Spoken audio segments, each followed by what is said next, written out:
Without objection, the chair reserves the right to declare the committee in recess at any point. Before we begin, I'd like to remind those in the audience that this hearing is open to the public, but actions that disrupt or distract from the proceedings will not be tolerated. The chair reserves the right to remove disruptive persons from the hearing. U.S. Capitol Police are on hand to assist with that task, and I thank them for their service. I want to welcome our witnesses and thank them for their service to our great nation. We're here today to hear from the Department of Defense about its FY26 budget request. Unfortunately, we still have not received the FY26 budget.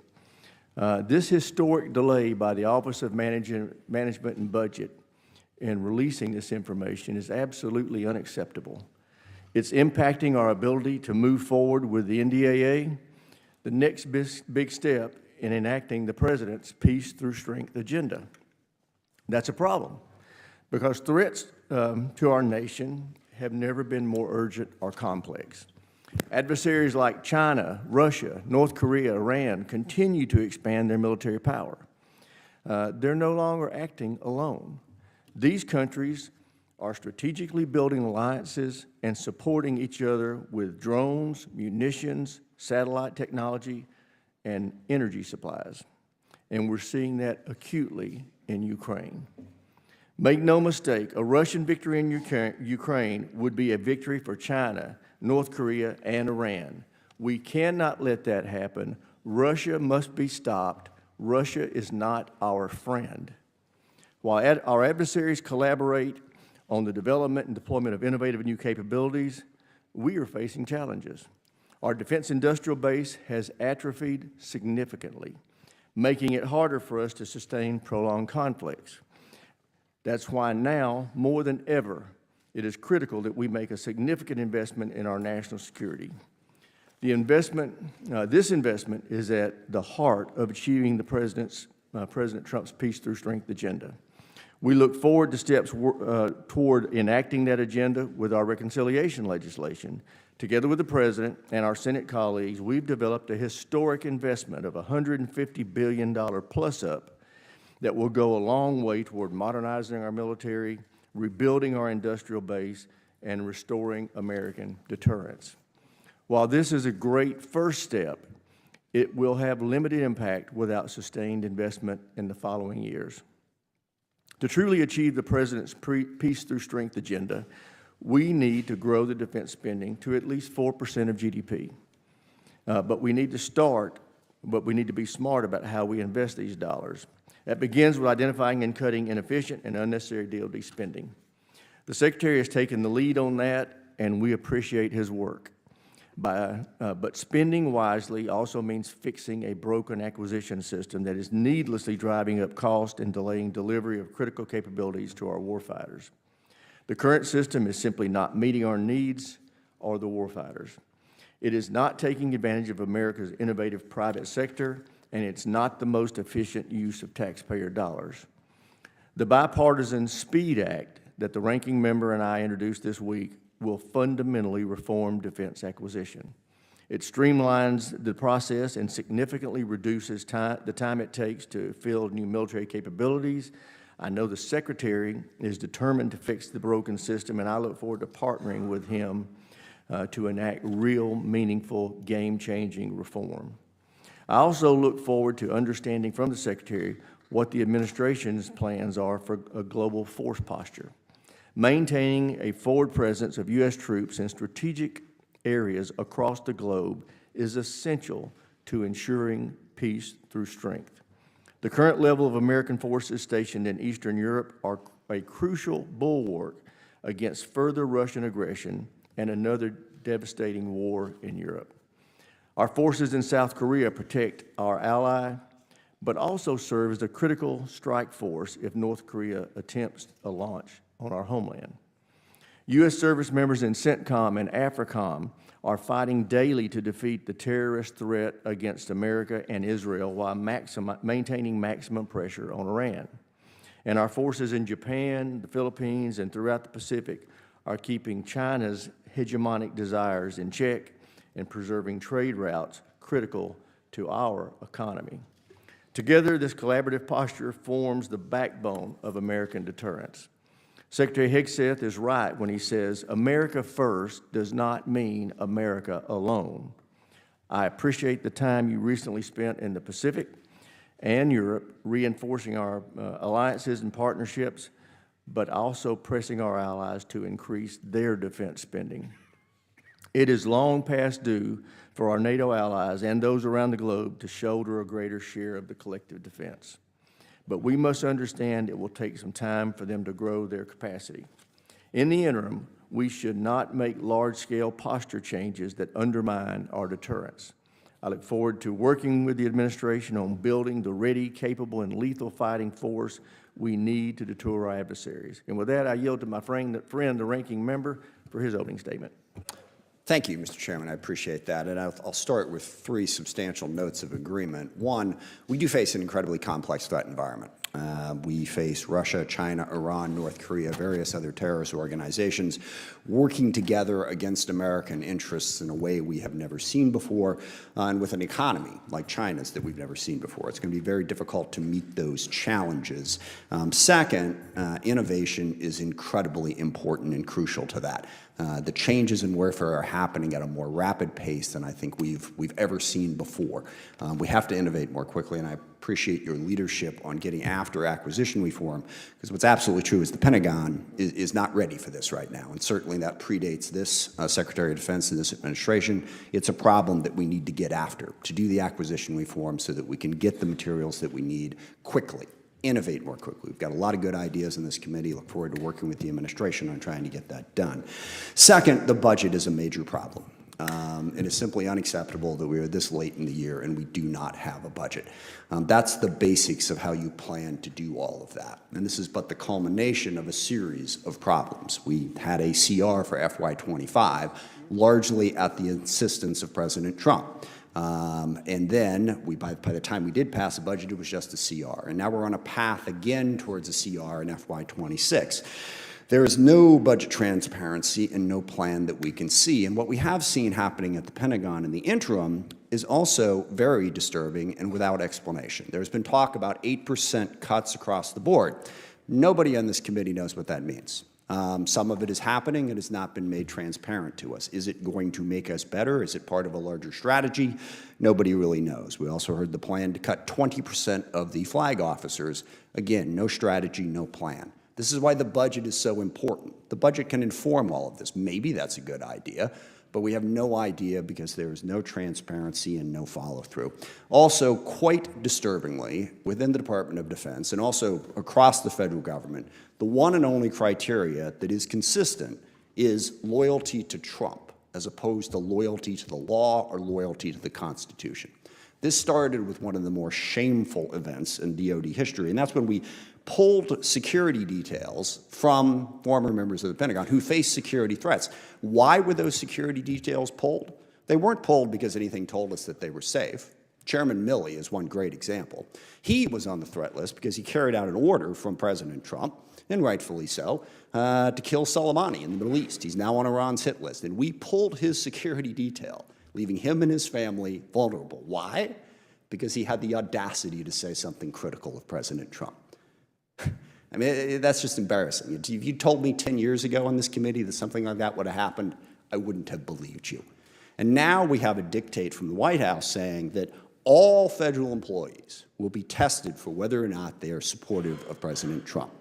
New York Times had a great headline on that saying, why does an air traffic controller have to be a Trump supporter?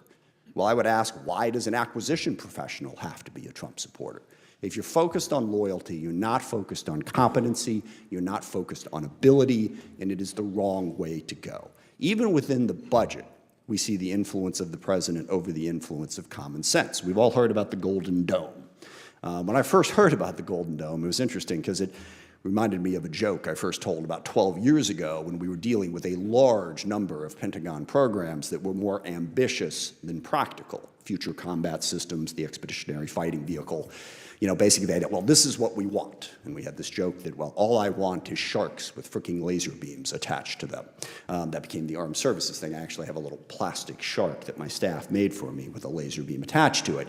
Making the perfect the enemy of the good is a problem. And nobody on this committee knows what Golden Dome is. And the other thing that's really important about this, contained within that is one of the most important national security threats that we face: missile defense and counter-drone. We have a lot of programs that people are working on in that direction. What happens to those programs when we take $25 billion towards a project that no one can explain and no one can understand? And again, we don't have a budget, so we're taking it on faith. That is deeply troubling. Equally troubling is the Air Force One airplane that we got from Qatar. There's all kinds of ethics problems with that, which I'll leave aside for the moment. But that airplane is going to have to be fitted to be Air Force One. It's going to cost hundreds of millions of dollars. Again, no transparency. We're not told what that's going to cost and where it's going to go. But because President Trump wanted it, he gets it. Hundreds of millions of dollars goes out the window. We don't have the capacity to sort of say, sorry, sir, that's not a good idea. And the last one on this list is one that, frankly, I had a hard time believing when I first heard it. Apparently, the president has decided that the F-35 would be a better plane if it had 2 engines. And to a certain degree, it's hard to argue with. I guess 2 engines is better than 1, except that you can't just add a second engine to the F-35. This is a program that's taken us over 25 years, and we are, knock on wood, finally to the point where we're going to have the plane. And I would have thought this would have been dismissed, but I hear defense contractors, Pentagon, they're looking at this idea. It is okay to tell the boss that he's wrong. We all have dumb ideas. It's good to have people around us who have the capability and the competency to say, no, we're not going to do that. We're walking down the wrong direction. In terms of the global strategy, I substantially agree with the chairman, except that I fear that, America first does mean America alone. We've seen that in a number of different issues, certainly placing tariffs on absolutely every country in the world, irrespective of our relationships. Well, sorry, except for Russia. Didn't place tariffs on Russia. That alienates people. Cutting off foreign aid programs, which I realize is not the purview of the Department of Defense, but I'll remind you of something that Secretary Gates said before this committee. If you're going to cut off the State Department, you better give me more ammunition. The two things are related. We stopped programs that were feeding hungry children in Africa. Literally took food out of the mouths of hungry children. Why? Apparently because there were a couple of USAID programs that supported LGBTQ programs. Now, why we didn't just cut those instead of cutting the ones that were feeding hungry children in Africa, I don't know, but that really sends the wrong message to the rest of the world. And the last one, and once we get to the Q&As, I would be curious to hear what the Secretary has to say about this, threatening to use military force to invade Greenland and Panama. I don't believe the president has actually threatened military force against Canada just yet. He's just threatened to annex it. So Denmark, Canada, Panama, 3 peaceful nations that we are allies with, or were anyway. The message that sends to the rest of the world is one that the U.S. is purely in it for itself and does not care about the rest of the world. And this has implications. We're trying to stop China. We are in a global competition with China. We have built up excellent partnerships across Asia over the course of the last 6 or 7 years, in Australia, and Japan, and India, and the Philippines. Largely, that was because China exercised economic coercion. They went ballistic on Australia for daring to suggest that China could be more transparent about COVID, and Australia recalculated. Now we are the ones using economic coercion on our partners and allies and pushing them away. And this filters back over to Ukraine, where I am in violent agreement with the chairman about how important Ukraine is to our national security interests. And I also agree with the secretary. We need to get peace in Ukraine. The longer that war continues, the more dangerous it is for everybody. Jews, apparently, why we're putting that group in there. Because the thing is, the insulting, belittling language aside, you're right. There aren't enough trannies in Brooklyn or lesbians in San Francisco to fill the military. There also aren't enough, what's the word here, young, patriotic Christian men who remind us of John Wayne to fill the military either. We are a diverse nation. We need to be inclusive. And we need to not actively insult people who don't happen to fit our preconceived notion of what a member of the military should look like. So we're at a situation now where the military is denigrating Medgar Evers, who died standing up for the values that I think are central to our country. One of the things I love about the military is service above self. I mean, it's such an important message that everyone who serves us says that. No one I can think of personifies that more than Medgar Evers. Instead, we're going to go back to renaming the bases after the Confederates. Now, I know, apparently you spent a lot of time finding other names that applied to people who actually did serve this country honorably, but President Trump, just was it yesterday, 2 days ago now, down at Fort Bragg, when he blatantly politicized the United States military, sort of, as they like to say, said the quiet part out loud, that those bases are being renamed for the Confederates. So we honor white supremacist, slave-owning insurrectionists who lost, by the way, they're losers, instead of Medgar Evers. Can we please just stop and get back to the business of treating everybody equally and with respect? A fear of a left-wing cultural revolution is not solved by launching a right-wing cultural revolution. Thank you, Mr. Chairman. I yield back. I thank the ranking member. And now I'd like to introduce our witnesses, all before us for the first time. General Kane, have you been before the committee before? No, sir. I didn't think so. Well, welcome. Glad to have you. First, we have the Honorable Pete Hegseth, Secretary of Defense. We have General Dan Kane, Chairman of the Joint Chiefs. And accompanying our witnesses is Ms. Bryn McDonald, Acting DoD Comptroller, who is here to assist in answering our questions. Welcome. First, we'll start with you, Ms. Secretary. You're recognized. Well, Mr. Chairman, ranking member, distinguished members of the committee, thank you for the opportunity to testify in full support of President Trump's proposed fiscal year 2026 budget for the Department of Defense. I'm honored to testify today alongside General Dan Kane, Chairman of the Joint Chiefs of Staff, and Bryn McDonald, who's performing the duties of DoD's Comptroller and Chief Financial Officer. We are very proud to represent and serve our warriors and their families. And today, as they do every day, they're keeping America safe. They're defending our homeland. They're standing up to communist China. They're working hand in glove with our allies and partners. They are achieving peace through strength. I'd like to start today by thanking this committee and Congress for your bipartisan leadership to give our troops a big pay raise in 2025. This included an additional 10.5% raise for our junior enlisted service members, E1 to E4. Thank you also for supporting other initiatives that improve the quality of life for our warriors and their families. With a focus on our troops and their loved ones, we have directed additional actions that will further improve their quality of life. These include making historic investments in this budget to improve living conditions in barracks and base housing, reforming the PCS process to reduce the cost and stress of moves for military families, and improving the quality of the care provided by our defense healthcare system. The best part of our job is meeting and interacting with troops and their families. We hear their concerns. I know how it feels to face these challenges. I've been there recently. Each of these initiatives responds to feedback we have received from the force. We will keep listening and keep looking for ways to improve their quality of life.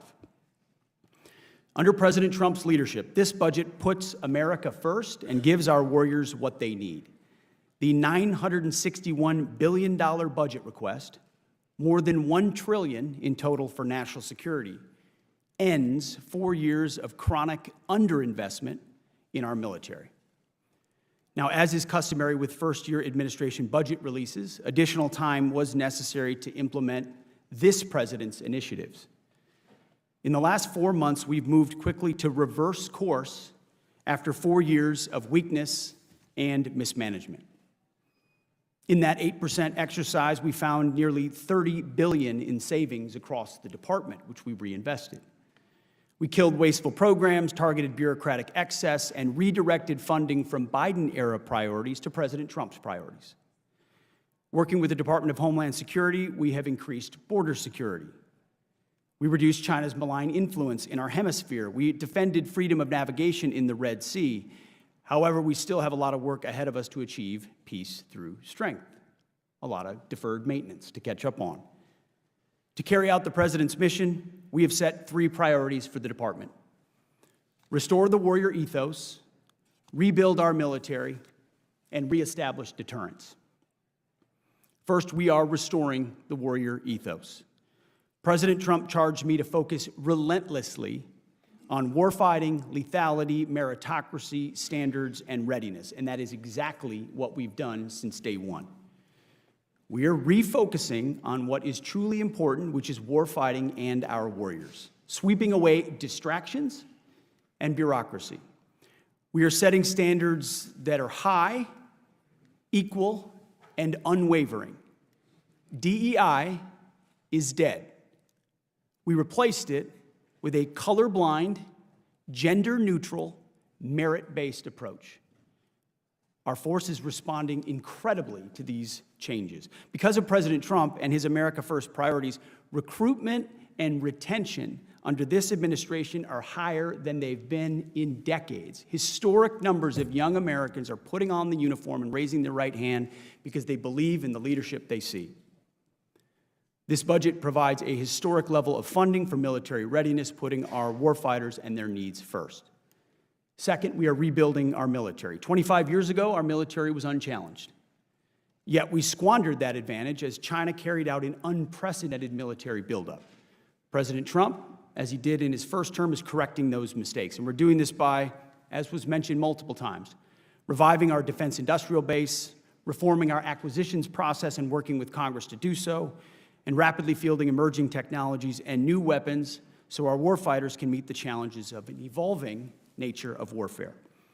This budget invests $25 billion in Golden Dome for America, a down payment on President Trump's priority to defend our homeland. It also commits more than $62 billion to modernize and sustain our nuclear forces as we face rising nuclear dangers. The budget allocates $3.5 billion for the F-47, the world's first sixth-generation air superiority fighter. The budget will also revitalize our shipbuilding industrial base with $6 billion in funding in FY26, bringing it to $47 billion in total we request for shipbuilding, after neglect from the previous administration. The budget also significantly increases funds to buy next-generation technologies that we need now and into the future: autonomous systems, long-range drones, long-range fires, and hypersonics. We will put these capabilities in the hands of our military. These steps will help us remain the strongest and most lethal fighting force in the world for generations to come. And third, we are reestablishing deterrence. When an opponent sees our well-equipped and tough-as-nails warriors, they will decide that today is not the day to test U.S. resolve. Credible deterrence starts at home. It starts with securing our borders. We will achieve 100% operational control of our southern border, and to that end, illegal crossings under the Trump administration have decreased 99.9%. The Indo-Pacific is our priority theater, and China is our pacing threat. That's why I've traveled to the Indo-Pacific twice already to visit our forces and meet with allies and partners. As we shift our focus to the Indo-Pacific, President Trump looks to our allies and partners to be force multipliers alongside the United States, and we are making progress on those fronts. We applaud allies who are stepping up, but others need to do more, and they need to do it quickly. And at the NATO Heads of State meeting later this month, we expect our NATO allies to commit to 5% of GDP on defense and defense-related investments, something that was almost inconceivable before President Trump led the charge in his first administration and continues in this one. As the President has rightly pointed out, it is only fair that our allies and partners do their part. We can't want their security more than they do. The Department of Defense is executing a common-sense agenda to achieve peace through strength. The threats we face are serious. Our investments to counter them must also be. That's what this budget does. It matches capabilities to threats. While we long for peace, we prepare for war, and we must overcome decades of neglect and decline. We must fortify our position as the world's most lethal fighting force, and that means acting fast as our opponents are. This committee is our critical partner in everything we do, and we appreciate your leadership and oversight. We look forward to accomplishing these goals, to achieving peace through strength, to supporting our warriors, to protecting our citizens and our taxpayers, together with you May God grant us the wisdom to see what is right and the courage to do it. Thank you. I thank the Secretary. General Kane, you're recognized for 5 minutes to summarize your opening statement. Chair Rogers, thank you, sir. Ranking Member Smith, other members of the committee, I'm honored to join the Secretary here today and Ms. Bryn McDonald to appear before you to testify on the President's FY26 budget. Today's hearing reflects our shared commitment to maximize efficiency, accountability, and lethality and survivability through the investments that you make in us. Ensuring every expenditure increases the survivability of the joint force and providing our warfighters the advanced capabilities, cutting-edge technologies required to dominate our adversaries at scale. I've got deep gratitude for everyone in this room and your commitment to helping us deliver the capability and capacity of our joint force and the 2.8 million service members, civilians, and their families to help us deliver the peace through strength that the Secretary talked about is very important, and I'm very thankful. It's my responsibility as chairman to understand the global situation, integrate the joint force to confront and manage risk worldwide, and ultimately advise our leaders. This demands a comprehensive understanding across every domain: land, sea, air, cyber, space, undersea, and all military services in every region of the globe, and frankly, all time horizons. It also requires making hard, informed decisions, which we advise on, in order to prioritize the finite taxpayer dollars that we have to ensure the greatest impact and capability for our joint warfighters across the globe. The President's budget enables the joint force to defend our great nation from adversaries seeking to do us harms. We are relentless in our pursuit of innovation and technology that allows us to deter and, if need be, win the wars of the future at every opportunity, while ensuring that we learn from the battlefields of the past and position ourselves for the battlefields of the future. This budget empowers the joint force to get after the Secretary's 3 pillars, as he just talked about: restoring the warrior ethos, rebuilding our military, and reestablishing our deterrence, and ensures our joint force is properly armed, globally integrated, and ready while doing our #1 job of protecting our homeland. The President's budget invests in our warfighters. As I said, to win on the battlefields of the future, we've got to be properly armed with the right capabilities: lethal, modern, reliable, and survivable at scale. Victory requires people and platforms that overmatch the enemy, systems that work together in the harshest conditions, and technologies that give our warfighters an advantage at the tactical edge. The budget gives us necessary tools to reinvigorate our national and defense industrial base. Our nation is full of incredible entrepreneurial talent, and we need every bit of it to support the increasing demands of the warfighters. This budget also helps the joint force become more globally integrated. I think of us as relationship entrepreneurs in the joint force, not only working together in the military, but working with our allies and partners, the interagency, industry, and of course Congress before crisis begins and before conflict comes upon us. Finally, the President's budget reflects our mandate to stay ready, always be on the account, anticipating the next fight and getting out in front of it so that we're best prepared for our warfighters and their families. The most important component of our joint force is our people. This budget makes meaningful investments in our service members and their families, improving the quality of life of our service members, medical care, and things important to them like the moving process. As I mentioned, our people are the most important part of this, and it's an honor every day for me to serve alongside some of the most extraordinary warriors, civilian teammates, and families our nation has ever known. I assure this committee that the force remains ready capable to defend this nation, but we've got some work to do.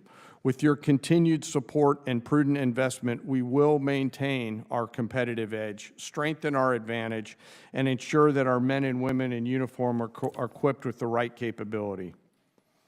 I also remain thoughtful of those currently deployed right now and their families who stand the watch around the world, quietly serving to do our nation's work so that we can be here in this room right now.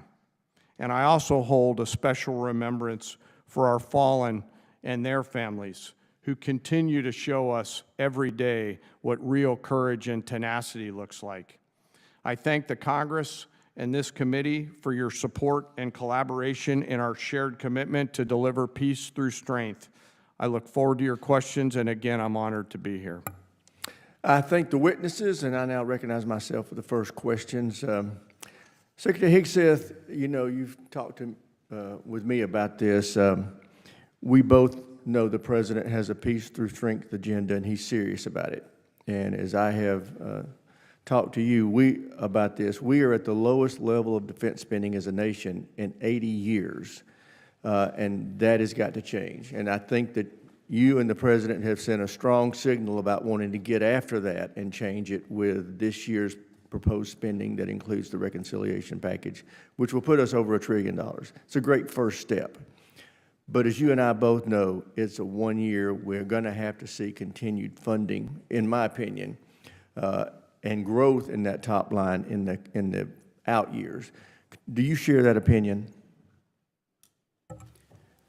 Well, Mr. Chairman, the baseline of our planning process for FY26 was working with our partners in OSD and the COCOMs and elsewhere, identifying the threats that exist, the priorities of the administration, and what we need to spend to make sure we have those capabilities. And that was a reorientation from the previous approach of the previous administration. So that included exercises where we looked at reductions, where we could reinvest those into different priorities. So when you look at the two bills in one budget that add up to $961 billion and over $1 trillion, truly a historic investment, 13% increase, that was our statement to the President of what we think we need in order to spend and invest in ways that are postured for now and into the future. And what I would commit to you and to this committee is that in FY27 and 28 and 29, in this administration, we will perform the same exercise, knowing that threats, we believe that the policies of this administration will lead to peace and more opportunities. But as our adversaries continue to increase their capabilities and we learn about what's happening on the battlefield, that will lead to commensurate increases in ours. So we anticipate through that review that there probably will be increases, but I wouldn't put a number to it in the future. Thank you. I just share the President's commitment that every NATO member nation should reach 5% of its GDP, and that includes us. And I think we can do it by the end of this President's term, and I'm determined to help him get there. Secretary Hegseth, at the President's direction, you're developing a plan on reforms of DoD acquisition. Just so happens we are too. You may have heard of the SPEED Act. It's a bipartisan, bicameral effort. As you develop your plan, what problems have you identified with acquisition reform that need attention? Well, our new A&S, Undersecretary for A&S was just confirmed. Mike Duffy, he's doing a fantastic job. He's diving right into this to include the SPEED Act, which we're reviewing in real time, that identifies a lot of the same problems we have. Streamlining processes, consolidating, we need competition and actual new entrants into acquisitions in a stale process. It's too bureaucratic. There are too many gatekeepers. Too many programs are gold-plated, which add to cost overruns and they're late to need. So throughout the entire process, we've reached out to industry and to innovators and to outside-the-box thinkers and said, what would you do? How have you looked at this problem? To include this committee, how would you attack this so that we can get what we need in the hands of warfighters faster? It's unacceptable in this real-time world we live in, where you've got off-the-shelf and off-the-shelf capabilities and open architecture opportunities, and you can do virtual design of products and that you don't have to build a hard copy, that we're not doing it faster. So everything necessary we want, and we're going as fast as we can. Great, thank you. General Kane, as you know, there's been a lot of dialogue around here about selling off some of our spectrum. Can you talk to us about the importance of preserving the spectrum around the lines that the DoD uses? You bet, sir. Spectrum is a critical part of our warfighting enablers, and as the administration and the Congress carefully consider the slices that we must preserve, there are certain areas within that you know, my military advice to the Secretary and others is to hang on to that. I'm grateful that the deputy has been really leading this effort with the Congress and to sort of measure risk. I understand that economic security is also national security, so the truth is always somewhere in the middle, but there are some segments in the lower end that frankly, I would strongly recommend we preserve and protect for defense matters. I raise that because I want you to know we're going to be taking our cues from you, and if you're against it, I'm going to be against it. With that, I'll yield my time, or yield back and recognize the ranking member. Thank you, Mr. Chairman. Just on the budget point, I made this point before the committee before. The House just passed a budget that adds nearly $3 trillion to an already out-of-control debt. So if we do really want to spend money on defense or anywhere else, we ought to be willing to pay for it. And I just, certainly go back through generations of, bipartisan problems with this. You can't have a debt that size and keep coming back talking about how much money you're going to spend, whether it's defense or whatever your priorities are. And Mr. Secretary, you said the 99% down on border crossings and the border is secure. At the same time, we're going to take $1 billion out of the MILCON budget, out of building barracks, to send it for the border, and there's another 4,000 troops that we're planning on sending down to the border. Given that the border is secure, might you rethink that spending? Well, sir, we are securing it. It is secure, but it's a manpower-intensive effort at the beginning. Two different words there. It's either secure or secure, and it sounded to me like you said it was secure. It is secure. Okay. What we're continuing to do is expand that and fortify it through infrastructure, which is a big part of the budget on the Department of Homeland Security side as well. So it's that $1 billion you're talking about was from the CR in FY25. We fully fund that back and more in FY26 with a recognition that we were dealing with the world as it existed when we came in. And the previous administration said they needed new legislation to secure the border. It turns out you just needed a new president. I would point out president that with you the have not Defense Department and submitted- DHS that was willing to go to the border You and have actually secure it, which is what not submitted a budget yet. So whether or not you're putting that money back in remains to be seen. You have definitely taken it out.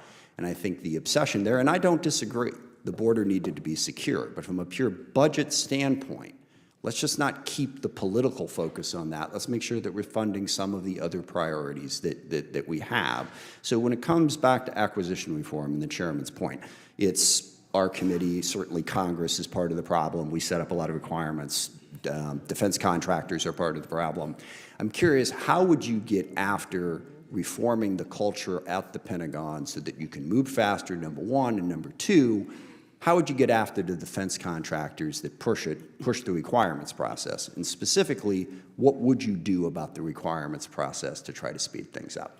Well, first of all, I think gold plating is a real problem, sir. I mean, across the department. Interesting to use the word gold in this particular context, but yes, I agree with you, actually. We maybe could use a little bit more silver plating on occasion. A recognition that the 99% solution is oftentimes the enemy of the 85% solution that delivers 2 years sooner. And that's contractors and other companies wanting to do right, but trying to do too much and overpromise, and then they're under-delivering, and the warfighter not always wanting to do right. In some cases, just not wanting, always, just not wanting always. to make money, So, but yes. The change is also in acquisitions about people. You need reformers in these positions. I'm here to be a disruptor of those processes. Our deputy secretary has extensive business experience. The types of people we're bringing in as undersecretaries have been disruptors and innovators in the private sector who recognize that bureaucracy can be dysfunctional and needs to be disrupted. So it's taking outside-the-box unique approaches. I mean, virtual design is a big example. How many times are we going to build something physically that takes a year to build when you could use AI and computing power, design it virtually, identify the flaws, and move more quickly, or create open architecture so you can move Our committee systems stands ready between. to work with you. I mean, there's on 500 one different final things we can question. do, and we're doing them. Yeah, and I'm sincerely concerned about this. Is it the policy of the Department of Defense that we need to be prepared to take Greenland and Panama by force if necessary? Is this a policy that you have within the Department of Defense in accordance with the President's wishes? I heard what you said about those two countries and saying we need to worry about China. Well, we are worried about China. That wasn't my concern. China's malign influence in Panama. I was concerned with us China has saying control that of using ports military or force malign to influence take another over the sovereign Panama, country's we territory. should pay attention to that. Right. So Panama is very key terrain that we've focused on, and we've been willing to focus So we on, should as take it. is Greenland We should key take terrain. it by military force. They're important. I'm not going to Arctic- argue with the that. Arctic is I'm incredibly arguing with important, the and using adversaries are our trying to military gain- to take it by force. Our job at the DOD is to have plans. And Do you have a lot- plan for that? Our job at the Defense Department is to have plans for any particular contingency. Including the contingency of basically Any invading contingency you need, we've got it. We've got a building full of planners, and we're prepared to give recommendations whenever needed. So just be clear, you have plans to take Panama and Greenland by force if necessary. I think the American people would want the Pentagon to have plans for any particular contingency. Not and for that thankfully, one, in we my are in the opinion. planning business. Speaking on behalf of the American people, I don't think the American people voted for President Trump because they were hoping we would invade Greenland. I'm going to go out on a limb on that one. I yield back. Gentleman from South Carolina, Mr. Wilson is recognized. Thank you very much, Chairman Mike Rogers, for your visionary leadership. And indeed, each witness, thank you for your service to America. And in particular, Mr. Secretary, your service is so appreciated, and I'm especially grateful as the son of a flying tiger who helped liberate China, as the father of 4 sons who have served in Iraq, Egypt, Italy, and Afghanistan, and as a 31-year Army veteran myself. Your leadership for peace through strength is crucial, and I believe we're in a Cold War we did not choose of dictators with rule of gun invading democracies with rule of law. It began with war criminal Putin invading Ukraine on February 24, 2022, and then Iranian puppets invading Israel on October 7, 2023, with the Chinese Communist Party threatening Taiwan. President Trump tried to deter war criminal Putin in his first term with Javelin missiles to Ukraine, American troops in Poland, and stopping Nord Stream 2. But Putin ignored Trump, and defying Biden has continued his efforts. Upon election of Trump, there were hopes for peace, but Putin insulted Trump with the murderous attacks at Christmas and New Year's. Every time President Trump tries to reduce the conflict, war criminal Putin increases mass murder of drones and missile attacks on the people and civilians of Ukraine, including hospitals this week. War criminal Putin is clearly fixated to resurrect the failed Soviet Union, with troops still in Transnistria, Moldova, rigging elections in Belarus, invading the Republic of Georgia, and rigging elections against the legitimate President Salome Zurishvili of Georgia. Additionally, there have been new threats this week against the Baltic republics, our NATO allies.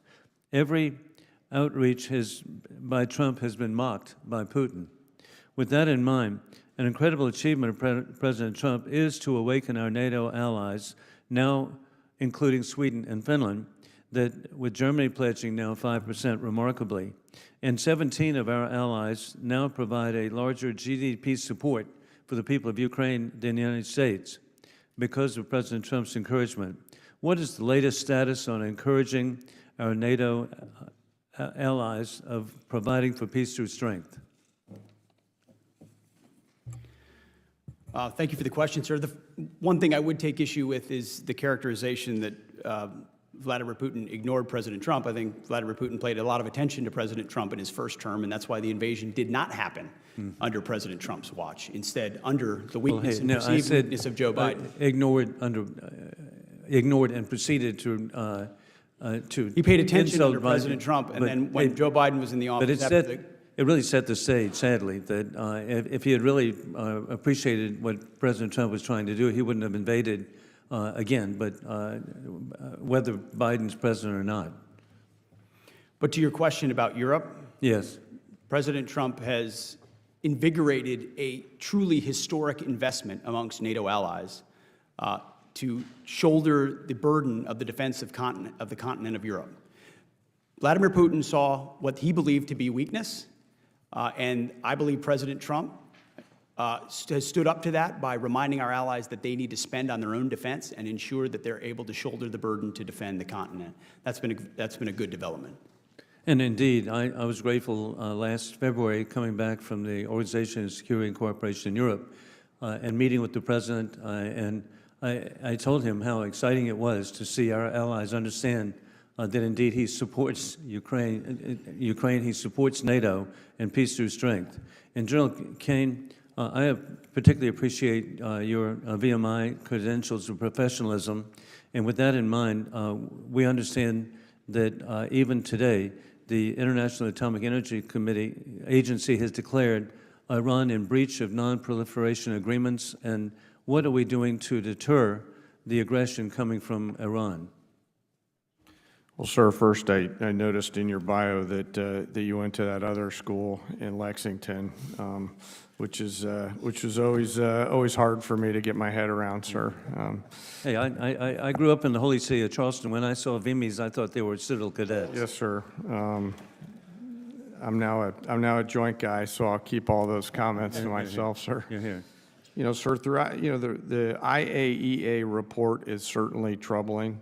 The international community seems to be thinking about what they're going to do about it, and as are we watching the situation develop and carefully monitoring the report. Gentleman's time's expired. Chair, I America's in recognize good the hands with gentleman your from Connecticut, Mr. Courtney. Thank you, Mr. Chairman.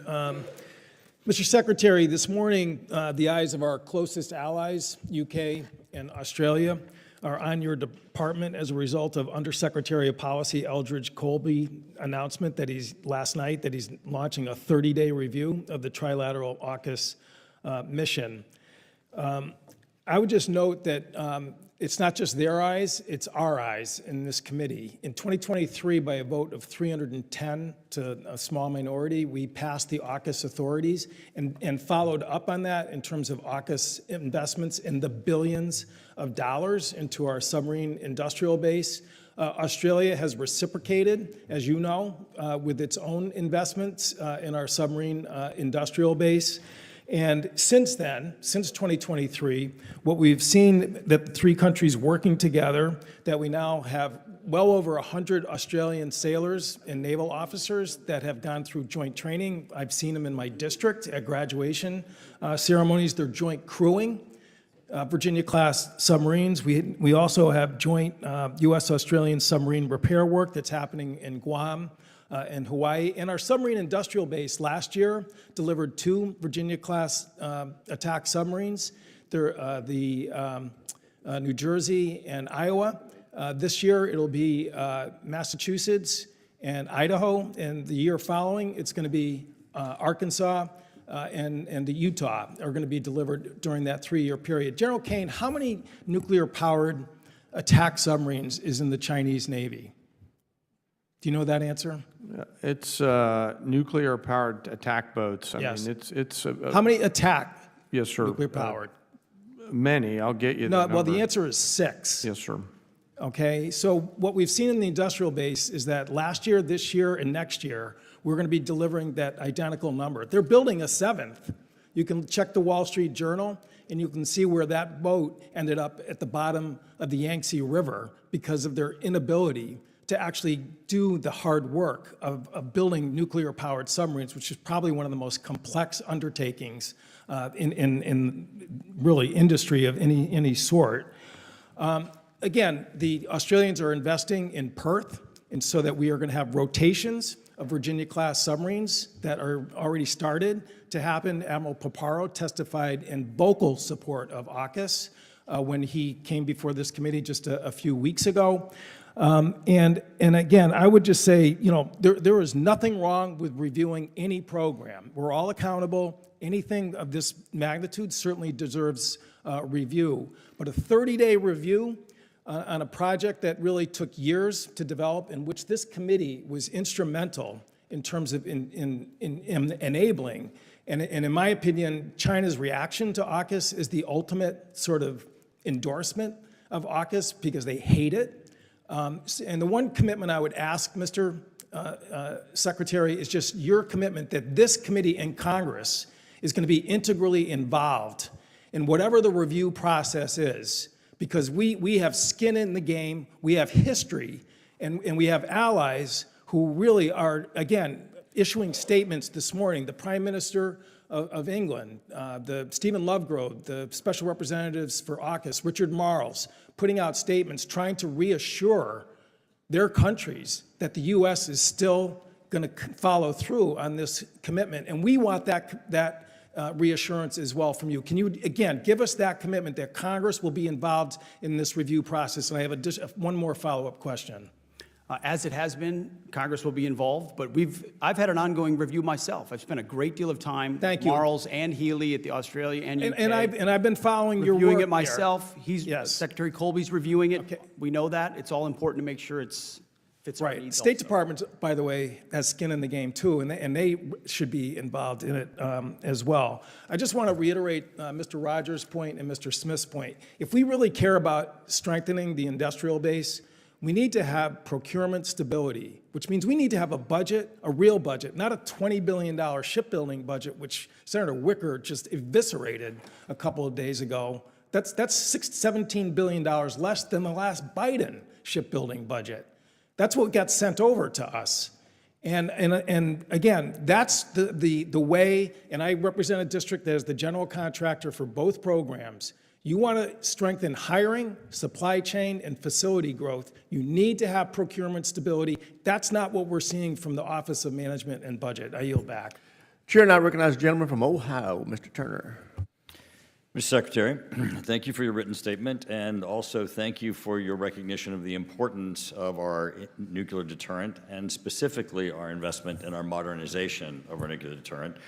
We are behind, as you know, in the modernization of our nuclear stockpile. Your recognition of our investment in our triad and our command and control is incredibly important. Thank you also for your recognition of the importance of our future investment in missile defense and the importance that the Golden Dome will play.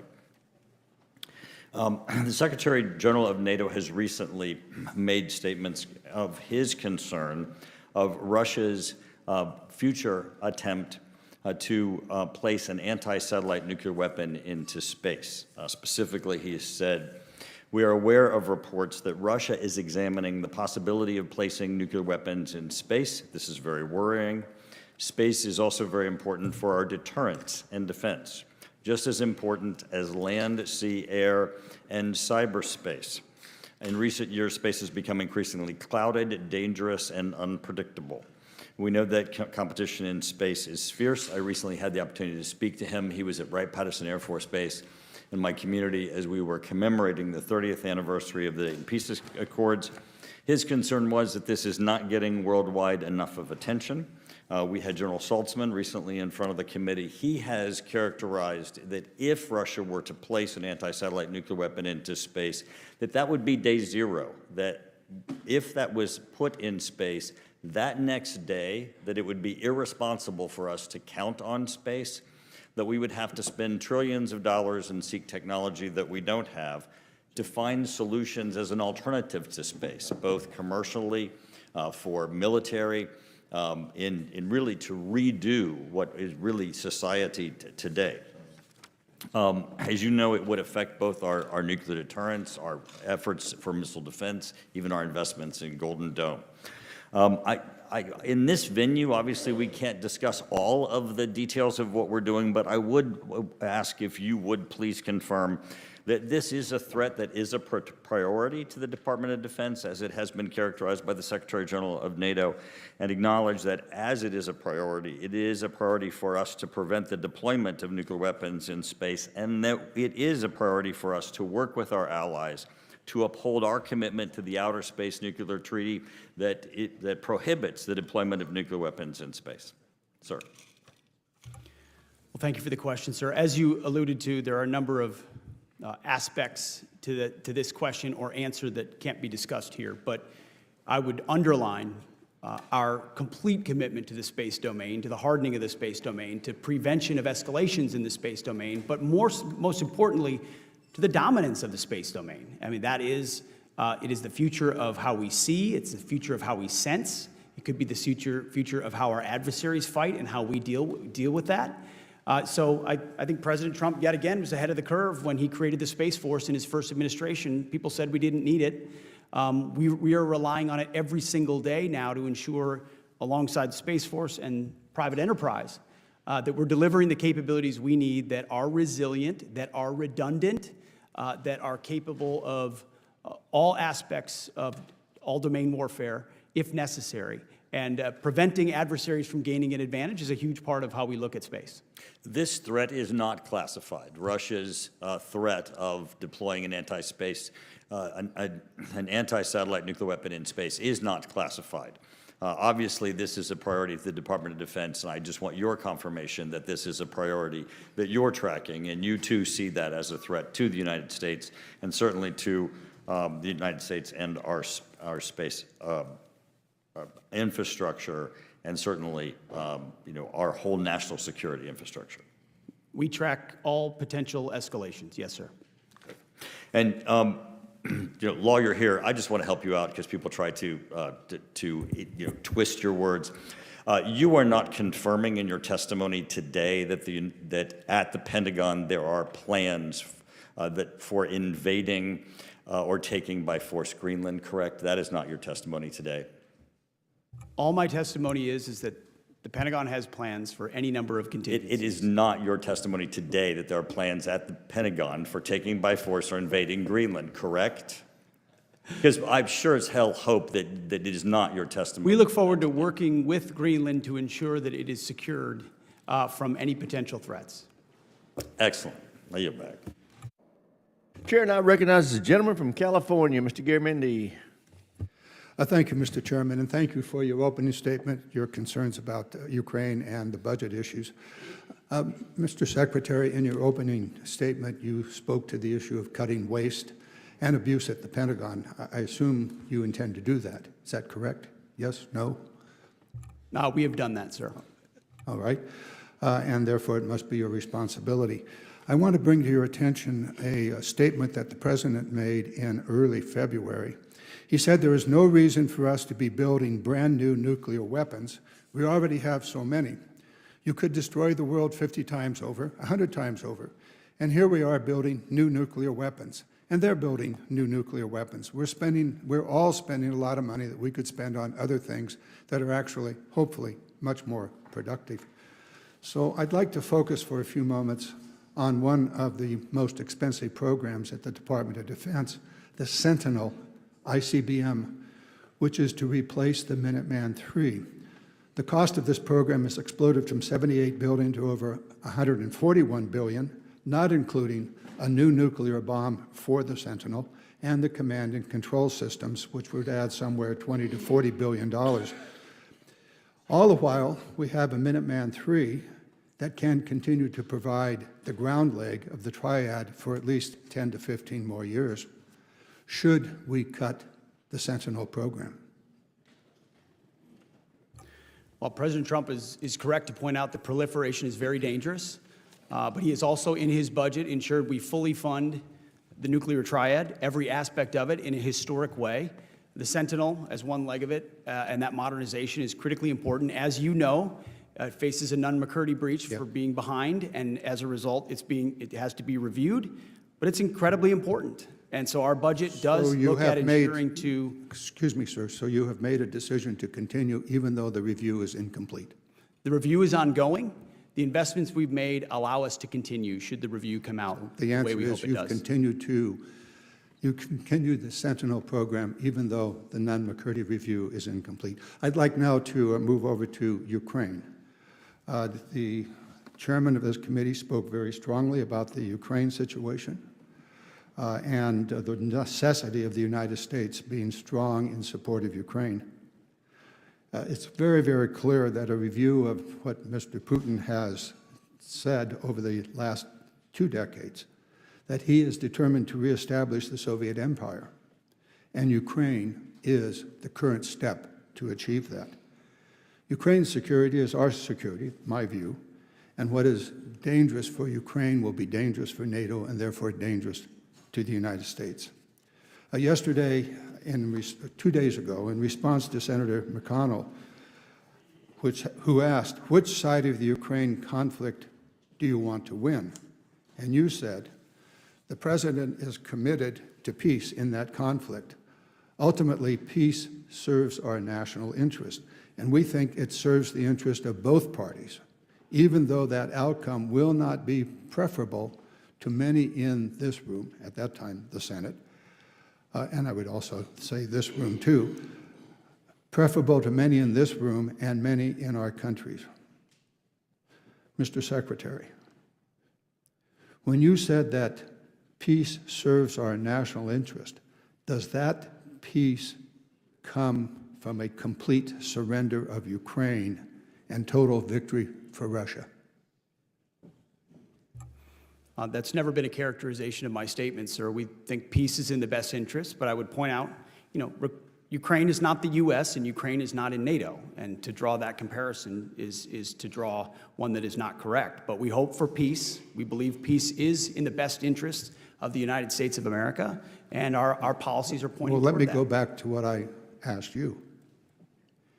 Is that peace, could the achievement of that peace through the complete surrender of Ukraine and the withdrawal of U.S. support for Ukraine, is that a worthy peace, and is that peace in the long-term and actually the short-term interest of the United States?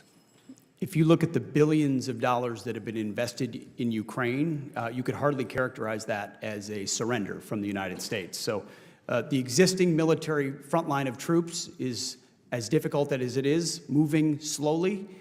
Where peace ends at the end of that, nobody really knows. But the president has worked harder than anybody else to try to get a peaceful outcome. Gentleman's time's expired. Chair, and I recognize the gentleman from Virginia, Mr. Whitman. Well, thank you, Mr. Chairman. I'd like to thank our witnesses for joining us today. Secretary Hegseth, Chairman Kane, Mrs. McDonald, thank you. Thank you for the incredible job that you all are doing.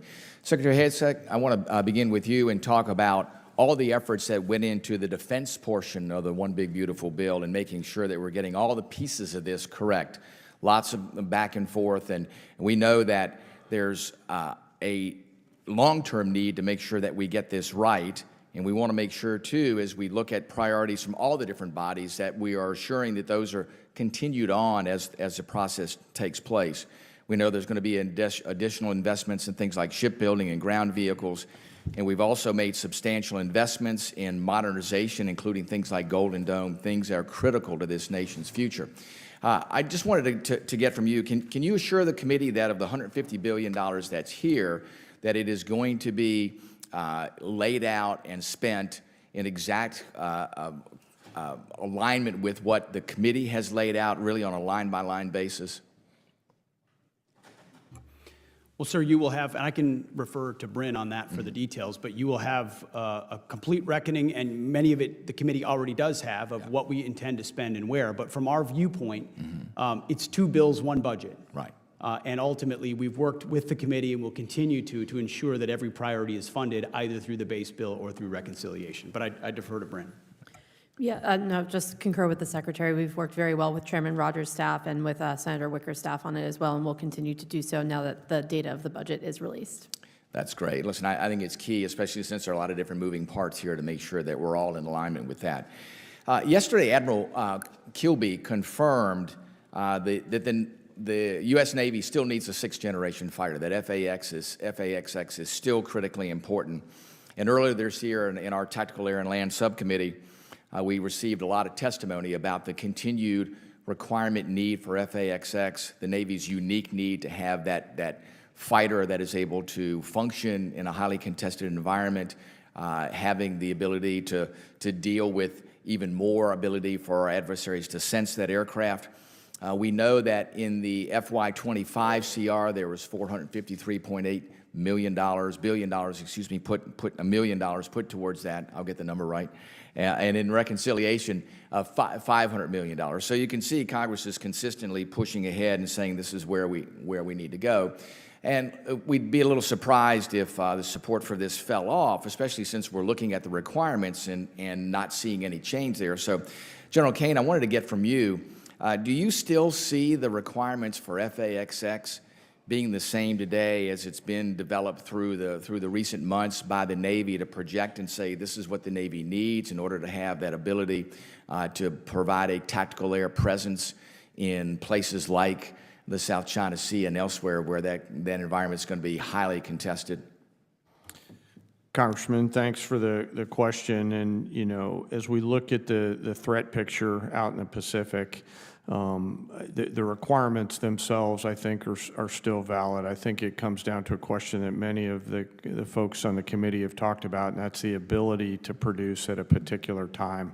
And I'll defer to my civilian leaders on the timing and synchronization of that program. But we do need, you know, capability that is mobile, whether it's FAXX or others that enable us to win on the battlefields of the future. I'll defer to the Secretary and Brin for policy-related stuff on this synchronization. Well, Secretary, I'll ask you, in addition to that, I think to build on Chairman Kane's comments, has the Pentagon's plans changed? Because, you know, since April, and especially in our subcommittee, you know, we've looked very, very specifically about this need, looking at NGAD, which the President's made a decision on, but then looking at the Navy's need. Can you tell us, are things continued on track for FAXX? Are there any changes there? Well, sir, as you know, certainly we have adjusted the way we see the world from the Biden administration through interim national defense strategy and planning guidance. Sure. That's what went into the decision that we made on F-47 or NGAD, and this budget has a significant investment in that. FY26 funds the complete design of FAXX. We're certainly reviewing it, working with the Joint Staff, working with the COCOMs at its application around the globe. So it's in the mix. But we recognize we also need a capability as quickly as possible for the threats that we face. Very good. Thank you, Mr. Chairman. I'll yield back. Gentleman yields back. Chair now recognizes the gentleman from Massachusetts, Mr. Moulton. Thank you, Mr. Chairman. Secretary Hegseth, I'd like to clarify a few important details for the record. When you texted the launch time for F-18s going into combat over enemy territory facing anti-aircraft missiles on an unclassified signal chat, did that launch time come from Central Command, yes or no? I know what you're referring to, and there were no It's a very simple question. Did it come from? It's a very simple or, question. Did it come from Central Command? Well, in this committee, no way in which I communicate or what I communicate on a successful strike is something that I would share. So you can't even identify the combatant command under which this operation occurred? Well, everybody knows the Okay, so everyone knows this Central Command. So when Central Command sent you this information, did they send it on a classified system or an unclassified system? Well, as you know, having served yourself, any way that the Secretary of Defense communicates or provides information in and of itself is classified and not to be discussed. So what was the classification marking of the launch time when it was sent to you? Because DoD regulations require information on classified systems to be marked. What was the classification mark time? Yeah, what was the classification marking? Because Again, DoD classifications of any information in an ongoing operation that was successful are not things that would be disclosed in a public forum. You can very well disclose whether or not it was classified. It's not classified to disclose whether or not it was classified. And in fact, DoD regulations state that any classified information has to be labeled with its classification. Was it classified secret or top secret? What's not classified is that it was an incredibly successful mission against the Houthis. Okay, so it was classified. So are you trying to say that the information was unclassified? I'm not trying to say that's what anything. I thought. You're not saying that. So you took classified information from Central Command that had a classification marking on it, because that's what's required by DoD regulations, and you put it on an unclassified system. So we're going to get a report in a few days from the DoD Inspector General. And if the DoD Inspector General finds what is pretty obvious, both to you smiling there in the witness seat and to all of us up here, that the information was, in fact, classified, do you plan to take any accountability for that? As I pointed out at the time, you said that accountability is back. Does that not apply to you? as I said at the time, Congressman, there were no names, targets, locations, units, routes, sources, methods, no classified information. Okay, so if it comes back that it is classified, will you take accountability or not? We've already established, you've already admitted that it was classified because everything you get from CENTCOM is classified. You just explained that to me. That's how you justified not answering the question. Not what I said. I didn't confirm any classification or Okay, so if it is what confirmed, I know is that will you take everything accountability? I share, everything I talk about, Mr. as Secretary, of does Defense, accountability apply to you or not? is classified whether I talk or not. Does it apply to you or not? Does what apply to me or not? Accountability. You said accountability is back at the Secretary. At the And you know Pentagon. what? The Houthis were held accountable for shooting at our I'm ship just asking if it applies to very you. successfully. I'm not asking about the previous Houthis. administration let our ships get shot at, and nothing was done about it. And thankfully, because of the skill and courage of our troops on I'm the just battlefield, asking about we I reclaim actually my put them in a time. place I where reclaim they my time. called for a ceasefire. I claim my time. I'm just asking if accountability applies to you. It's a very simple question. We use serve- leadership by Of example. course, unlike, I serve at the pleasure of the president like everybody else does. So it only applies to the president, not to you. I serve at the pleasure. You talked about the success of the Houthi operation. About how much money did it cost? How much money did you spend on missiles shooting at the Houthis? Well, you'd have to compare that with what it cost. I'm just asking how much did it cost? divert our shipping lanes around. I'm told the it's sea. several $100 million, maybe close to $1 billion. How many U.S. flagged commercial ships have transited the Red Sea since your so-called successful operation? Well, thankfully, unlike the previous administration. The answer we is had zero. Military vessels transit. No, I around didn't ask just about this military week. vessels. I Well, which asked would about be the commercial precursor vessels. for. How many civilian and commercial vessels? It's transit, been several thankfully. weeks. How many commercial vessels, U.S. flagged, have Well, transited the would Red you, Mr. Congressman, put civilian ships The through questions dam are not to before me, military Mr. ships? Secretary, So they're to you. We have responsibly put military. The answer ships is zero. through first. I reclaim my time. How many generals and admirals have you fired? I don't know the exact number, but. You don't know the number. It's 8. Can you explain why any of them were fired? Like, just explain, why was...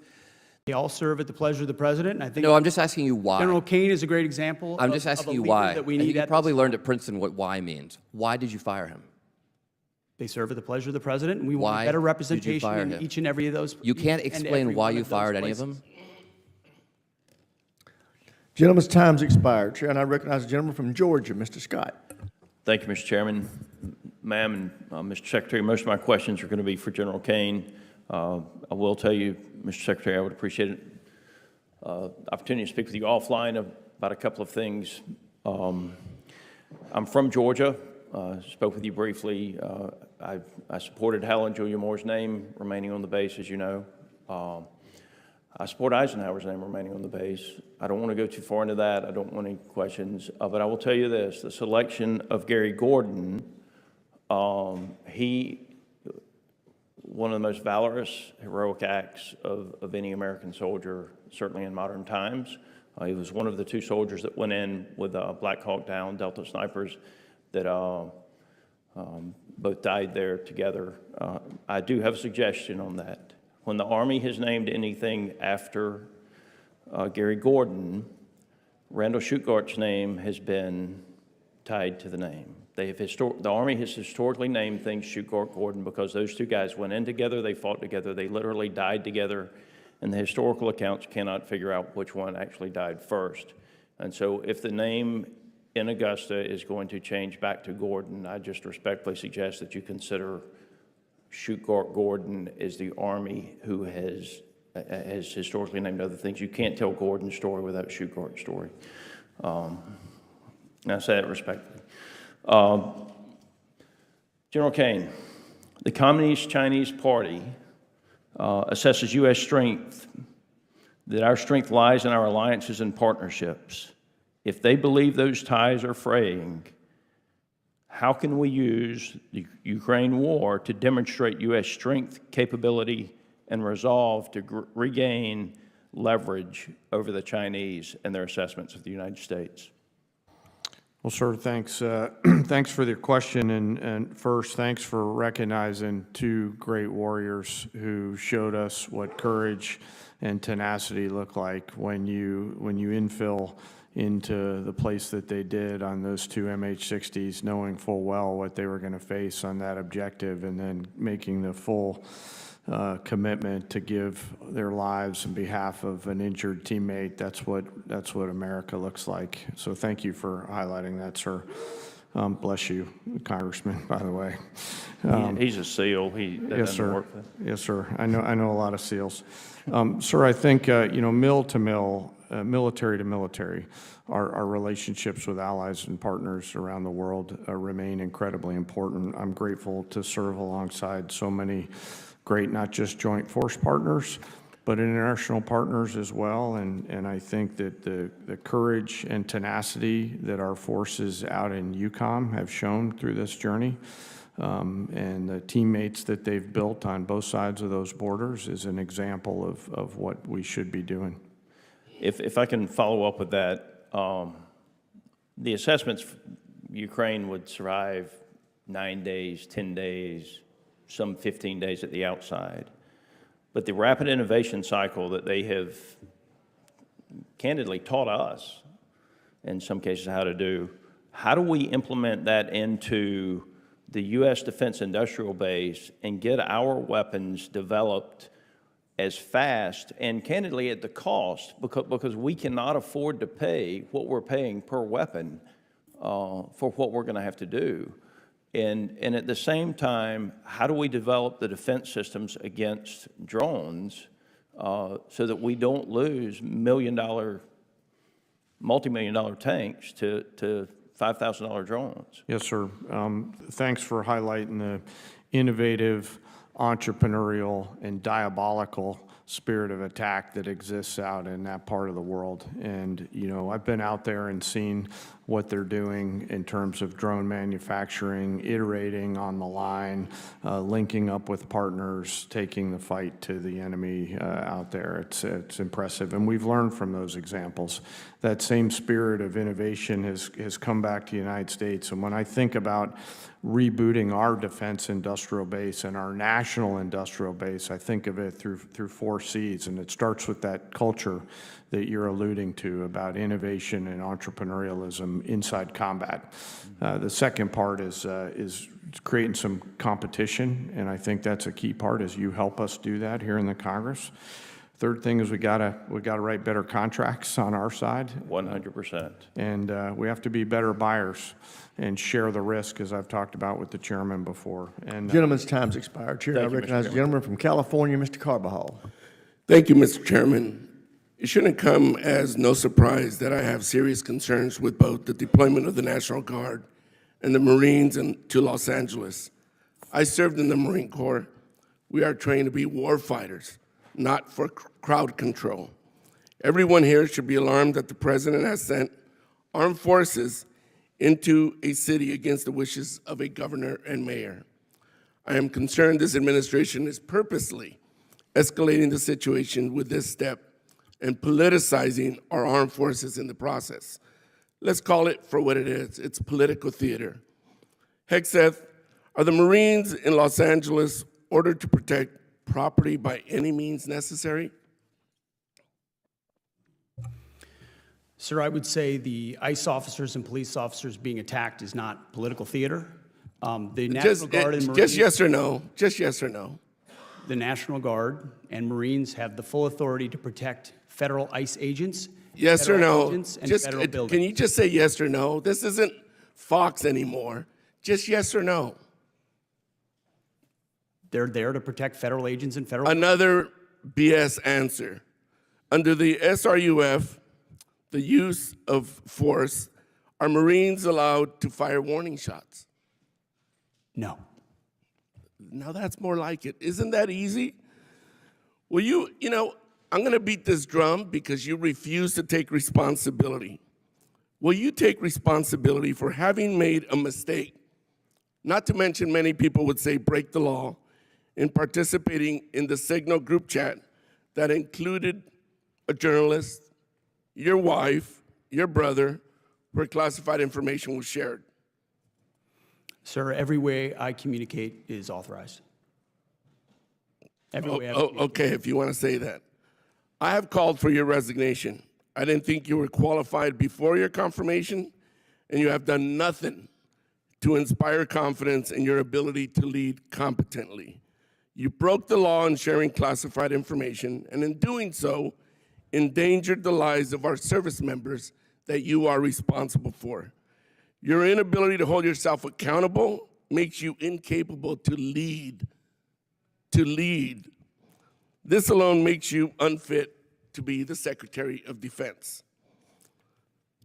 Secretary, do you think the United States should continue supporting Ukraine in its fight against Russia, a nation that is hostile towards the United States? Well, as you know, sir, President Trump is committed to peace. No, I just want yes or no answers. The Today, United States has spent billions of dollars. yes or no? supporting Yes or Ukraine no? Over years. Just yes or no. Can I get a yes or no out of you? We continue to send Come on. residential drawdown It's that authority. easy. Kindergartners Ukraine. can give me a yes or no. Yes or no. Yes, we support peace in Ukraine. Come on. Is this really leadership? You're an embarrassment to the United States. If Russia invades NATO allies, are you going to recommend to the president that we fulfill our Article 5 obligations? Well, Russia has not invaded NATO allies. No. Thankfully, President Trump has invigorated the NATO No. alliance. I reclaim my time. Yes or no? It's that simple. There's Article 5 in NATO, which we recognize. So is the answer yes or no? That's what Article 5 is, yes. Good. I'm glad you brought yourself to saying yes. Do you think political allegiance to Trump is a requirement for serving our nation, either in uniform or a civilian in the department? I'm incredibly proud, as are millions of Americans. No. Not today, Hegseth. Yes or no? Congressman, you know what a silly question that is. But It's silly enough fidelity to the warrant a Constitution. very straightforward answer. Yes or no? We all support and defend the Constitution of the United States. You know We're what? proud to support I'm not going to President waste my Trump. time anymore. You're not worthy of my attention or my questions. You're an embarrassment to this country. You're unfit to lead. And there's been bipartisan members of Congress that have called for your resignation. You should just get the hell out and let somebody competently lead this department. Mr. Chairman, do we not have any decorum in here? Thank you very much. I yield my time. Gentleman yields back. And I would urge everybody to remember and maintain a decorum suitable for this chamber with their further comments. The chair now recognizes the gentleman from Tennessee, Dr. Desjardins. Thank you, Mr. Chairman, and I would like to thank you, Secretary Hegseth and General Kane, for bringing pride, strength, and respect back to our military. Many critics have described the President's deployment of the National Guard in Los Angeles as unprecedented. But as you know, we've seen similar actions throughout history, from Eisenhower sending the 101st to Little Rock to Johnson and Kennedy federalizing the Guard over the objections of Southern governors during the Civil Rights era, to George H.W. Bush deploying federal troops during the 1992 L.A. riots. Isn't it fair to say that there's a well-established precedent for presidents acting when state leaders are either unwilling or unable to enforce federal law or protect federal facilities? Sir, nothing that we're doing on the ground is unprecedented. I would argue what is unprecedented is a governor and a mayor unwilling to protect law enforcement. Well, thank you for being willing to step up. Considering we're going to shift gears here to the nuclear-armed sea-launched cruise missile program. I just wanted to touch base on that other subject because I think that's ridiculous that the criticisms that we're hearing in the media. But with Putin talking freely about using low-yield or tactical nuclear weapons, I think it's important we discuss the SLCM-N program for a minute. As you know, restoring SLCM-N capability to the Navy was recommended in President Trump's 2018 nuclear posture review. The Biden administration proposed to cancel this program, but based on consistent testimony from our senior military leaders that this system was necessary to address deterrence gaps, Congress continued to fund it, and in the FY24 Defense Authorization Bill required the department to create a dedicated program of record for its development. What is your view of the SLCM-N program and the broader issue of modernizing our nuclear forces to ensure we have nuclear deterrent that meets the evolving threats we're seeing? Well, so your characterization is correct. I want to thank Congress for keeping SLCM-N effectively alive under the previous administration because we think it's a critical capability. And you'll see in the FY26 budget, we fund it at over 1,000% increase. So we completely recognize the need for that capability. Alongside the entirety of the nuclear enterprise is critically important to maintain deterrence. If you're going to have peace through strength, if you're going to reestablish deterrence, you need to have a credible deterrent, especially at the foundational and baseline level, which is the nuclear level. And General Kane, STRATCOM commanders and your Vice Chief Admiral Grady have testified about the importance from a military perspective of being able to provide the President with an additional response option and how SLCM can strengthen deterrence by providing a non-strategic response option that is not air delivered. Do you share that view? I do. Thank you. And General Kane, your testimony warns that the PLA's exercises around Taiwan are not just pressure campaigns, but rehearsal for force unification. Throughout my visits to our regional partners in the Indo-PACOM region over the last few years, you can feel that there has been a rising tide of recognition that China is a threat on their doorstep and ours. As the United States and the world has awoken to the increasingly adversarial actions of China, can you expand upon how the DoD is right-sizing our force structure to prepare for a conflict in the Pacific should our adversaries continue to escalate tensions in the region? And what are we doing now, not years from now, to ensure we can stop that move if it comes? Yes, sir. Well, first, I share your, I share your views and those of Admiral Paparo related to what certainly appears like increasing rehearsals by the PLA in and around the Pacific.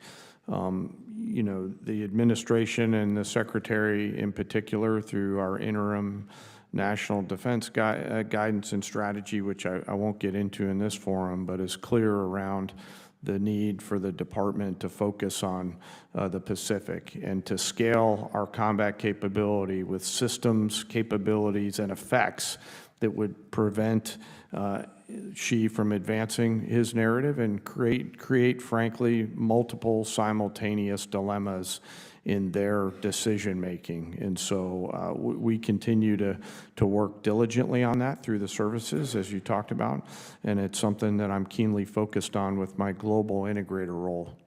Okay, thank you. And I think Secretary Hegseth, you covered that pretty thoroughly in your opening statement. So I'm out of time, and I yield back. Gentleman yields back. Chair, and I recognize the gentleman from California, Mr. Connor.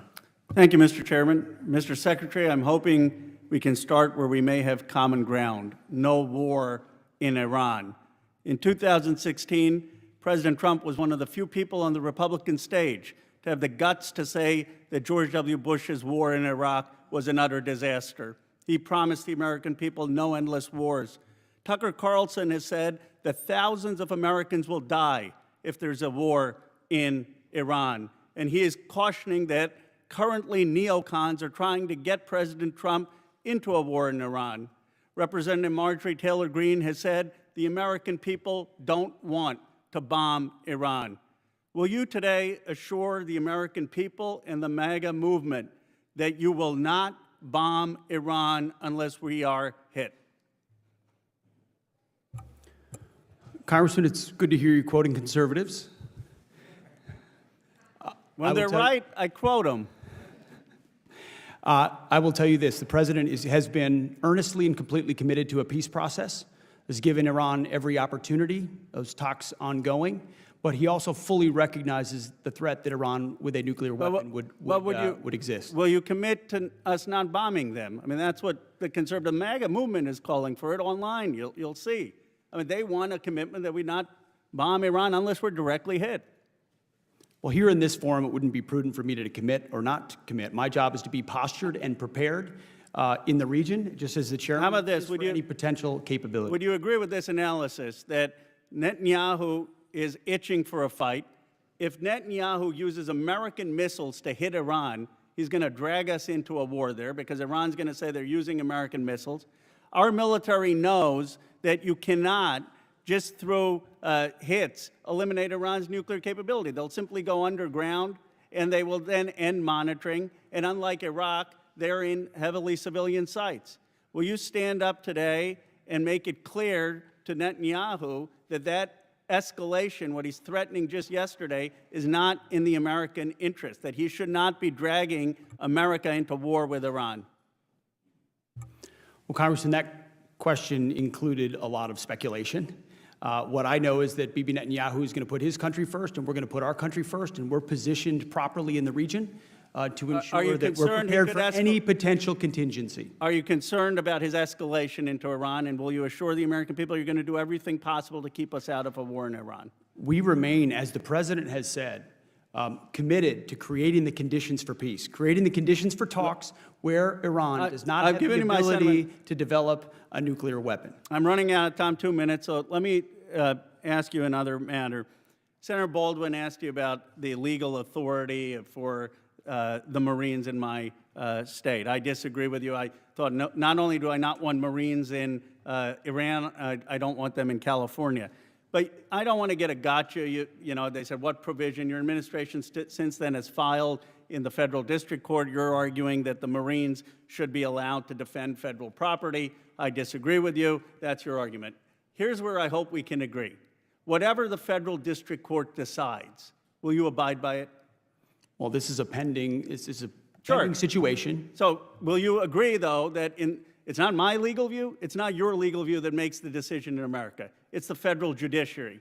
If the federal court in California and the San Francisco district judge orders a preliminary injunction, will you agree to abide by the federal courts? What I will tell you is my job right now is to ensure the troops that we have in Los Angeles are capable of supporting law enforcement in Sir, I agree with that, but will you? And we know can we you have the just assure? constitutional and statutory authority. That's fine, but to do that. can you just assure us that you'll abide by the decisions of the courts? We've I mean, always looked at the decisions of Well, the the vice president has said that he doesn't believe that the courts should be respected in military matters. This is not my lane, but we also recognize that the way in which the judiciary has expanded its powers. But can you during just the give a Trump simple? administration Okay, is let me quite ask you this: clear. two simple questions. You got 30 seconds. I'm not trying to trick you. I think it would assure the American people. Because it shouldn't be Ro Khanna's view of the Constitution, and it shouldn't be Secretary Hegseth's. It should be the Supreme Court and the federal courts. Can you assure the American people on two things? You will respect any Supreme Court decision on this matter about whether the Marines are constitutional, and you will respect the district courts when they rule before the Supreme Court rules. What I can say is we should not have local judges determining foreign policy or national security policy for the country. So you're not willing to say you would respect those decisions? What I'm saying is local district judges shouldn't make foreign policy for the United States. Gentleman's time's expired. Chair now recognizes the gentleman from Mississippi, Mr. Kelly.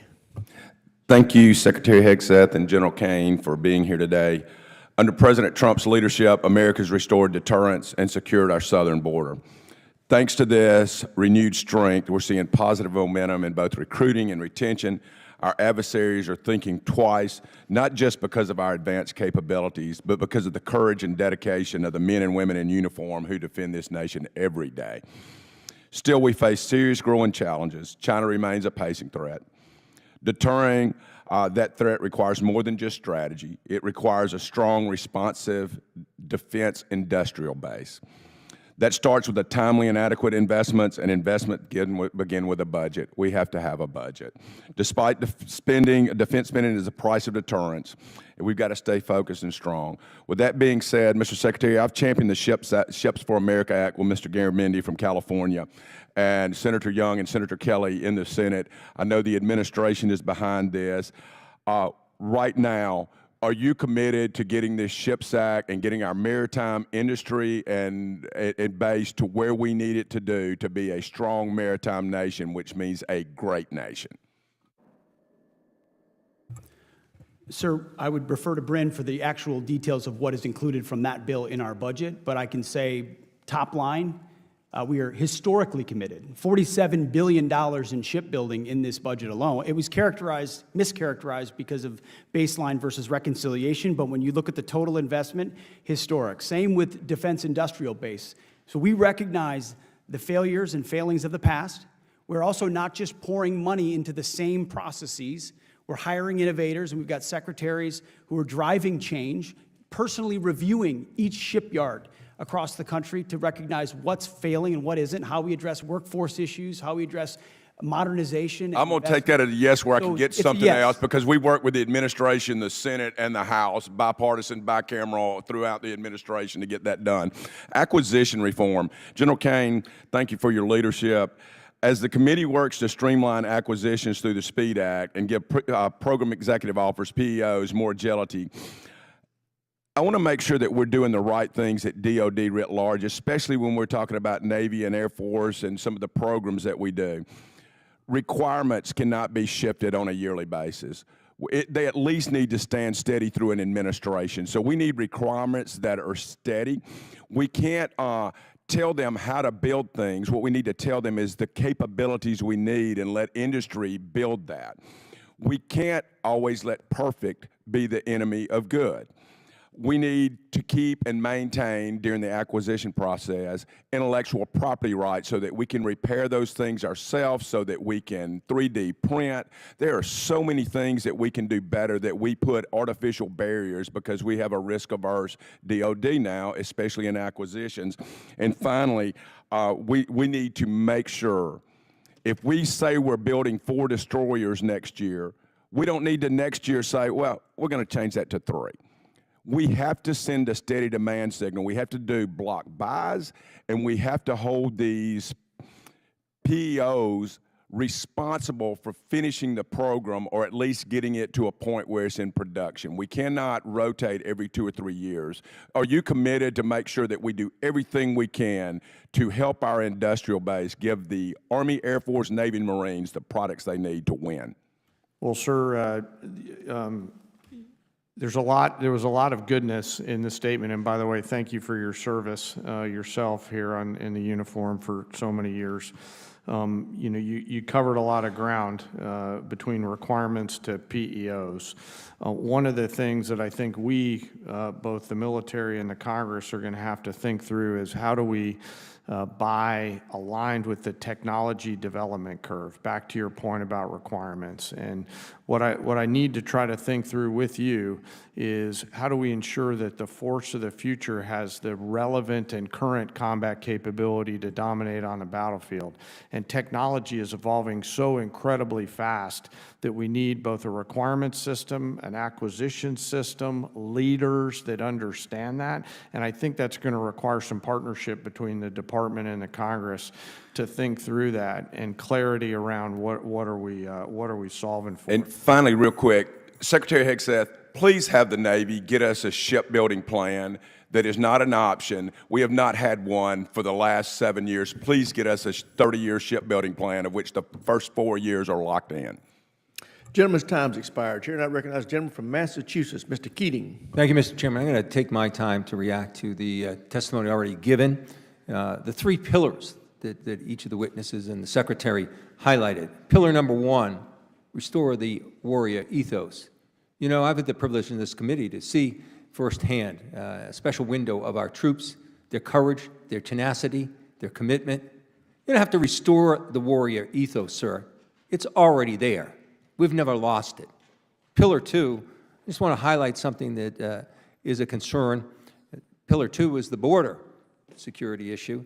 And among that, I'm really worried about the agreement with El Salvador that exists. I think it's very cloudy. We don't know exactly what they're getting in return for their commitment to house the hellhole prisons, in the hellhole prisons they have, people that are shipped there, transported there illegally. But there's problems with that. It violates the Constitution, number 1. It violates the First Step Act that President Trump paraded around and took so much credit for in his first term, he and his son-in-law, Jared Kushner. It violates the Leahy Law, which prohibits federal money to be used for prisons of that type. It violates the Foreign Assistance and Transparency and Accountability Act that our Secretary of State was a proud sponsor of, that demands taxpayer accountability for monies, because all we know is the White House has said they've given El Salvador, given their strongman, Bukele, $6 million. But then they're holding another $15 million in international narcotics and control and law enforcement to the side for prospective use here. And of concern, too, is we're now transferring helicopters, military assets, to Bukele. We're giving him helicopters. And I'm concerned about that. Supposedly it's there for humanitarian reasons. It's being taken away from the Drug Control Task Force dealing with the fentanyl issue. And now it's there for humanitarian reasons in Bukele's control. And I'm just worried about going down the road here. I think there should be strict oversight of what they're getting from the U.S. If that's not there, and there's dark money and dark assets being passed, we could have the makings of another Iran-Contra. Thirdly, the third pillar, deterrence. And I look to what every expert militarily, from a security standpoint, said is the greatest deterrent that we have with China and Russia, and our greatest weakness if we lose it. And that's the war in Ukraine. If we fail to support Ukraine, and Ukraine loses, that's a green light for China. That's just not my opinion. That's virtually every security expert. We have something China and Russia don't have. We have a coalition of 50 countries, 50, dealing together. They don't have anything near that. Yet, you've attacked that alliance. You said they're pathetic. You called them freeloaders. They have paid, and we want more money, and they're giving more money for their own defense, but they've given $199 billion towards Ukraine, more than the U.S., by the way. And they're not freeloaders when they came to our assistance at 9/11. They suffered thousands of casualties, several hundred deaths. They're young men and women, sacrificed to defend Article 5, the only time it was exercised for the United States. They're not freeloaders. They're dealing with that. And yet today, you attacked one of them saying that now you've confirmed that the U.S. has plans in place to invade the territory of a founding member of NATO, Denmark. That's not being strong. That's not being strong. It's also chaotic. This is the chaos cabinet when it comes to Ukraine. Secretary of the Treasury, Putin is a war criminal. Trump's chief negotiator, Putin is trustworthy. He's not a bad guy. Secretary of State, Putin was a war criminal, I guess, but now he's not. He doesn't know. Trump says Ukraine was the aggressor. The Secretary of State says Russia was the aggressor. You, sir, the Secretary of Defense, said Russia was the aggressor. The chair of Joint Chiefs said yesterday that Putin would even stop at Ukraine. The Trump ambassador resigned because of this policy, and I think Vice President Vance said it best. He said he doesn't care what happens to Ukraine one way or the other. That is not strength. That is not using our coalition. That is not deterrence. You're wrong on all your pillars. I yield back. Gentleman yields back. Chair now recognizes the gentleman from Nebraska, Chairman Bacon. Thank you, Mr. Chairman. I want to welcome all three of you here. I appreciate you being here, and I want to congratulate the chairman. I served 3 decades in the Air Force. I didn't serve with you, but many of my friends have, and they think very highly of you, so our congrats. Mr. Secretary, during your comments early on, I would say I agree with you. Homeland security, defense of the homeland is important. China is our pacing threat. I agree with that. But we never hear Russia. You didn't mention it in your comments up front. It's not just you, it's the entire administration. 2/3 of Americans see clearly that Russia is a threat, that they're the aggressor in Ukraine. It's in our national security interest that Ukraine prevails here, because Russia will not stop Ukraine. Just this week, Putin said that he would only stop the invasion of Ukraine if we pull out of the Baltic countries. I mean, this just gives you some insight to what Putin's thinking. What we see right now in the administration is some moral blindness here. We want moral clarity, and we want strength when it comes to Russia. Secondly, I also share concerns about the firing of the generals. Yes, it's currently very much your constitutional right to fire and hire generals, and the president has that right. But there's also decency involved here. I've known many of these people. I was served with most of these folks when I was a colonel and as a 1-star. I knew one as a captain. They served their whole adult life. And I think they deserved an explanation why they were fired. And I think the American people deserve that as well. And the impact on Cyber Command, having General Hawk fired. We groomed him for over a decade to fill those shoes. And I don't know that anybody can fill those shoes right now. It's going to take a year or two for people to get there. I really believe that the most happy people on the firing of General Hawk was Russia and China. Now for my questions. I'm on the Cyber Subcommittee, I chair that committee. We learn, and we know, and I know you all know, that Russia and China are attacking us every day. I also have learned that within the executive branch, there are very limiting rules of engagement on what Cyber Command can do in response. I would ask both the Secretary and the Chairman if you would review those rules of engagement and see if they're right. I think we should be carrying a bigger stick here when we're being attacked every day. So would you at least look at those rules of engagement and consider revamping them?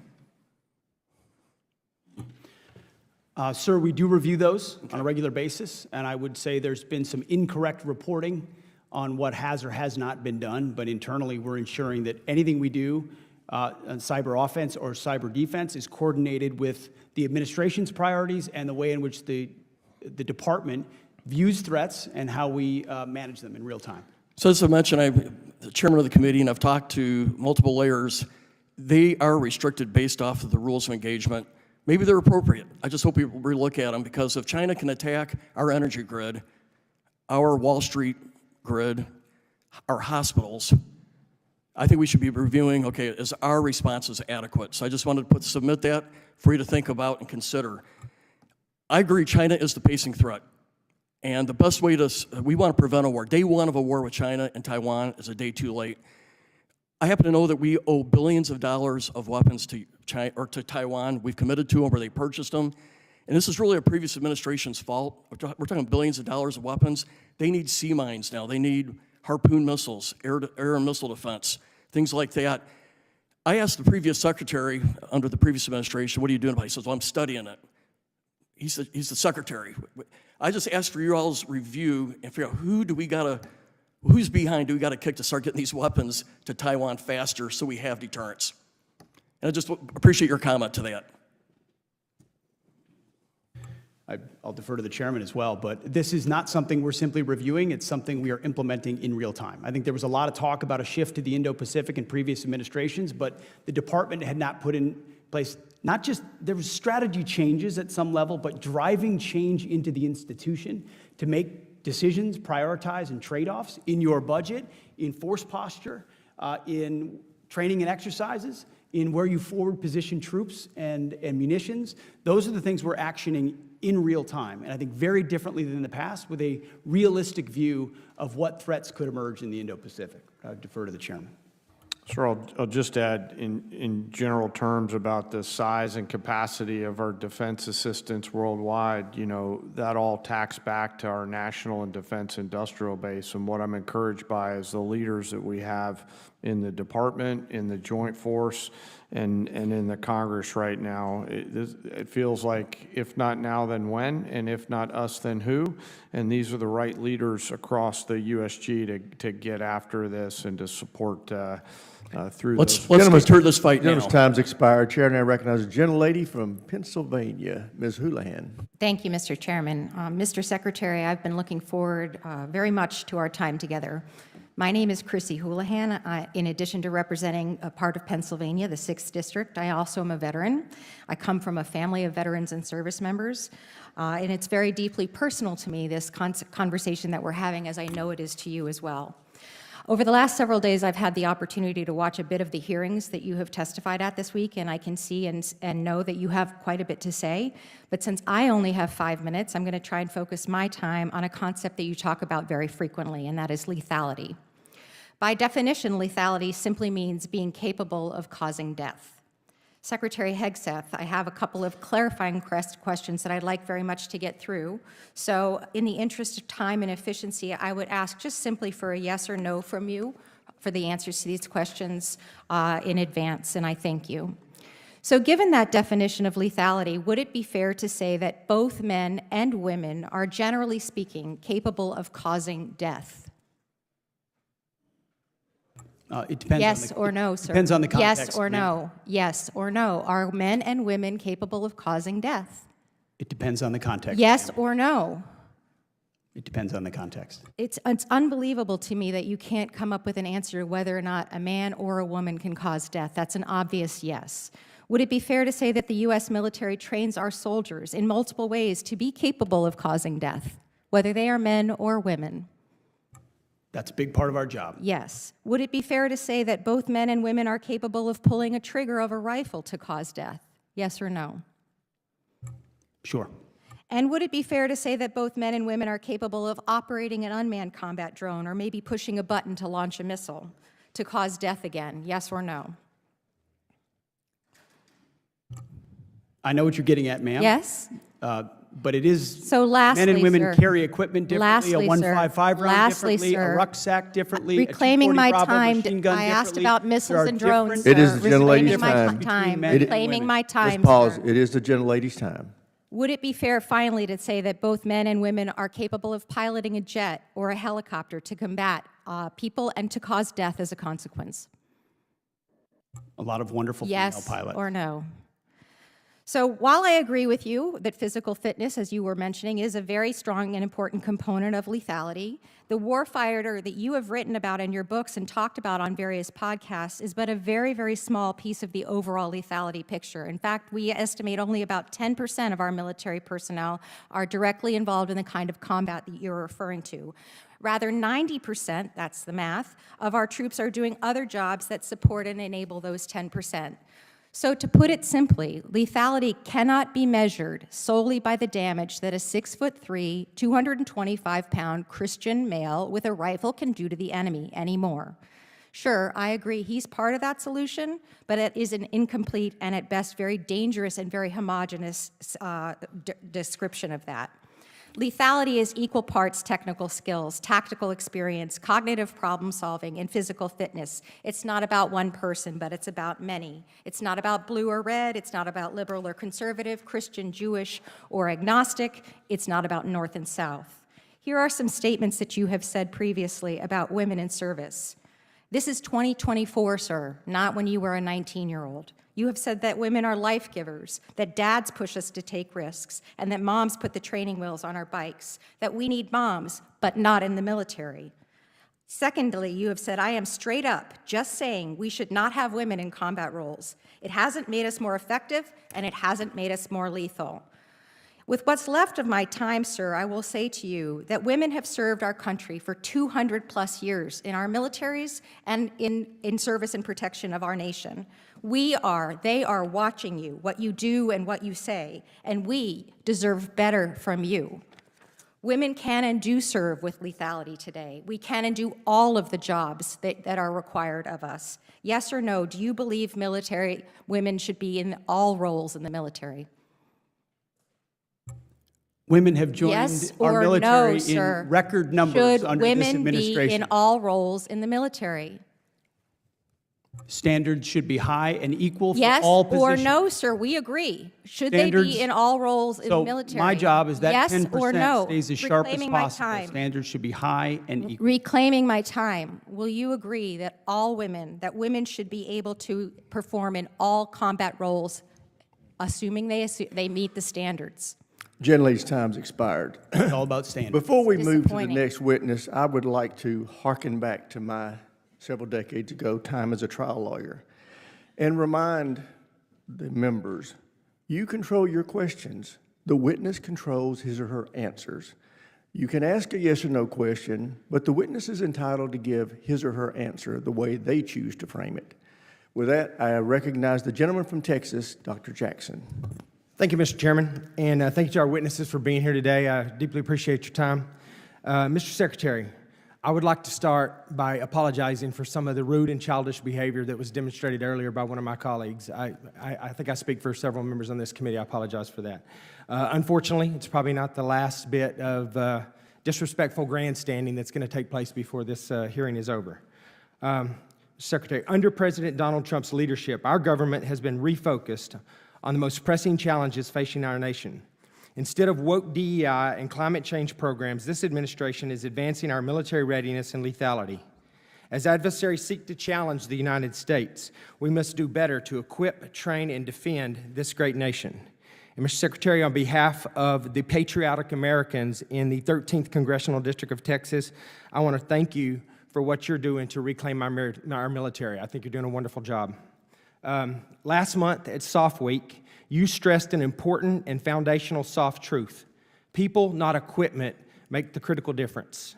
Our SOF community employ a number of capabilities and special expertise that bolster our ability to deter the PRC and set conditions, if needed, that provide the United States with distinctive advantages.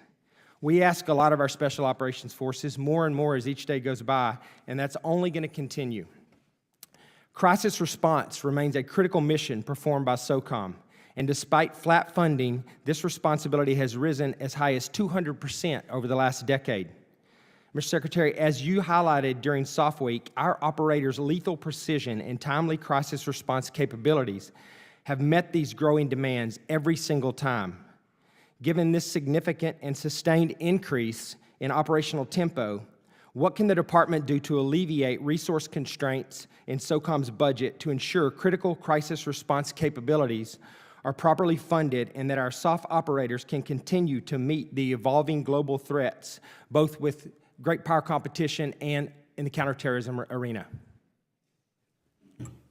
It's a great question, sir. I appreciate it. We start by listening to those units, to those men, what they're facing, what they need, what their families need, and then resource it.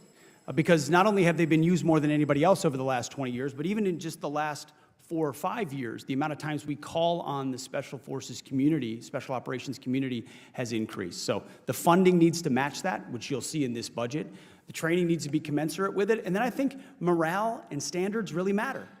There's a reason why we've looked at schoolhouses of some of our most elite Special Operations Forces and ensured that standards have not eroded. Because under the previous administration, for political reasons, in pursuit of political correctness, for other ideologies, standards were dropped, whether formally or informally, amongst certain communities, to sometimes reach quotas or sometimes for ideological perspectives. We want to ensure standards go up to the highest possible level. Anyone who can qualify meets those standards. And guess what that does for those units? It increases morale, increases unit cohesion, because they know they're as capable as they can possibly be. Thank you. General Kane, do you have anything to add to that? Sort of most of those matters are policies that my civilian leaders set and not something that the Joint Force weighs in on, as you know, and thank you for your service. Yes, sir. Thank you. And I will say that, we've had lots of discussions about this, and I know you're aware of this, but the Special Operations community is being spread extremely thin right now. And, SOCOM, JSOC, they're repeatedly and more often having to tell the geographic combatant commanders that they cannot do what they're being asked to do just because they don't have the resources or the people to do the job. So anything I can personally do, and I'm sure many others on this committee, we're willing to make sure that we can do that. And with that, Mr. Chairman, I yield back. Gentleman yields back. Chair now recognizes the gentleman from Colorado, Mr. Crow. Thank you, Mr. Chairman. Thank you, Chairman Kane, Secretary Hegseth, and Mrs. McDonald. You're doing a great job today, Mrs. McDonald. Secretary Hegseth, we have a lot of things in common. In fact, our careers started the same way. We were both infantry officers. We were both platoon leaders. We both deployed our platoons to combat in a counterinsurgency environment. There are very few better leadership training grounds in that experience, and it's that experience that I want to transport us back into time, back to Lieutenant Hegseth and Lieutenant Crow. There are a lot of things that make a leader and that make a unit effective. Would you say that unit cohesion is important? Unit cohesion amongst many is very important, yes, sir. It's an important element. And part of that is making sure that all members of your unit felt included in that team, correct? Far more important that every member of that unit felt capable to do the mission and united in that mission. But that they were included and felt part of the team as well. I wouldn't use the word inclusion, sir, but yes, they were cohering as a team, yes. And that you reduce tension and infighting and points of tension between your platoon members so that you can focus on the mission. That was a part of the regular job. Absolutely. That's why I've said that our diversity is our strength is the single dumbest phrase in military history. And words because are important. Our unity is our strength. And words, so unity amongst members, despite differences of backgrounds, race, whatever that is. And I agree with you on that. Together on a mission. And words, part of that is words are important and setting the tone is important, correct? When you're a leader. All aspects of leadership, mostly leading by example. Did you ever tell them your political affiliation? Guidance. Did you ever tell your platoon members your political affiliation? We certainly discussed lots of topics, and I'm sure my political affiliation. Did you ever ask them theirs? No, their political affiliation was never a concern to me. Because it's important that everybody feel included and that people weren't excluded, correct?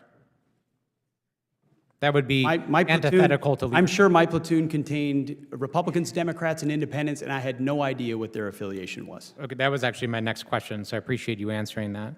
You led your unit in a counterinsurgency environment, and you interacted with civilians, correct? Interacted with members of the civilian population in Iraq, sure. Yep. And you were, in fact, a COIN instructor, a counterinsurgency instructor, correct? In Afghanistan in 2011 and 2012, I was the senior counterinsurgency instructor. And you signed off on a manual. There's actually a counterinsurgency manual that you signed off on and helped create. And your name is on that manual, correct? We were a part of creating a lot of content at the COIN Academy, yes. Do you remember this portion of the manual? It says, if you've killed 2 innocents, you've set yourself back more than you've moved forward. Do you still agree with that? I would have to take a look at the manual, but obviously no one in warfare is seeking to kill innocents. Okay. Because it's important to show why we're different from the enemy. Because we're not the enemy, right? We're different from our adversary. Would you agree with that? We have different morals and different values. We are not the enemy, sir. We have different morals and we have different values than the enemy. We have a code, a uniform code of military justice. So the answer to creeds that is inside our yes. formations that You're not trying to compare us to Al-Qaeda and ISIS, are you? We're different. I know the code of the United States military and army that I signed You up for. can't tell me and whether we're raised my different? right hand. You're not willing to say we're Of course different? we're different. Okay, thank you. It's absurd. That's why I'm trying to reconcile the fact that we learned many of the same lessons as platoon leaders about unit cohesion, making sure that people were included, that we didn't ask people's political affiliation, that we interacted respectfully with civilian populations, that what a leader says matters, that the tone you set matters, that we are not the enemy, that we are different from them, we lead differently, we have different morals. How can I reconcile that experience and those lessons learned from Lieutenant Hegseth to now Secretary Hegseth, where you say things like what you just saw here, making us equivalent on the same standards as our adversaries, doing the same things that ISIS and Al-Qaeda would do? How can you possibly reconcile that? I can't. And just the other day down at Fort Bragg in our beloved 82nd Airborne Division, sitting there while we politicize the military and pull our paratroopers into politics, booing elected officials, booing politicians with whom you disagree. It's antithetical to our values, and you, sir, Gentlemen, have changed. time's expired. Chair now recognizes the gentleman from Florida, Mr. Jimenez. Thank you, Mr. Chairman. Mr. Secretary, when you say that you want the military to have standards, high standards, is that for each job classification you are going to be setting the standards that that job classification merits? Sure. So if you're looking at combat arms, you're going to have a certain set of standards there that are very important. And that anybody who meets that standard is qualified to have that job, whether it be male, female, whatever race, political affiliation, et cetera. That is we've made that clear from day one, that those jobs are open to anybody that can reach the standard for that particular job. It shouldn't be lowered for any reason. Fair enough, but are you, when you're setting these standards, are you going to make sure that they don't set artificial barriers for entry for anybody? In other words, if you don't want a particular race or gender, you're going to set standards that kind of, push them away? Or are you going to be fair in setting your standards? The only thing that matters in the setting of standards is the capability to do the job. Fair enough, and I think that that's all we ask for. I'm going to transition a little bit, and you're saying about peace through strength. Our doctrine is peace through strength, correct? Yes, sir. And the only way that really that works is if your enemy knows that you will use that strength. Is that correct? Yes, credible and capable matters. And would you say that if you are ambiguous about using that strength, that actually invites not peace but war? Well, I think, sir, there are certain environments where strategic ambiguity is an important thing, but for the most part, your enemy or adversary needs to know you are capable and willing to use force if necessary. Yes, Fair enough. Would you consider Russia and China to be allies? Unfortunately, especially under the previous administration, the Biden administration, policies have driven Russia and China into an even greater alliance, yes. And so would you consider that anything that benefits Russia in its aggression would also benefit China? I don't know that I would agree with every characterization of that statement, but certainly if you're benefiting folks that are on the same side, that matters. Fair enough. Now, I commend you and the Trump administration for pushing our allies, our NATO allies, into defending more of Europe. In other words, it's their responsibility. They have a bear in their backyard. They need to understand they have a bear in their backyard, and that they need to protect themselves from that bear. But if that bear gets out of hand, will the United States come to its aid? Sir, the goal of this administration is peace in Ukraine. And there's no doubt about that, and we understand who the aggressor is in that I'm not talking about scenario. Ukraine. I'm saying if the bear, okay, and we are NATO, we're part of NATO, okay? If the bear starts getting out of hand and we're part of NATO, will the United States, fulfill its duties under NATO's obligation? Well, Article 5 is a real part of NATO. We acknowledge that, never have not. But at the same time, we have been very aggressive in reminding Europe it is responsible for its defense. No, that's not a small thing. Because the previous administration allowed. I'm not saying it's a small thing at all. Okay, I agree with it. The NATO nations need to be more involved in their own defense. I agree. They need to bear a big portion of that defense. But we're part of an alliance. But increasingly, not just a bigger part, but the lead of their defense on the continent, 80 years on after World War II. The belief of this administration is that European countries ought be able to build credible capabilities that the bear fears and worries about, not a continual backstop reliance on the United States of America for decades and decades and decades. And that's why a 5% commitment for European countries is a huge focus for this administration that only President Trump could have achieved. Because in a world of a lot of threats, you can't just continually stay in the same posture in the same places for the same reasons of the last 80 years. So we're encouraged by the investment of I've our only got a European certain amount of allies. time. I need to put this out, okay? I believe, like when we started out this conversation, okay, that it's imperative that that bear knows that, yes, Europe needs to protect itself, but that the United States will also demonstrate peace through strength in order to keep the peace in Europe, and I yield my time back. Gentleman yields. At this time, the chair would like to note that at approximately 12:30, the committee will recess for 15 minutes and reconvene at 12:45. Chair now recognizes the gentleman from Maine, Mr. Golden. Thank you, Mr. Chair. Secretary Hegseth, yesterday Admiral Kilby testified before the committee about the importance of fielding DDG Flight 3 ships. The anti-air ballistic missile radar capabilities are chief among the reasons why. I'm sure you know that you could ask just about any of the U.S. flagged merchant vessels that have been attacked by the Houthis or the Americans who were protected by destroyers when Iran attacked Israel with its large-scale missile attack, why these ships are so important. So we don't have a complete budget request from your department yet, but the word on the street is that it's going to request 0 new destroyers.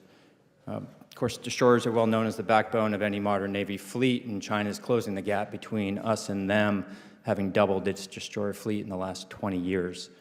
I'm also now hearing that the president plans to eliminate the frigate program outright. Yesterday, Senator Collins asked you about the absence of anything referencing destroyers in your FY26 spreadsheets that were delivered to Congress. You didn't really answer the question. Instead, you referenced a historic shipbuilding investment that is forthcoming. So just focusing on destroyers, there's really nothing historic about the 2 destroyers in the reconciliation bill. Just last year, Congress funded 3 new destroyers. We did 2 in FY24. We did 3 in FY23. So from my perspective, the reconciliation bill sets you up for an easy opportunity to increase the size of America's destroyer fleet. So I want to give you an opportunity to tell us what this committee could expect in the FY26 request pertaining to destroyers. I know you've been talking a lot about trade-offs, and in the short term, I would agree that maybe there's no immediate negative trade-offs there or negative effects of not requesting any destroyers, but in the midterm and long term, I think surely any gap in production of destroyers may come back to bite us. So I wanted to hear what your thinking is here. Appreciate the question, sir. We are procuring destroyers, and I would contrast the previous administration's budget, last budget effectively, which procured 5 ships. This one includes 19. I'm talking about destroyers only here. There's a plus-up of destroyers. We are reviewing the frigate program for reasons I think this committee is well aware of. Another one of those difficult decisions that we think we're in a place where we have to make them. Again, another program that was supposed to be off the shelf and reflecting something based on an existing design that was gold-plated time and time again and pushed backwards. So that is one of the things we are reviewing. But we call it historic because it's multiples of what we had before. Not all destroyers, because you've got a lot of back-end capabilities you need to invest in to be effective in the maritime space. But it does make a historic investment. You said plus up. When you say that, are you referencing the 2 destroyers in the reconciliation bill? Yes, sir. And so that would be a plus up on top of forthcoming requests for more destroyers in the FY26 budget request. I would have to, Bren, how would you break that down? Yes, sir. So our budget, as the Secretary says, is 1 budget, 2 bills. So the 2 destroyers he's referencing are the 2 in the reconciliation bill. Okay, so again, does that mean that you will request additional destroyers as part of the FY26 NDAA and appropriations process, yes or no? When we built the budget, sir, the 4-month review that the Secretary referenced, we found a requirement for 2 destroyers in FY26, so the budget only requests 2 across both bills. Yeah, absolutely. The Navy's been planning to get 2 destroyers in FY26 and FY27.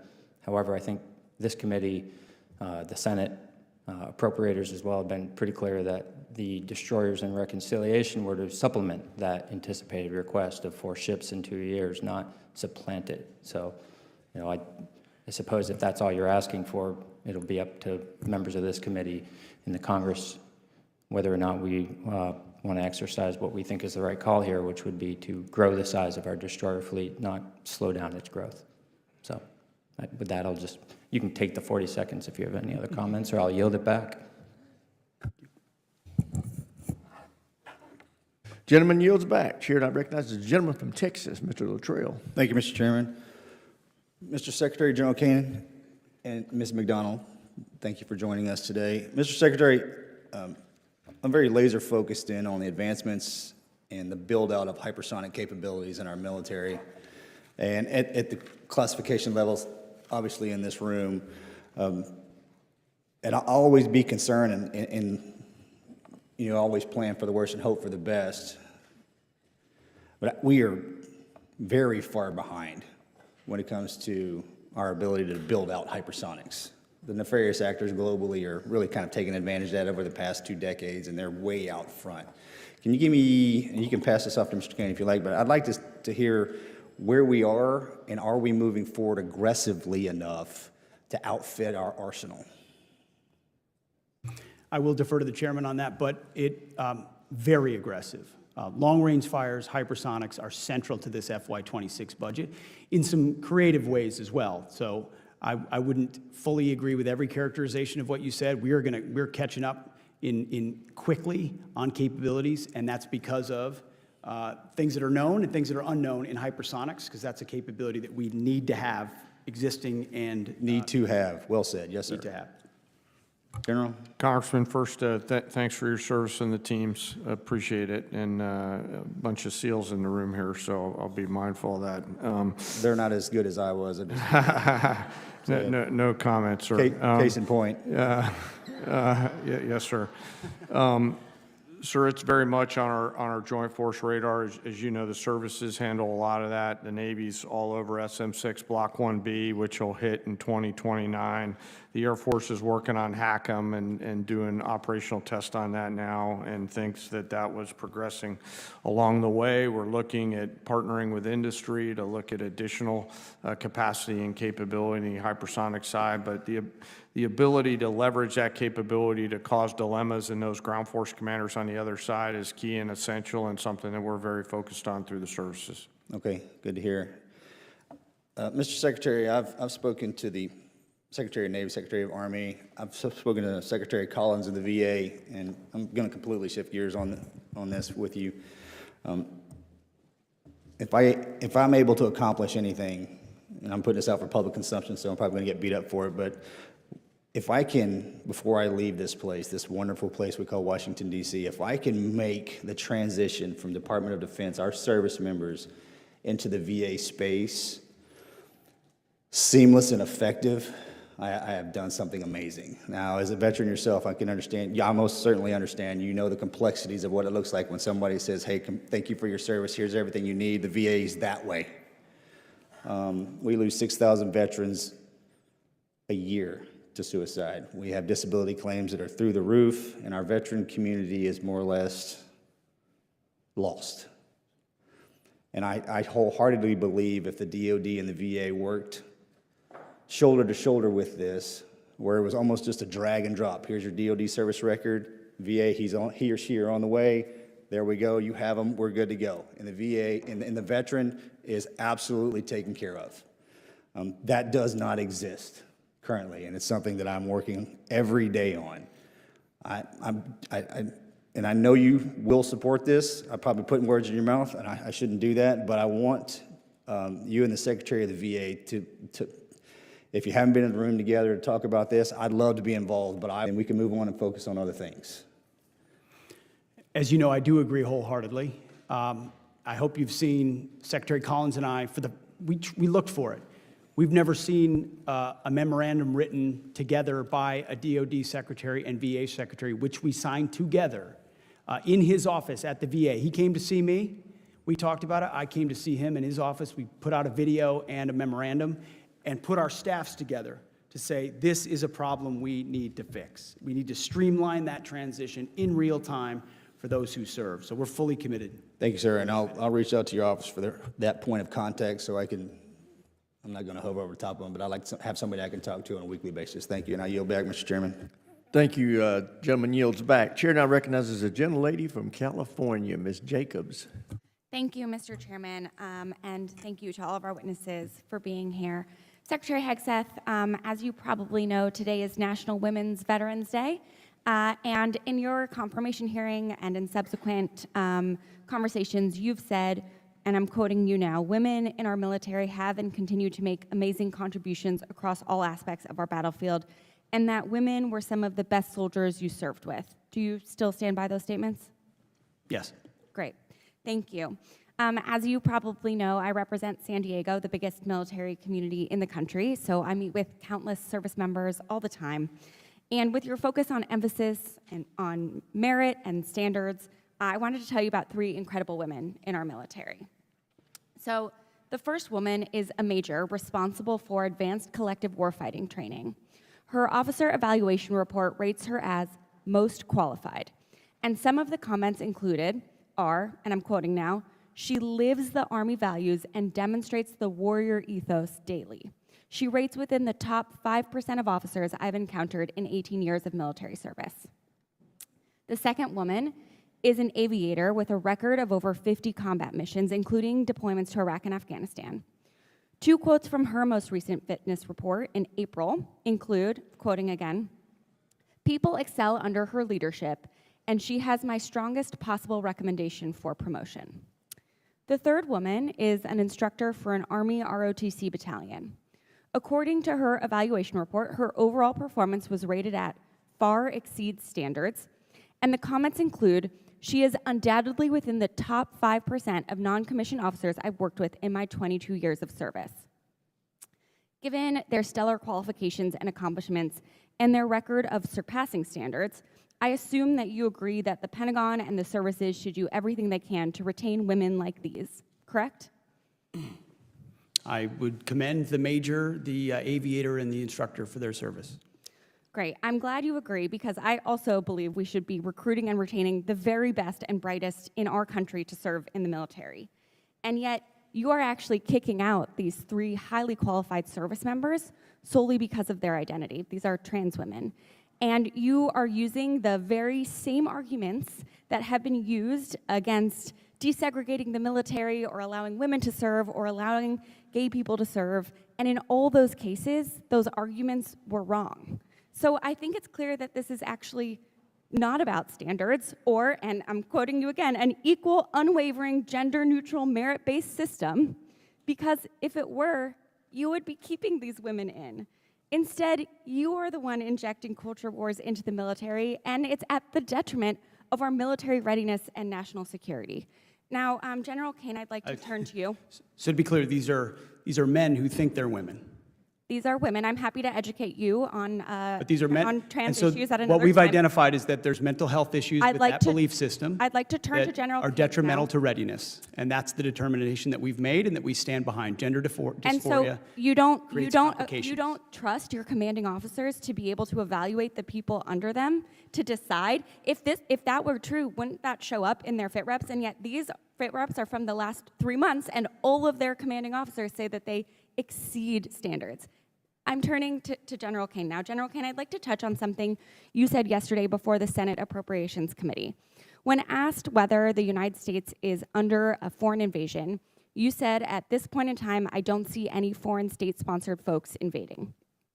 Despite that testimony, 2,000 National Guard troops have been federalized and deployed to Los Angeles, and 700 Marines from my community of Southern California are now on the ground there as well. And on Tuesday, President Trump, flanked by hundreds of uniformed troops, said they are there, said this is the reason they are there. They are there, I'm quoting now. Generations of Army heroes did not shed their blood on distant shores, only to watch our country be destroyed by an invasion. General, have you personally informed the president that according to your own assessment, there is no invasion? Ma'am, first, the definition of an invasion, whether or not that's a policy, that's really a policy decision. And, from a military-only perspective, I, stand by what I said yesterday.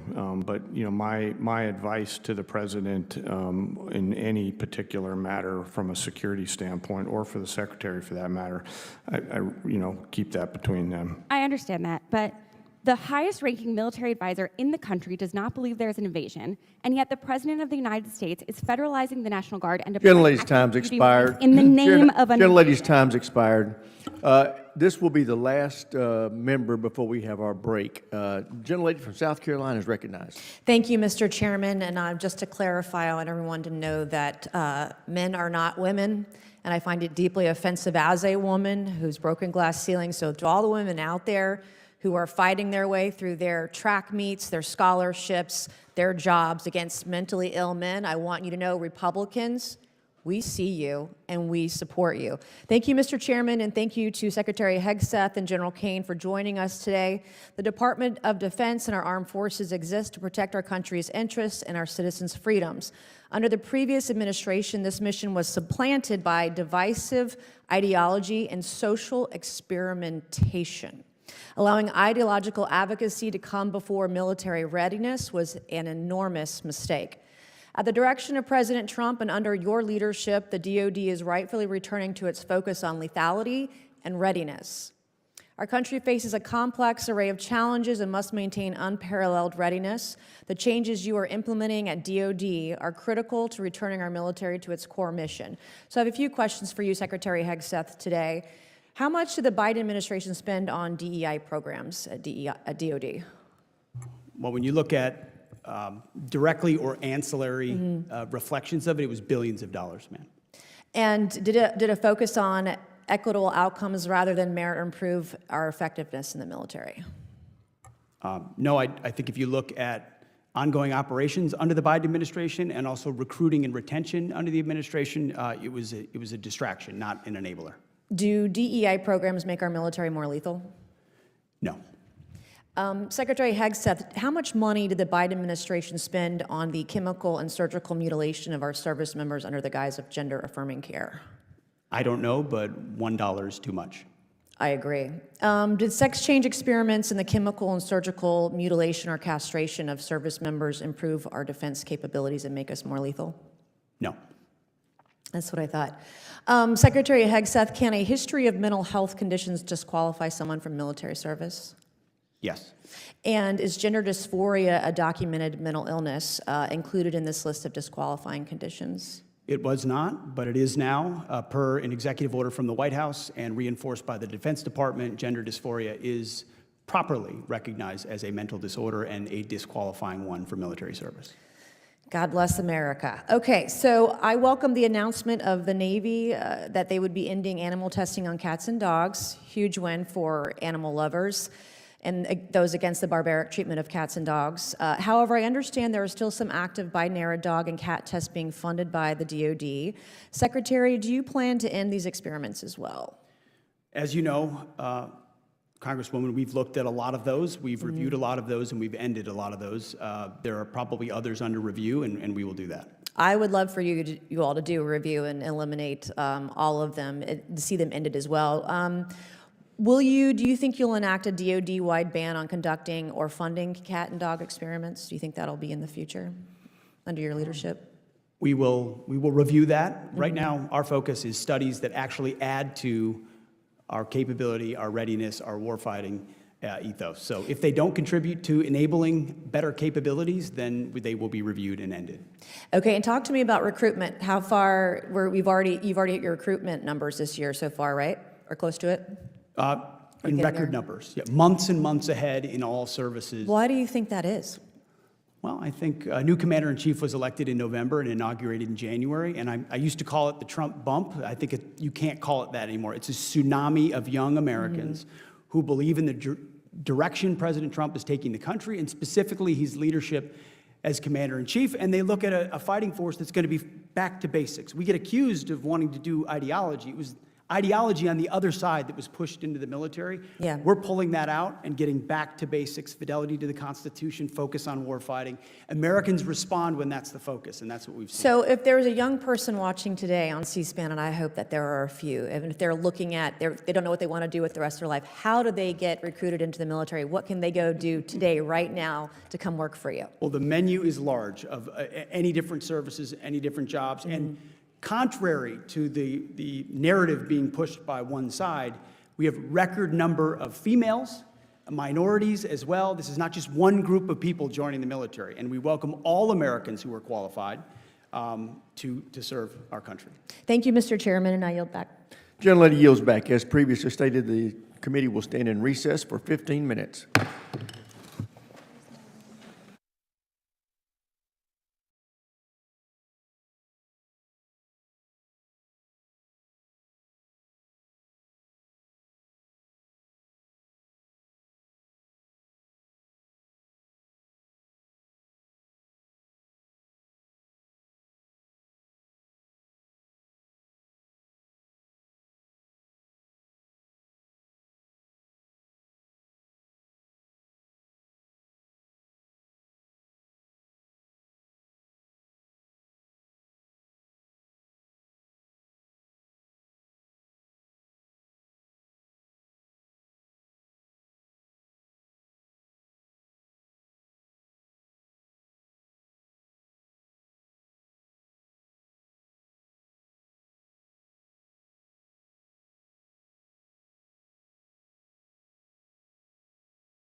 Hearing will return to order. The chair now recognizes the gentlelady from Washington, Ms. Strickland. Thank you, Chairman Rogers. I represent Joint Base Lewis McChord, home to over 40,000 active duty service members and their families. JBLM is the Department of Defense's most important installation for projecting power into the Indo-Pacific region, hosting the Army's First Corps and 1/3 of the Air Force's entire C-17 fleet. I want to start by recognizing the Army's 50th birthday. I am an Army brat myself. My father served in the military. He joined the Army when it was segregated, and he continued to serve when President Truman desegregated, something that probably would have been defined as woke back then. I could not be more proud of the soldiers who make up the Army what it is. And as part of the celebration, the Pentagon is going to host a day-long festival and parade estimated to cost up to $45 million. Department of Defense officials have described this as a generational recruiting tool and a plan to highlight every era and legendary leaders throughout Army history. So, Secretary Hegseth, do you plan to include displays of Colin Powell, our first Black chairman of the Joint Chiefs of Staff? Will you include displays about the Japanese-American 442nd Regimental Combat Team, one of the most decorated units of all time? Will you include displays about Major General Charles Calvin Rogers, whose Medal of Honor your department previously labeled as DEI? Recent articles by Stars and Stripes, Military Times, and others outline how your team has gone to great lengths to wipe out references of these American heroes. I'm incredibly concerned and actually disappointed that you will continue trying to tell an incomplete story about the Army's proud history, especially when you consider that 40% of those who are serving, who are enlisted, represent minority communities. So I'm going to ask you, sir, to talk about these things and will they be included? And then I have another question after that. Go ahead. Well, Congresswoman, I do not accept your insinuation that we would seek to disclude any race or group of people in representing 250 years of incredible service of the United States Army, including your father's, which I thank him for. We're proud that we're going to put on full display the Army's military might 250 years on, which is a demonstration of American freedom, power, and commitment. And I agree. Are these three people that I mentioned going to be included in this celebration? This is a parade demonstrating military capabilities through the years, including to today. Yes, and there will be exhibits. So will these folks be included, sir? Well, I think you'll be heartened to know that the Secretary of Defense is not involved in choosing individual exhibits in the celebration, but our team has put in a great deal of effort to make sure the Army's history is well represented. And I'll say this, as a part of the reason I'm sitting right here and I put on the uniform is a parade that went through my parents' hometown in Wanamingo, Minnesota. Blink and you miss it, nothing farm town. Absolutely. Now, I'm talking about the exhibition, sir. I'm talking about the exhibition. Are you going to include Colin Powell, the Japanese-American 442nd, or Major General Charles Calvin Rogers? That's my question. I'm sure we will include a cross-section of a lot of incredible Americans and possibly all of them too. I have no idea. So you have no idea, or I'm going to take that as a no. All right, next question. Let's talk about Ukraine and Russia. So we know that Russia started this war. They have long been an adversary of the United States. And at the same time, you heard the president make some really interesting comments, including not including Russia in the widespread random tariffs. So I think one question I will ask you as we talk about wanting peace, because we all agree that's a desired outcome, do you and the president support surrender to Russia by Ukraine as your definition of peace? Ma'am, no one has talked about surrender. We're talking about a negotiated peace. So does that mean that you're okay with Russia keeping this territory that they're trying to take so they can march on to one of our NATO allies? Ma'am, I think the situation is unfortunate, unleashed by the previous administration. But everyone that talks about winning and prevailing has yet to present to me a plan that's going to push the Russian army out of those territories. So, sir, I appreciate you talking about the previous administration often, but we are now in this administration. So as the person who serves at the pleasure of the U.S. president, do you believe that Russia is a true adversary, and is your definition of peace going to be surrender of Ukraine from this invasion? Ma'am, I've never said surrender, and we're prepared to negotiate what we hope will be a lasting peace. Thank you. I yield back. Gentlelady yields back. Chair now recognizes the gentleman from Guam, Mr. Moylan. Thank you, Mr. Chairman. Thank you to our distinguished witnesses, Ms. McDonald, Secretary Hegseth, and General Kane for your service and appearing before us today. Secretary Hegseth, I also want to thank you for visiting Guam, and it's great to see you once again, sir. Thank you very much. I appreciate your keeping an eye on the Pacific Deterrence Initiative, sir, and wanting to make sure that our construction mechanisms that you have in place to ensure we maintain our time and budget on the Pacific Deterrence Initiative, sir. Well, thank you for the question, sir. It was great to visit you. I will say a big part of that is focus and attention and time, and I was struck, not to be critical of any of my predecessors in this context, but that it had been over 20 years since the Secretary of Defense had visited Guam. It was one of the first places we felt like we should go because our focus is in the Indo-Pacific, and the troops we have there, the capabilities we have there, the facilities we have there, the forward posture we want to maintain there, Guam being a central part of that. So seeing is understanding. We came back from that with an even better understanding of what that island and other parts of multiple island chains needed to consider deterring China. And our group went right to work in your fight. I thank you, and I also ask for your continued support. Our main workforce there is the H-2B workers, which we'll be looking at to extend once again with your support. So thank you, Mr. Secretary.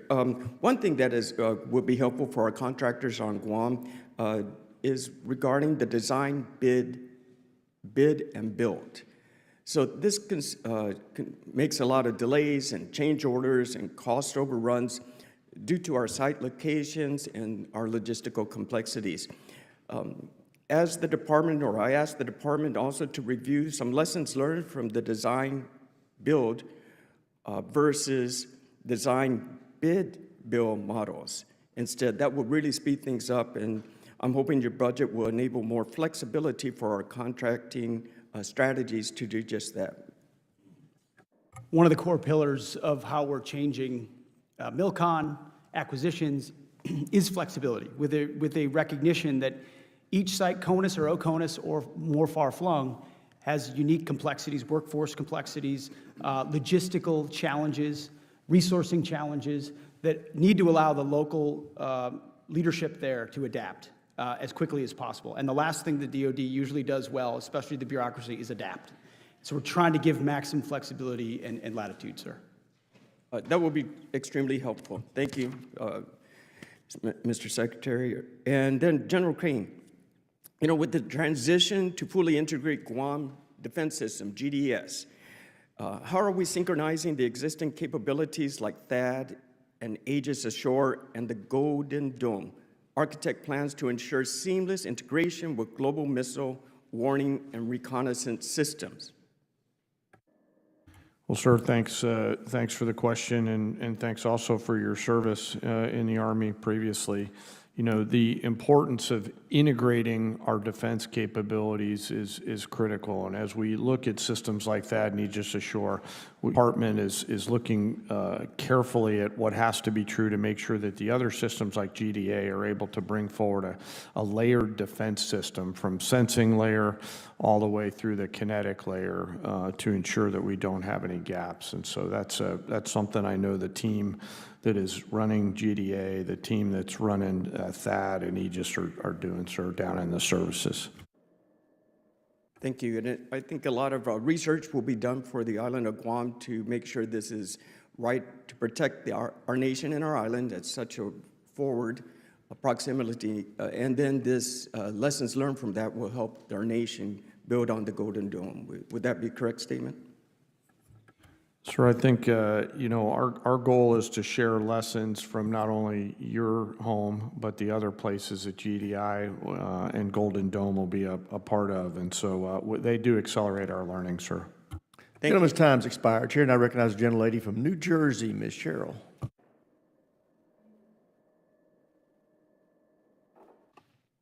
Thank you, Mr. Chairman. Secretary Hegseth, Chairman Kane, thank you both for being here today. Mr. Secretary, your testimony over the last several days before Congress, I've heard you speak about all of your supposed accomplishments from your time at the Pentagon. I have to say, your training at Fox News has let you spin months of dangerous dysfunction and incompetence into catchy phrases like restoring the warrior ethos and increasing lethality. But the truth is, it's really been chaos at the Pentagon under your leadership. You've clearly shown you're unable to manage the Department of Defense, but what I'm most concerned about are three specific areas: your operational incompetence, your managerial incompetence, and your budgetary incompetence. So let's start with operational. According to news reports, in your first week on the job, you got confused in a National Security Council meeting and thought President Trump wanted you to stop all aid to Ukraine. In a well-functioning administration, you would have asked for clarification before making that seismic policy shift, but instead you ordered vital military aid heading to the front lines turned around, costing the U.S. millions of dollars, and depriving Ukrainian soldiers of equipment they needed to fight Russia. So, Mr. Secretary, can you explain how exactly you misunderstood such a monumental presidential order? One of many fake news headlines we've dealt with. So, President Trump told you to halt military aid to Ukraine on January 30th? As is often the case, highly ideological and very ill-informed reporters love to speculate about things they know nothing about in order to spear President Trump and myself. So it sounds like actually the reporting is correct, because I will say, if it wasn't a mistake, why did aid restart only a few days later? Again, we would take complete issue with what would some call reporting and others call a hatchet job. So why did aid start just a couple days later? I'm saying the reporting is inaccurate, ma'am. I don't think that's correct. So let's move on to your managerial incompetence. I think we can see why you misunderstood the president, because you're obviously misunderstanding my questions. Less than a month into the job, you fired the chairman of the Joint Chiefs, C.Q. Brown, and the chief of naval operations, Lisa Franchetti, without cause. And to this day, you still have not provided an adequate explanation for removing them. As far as I can tell, you fired C.Q. Brown because he was black and Lisa Franchetti because she is a woman. So nearly 4 months later, we still don't have a new nominee for Chief of Naval Operations. News reports, and you can contest it, but I'd love to hear your answer, say that you haven't nominated someone because qualified admirals keep turning the position down. So tell me, Mr. Secretary, when will Congress receive your nomination for the next chairman of the next chief of naval operations? Ma'am, with all due respect, I would suggest not believing every headline you read. With all due respect, I'd like your nomination. When will we see it? There has not a single admiral or any military official has turned down a position that's been So when will we see provided. your nominee for the chief of naval operations? In due time, for all the right reasons. Again, I think we've seen the managerial incompetence. Okay, let's move on to budgetary incompetence. You missed the deadline to submit a draft defense budget to Congress, which makes it impossible for us to complete our work on the NDAA or appropriations, and makes it more likely you'll receive delays in funding you need for new acquisitions, programs, and other priorities. Additionally, you're blowing money on poorly conceived operations and vanity projects for President Trump. Retrofitting the Qatari jet to serve as Air Force One will cost about $400 million. The parade in D.C. this weekend will cost upwards of $40 million. Your bombing campaign in Yemen cost about $1 billion, and a week later they were having missile strikes in Israel. Your operations in L.A. will cost tens of millions of dollars, and you claim to be cutting costs at the Pentagon, but all I see are wasted dollars better spent addressing our most pressing threats like China. So, Mr. Secretary, what priorities have you cut funding for to pay for these projects? Ma'am, I would just say your list left off securing the southern border. So, Mr. Secretary, what priorities have you cut funding for to pay for these projects?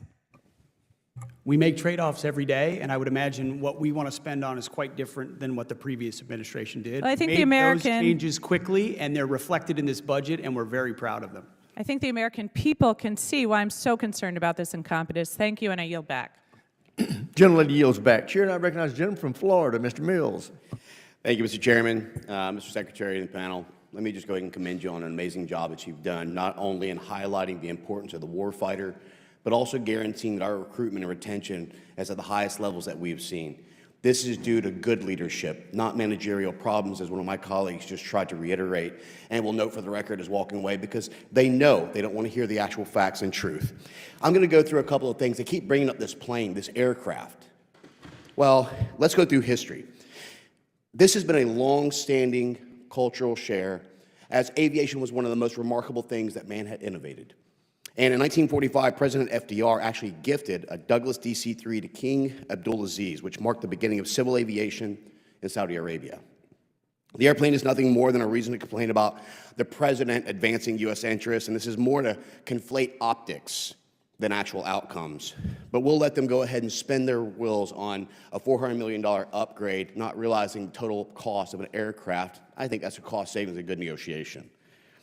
Now, they talked about the Golden Dome. There's a lot of things that's intentionally left off operationally and classified to ensure that we can keep the sovereignty and protection of our nation without our adversaries actually knowing it. Our colleagues know this, but they want to try and highlight it in a way that brings about that you're trying to hide or not be transparent, as opposed to operational and communication security. But what they should be realizing is that there's a real violation of the 1962 Outer Space Treaty.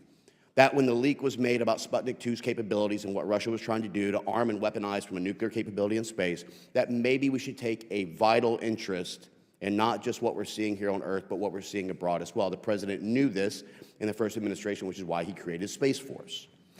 I'll also go ahead and talk about DEI. Our recruitment and retention is high because we're no longer factoring diversity, equity, inclusion. We're focused on increased lethality, readiness, and being properly equipped. The warfighter ethos that he claimed was so intact.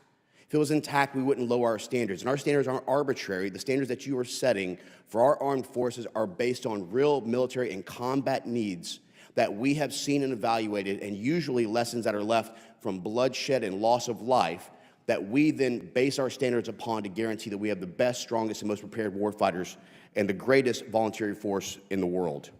With procurement reform, I love the fact that you're going after the ideas that it's not about trying to have the most expensive at 100%, but what actually functions, works, and saves cost effectiveness and readiness, and having it on the table for our warfighter now, not in 5 years from now. So again, a great achievement. When we talk about recruitment and retention, one of the things I wanted to bring up, and I hope that you'll address, is those who are, in my opinion, unconstitutionally purged from our military for actually having their medical and religious rights denied. And I would like to see these individuals who are wrongfully purged given the opportunity to not only return to serve in our armed forces and our nation, not a political agenda, but to also have the ability to be re-incentivized by having back pay, full benefits, and being able to be returned to the ranks that they deserve without it being politicized. You know, I think that we should start naming a lot of our cities in Texas and in New Mexico and Arizona something that was by a Ukrainian city. Then our other colleagues might actually care about the protection of our borders. This is one thing that you've actually done great by sending our military down there, and we have a 600% increase in apprehension rates and a complete decrease in human and sex trafficking and fentanyl and opioids that are killing Americans by the thousands. Now, when it comes to the cartels, the president has designated our cartels, rightfully so, as a foreign terrorist organization. What can Congress provide to DOD in order to better support the mission, the physical security of service members in the southern border, and is there a possibility of maybe a Title 55, Title 11, Title 10 combination to be able to work with DOD and the IC to be able to start going after those cartels? Well, I appreciate those comments, sir. And as I mentioned earlier, it wasn't really an authorities issue when it came to securing the southern border. The previous administration claimed they needed new policies. No, we needed a new president who was serious about it, and so we have focused on it, rightly designating those criminal cartels as foreign terrorist organizations. Right now, we believe we have those authorities. If necessary, we would come to Congress for additional ones. Thank you so much. And again, I want to commend you as well on the operations against the Houthis. The previous administration had delisted as a terrorist organization, which was disrupting 12% of global trade, in addition to the Bidenflation that was sinking the middle class. So thank you for what you're doing. We stand by to support you. I'm going to support you from day one, as I always have. Keep fighting, and let's go ahead and go after the war fighters. Thank you. I yield back. Gentleman yields back. Chair now recognizes the gentleman from New York, Mr. Ryan. Thank you, Mr. Chair. Thank you both for being here. We have all worn the uniform. We've all served in combat. we all love our country, we all revere our troops. And I really want to speak with you both, not as partisans, but as patriots. And I want to talk specifically about the events at Fort Bragg the other day. General Kane, I want to start with you. As a junior officer, were you ever required to make a pledge of political loyalty? Yes or no? Sir, as you know, we have an apolitical I have limited military, time. so, no. Thank you. At any time in your 30-plus years of incredibly distinguished service, did you have to make a pledge of partisan or political loyalty? No, sir. Thank you. Did you ever serve in any unit or command at any level where service members were required to make a pledge of political loyalty? No, sir. Thank you. And I want to commend you. You've been on the record on this, including in your confirmation hearings where you clarified, quote, "I've never worn any political merchandise or said anything to that effect." I appreciate that. That is the standard, and I commend you for saying so and continuing to model that. General Kane, one last question for you. Should soldiers have to pledge political loyalty to participate in an event with our commander-in-chief? Yes or no, please? Sir, I'm not, first, no. I'm not aware of any time in history that soldiers, sailors, airmen, Marines have been asked to do that. I think. I'm sorry, General. I do want to, just in the interest of time, I want to talk about what happened at Fort Bragg 2 days ago. There was guidance put out, and this has been verified by multiple independent news outlets, saying, quote, these are to the soldiers of the 18th Airborne Corps and the U.S. Army. If soldiers have political views that are in opposition to the current administration, then they need to speak with their leadership and get swapped out. This is swapped out of the event with the president. In addition, in an incredibly disturbing incident, there was a pop-up shop selling MAGA merchandise on post at Fort Bragg. And to summarize this, there was a commander from Bragg who said on the record, quote, "This has been a bad week for the Army, for anyone who cares about us being a neutral institution. This was shameful." If those are the facts, and I know the Army is investigating at least the MAGA pop-up shop, is that appropriate, General Kane? Sir, I haven't seen any of these reports. I'm not familiar with them, but as I mentioned earlier and in my confirmation hearing, the nation demands a apolitical, nonpartisan military. I appreciate you saying that and happy to share those reports. Secretary Hegseth, are you familiar with DoD Directive 1344.10? Political activities of the members of the armed forces? Well, first off, I don't buy into your yes or no? insinuation Are you familiar that pledges with, are being done under this administration. That's I reclaim my insinuation. time. Are you familiar with this DoD directive? There's never one time in my service or in this Mr. Defense Secretary, Department. will you please answer I'm answering your these question questions? where politics has been considered for service members. Are you familiar with this directive? Yes or no? Which directive? DoD Directive 1344.10. I'm happy to provide you a copy. There's even a one-page red and green cheat sheet. Are you familiar with it? This is the same directive from when we were all in uniform. I'm sure I am. Has anything changed in that directive under your guidance, given what happened 2 days ago at Fort Bragg? Is there a new policy change that we're not aware of? Again, I totally reject your insinuation. Is there a policy change to DoD Directive 1344.10? I know what you're attempting to insinuate, but there's I'll been take no that as a policy no. change and there is no policy. Mr. Secretary, have you ever worn a MAGA hat in front of the troops? I own plenty of MAGA hats, but I don't. Have you ever worn one in front of the troops at an official event? I don't believe aware so. of. I don't believe so. Do you think it's appropriate for the President of the United States to wear political merchandise, including a MAGA hat, at official events, including West Point commencement? The commander-in-chief Yes or no? can wear whatever hat he wants to include the phrase, "Make America Great Again," because I would like to make America great again as well. So you think that's appropriate? The commander-in-chief has the right in front of his troops to wear whatever he'd like. Okay, I strongly disagree with you. And I urge you both, especially you, General Kane, as we see an increasingly political rhetoric, including from the Secretary, to please, for the good of our troops, this is an incredibly difficult moment, and we need leaders like you to continue to echo the apolitical nature. I have 12 seconds. Mr. Secretary, I don't say this lightly. I have to say this on the record. I think your tenure as Secretary of Defense has been shameful, and weak, and you should resign. I yield back. Gentleman's time's expired. Chair, and I recognize gentleman from Texas, Mr. Fallon. Mr. Secretary, we'll have a little bit of time to talk about all that. General Kane, is it true or not true that in 1988 you were at Plattsburgh Air Force Base as an ROTC cadet? Yes, sir, I think I was, yeah. Do you recognize the person that you're addressing right now? Yeah, I actually do. Yes, sir. Please don't tell anybody how we did out there. We did. We were athletic officers in 1980. Yes, I we were. believe you worked for me at the time. I did, sir. I still do. Kinda, yeah. And just for the record, there was a Commandant Award recognizing the best cadet of all 200, and they got that right because it was the man sitting in front of me, General Kane, who won that. So I got out as a captain, so you're winning. General Kane, I want to talk to you about the lessons learned in Ukraine and how important that is. I also sit on the Intelligence Committee, and how we can best deter in the Indo-Pacific, because that is of vital import. We don't want to get into a war with a peer adversary. And then if you could also just touch on the importance of innovation and acquisition reform. Yes, sir. As I've talked about before, the entrepreneurial spirit out there in Europe is one that we've all learned from. And as we look at creating multiple simultaneous cognitive, fiscal, and physical dilemmas for our adversaries around the world, we have to take that same entrepreneurial spirit and bring it back here to our nation, both in our national and our defense industrial base. So the importance of mass scale, building a DIB and a national base that can provide the combat capability that our warfighters need at the tactical edge is something that both the Secretary and I, as well as the services, are very focused on.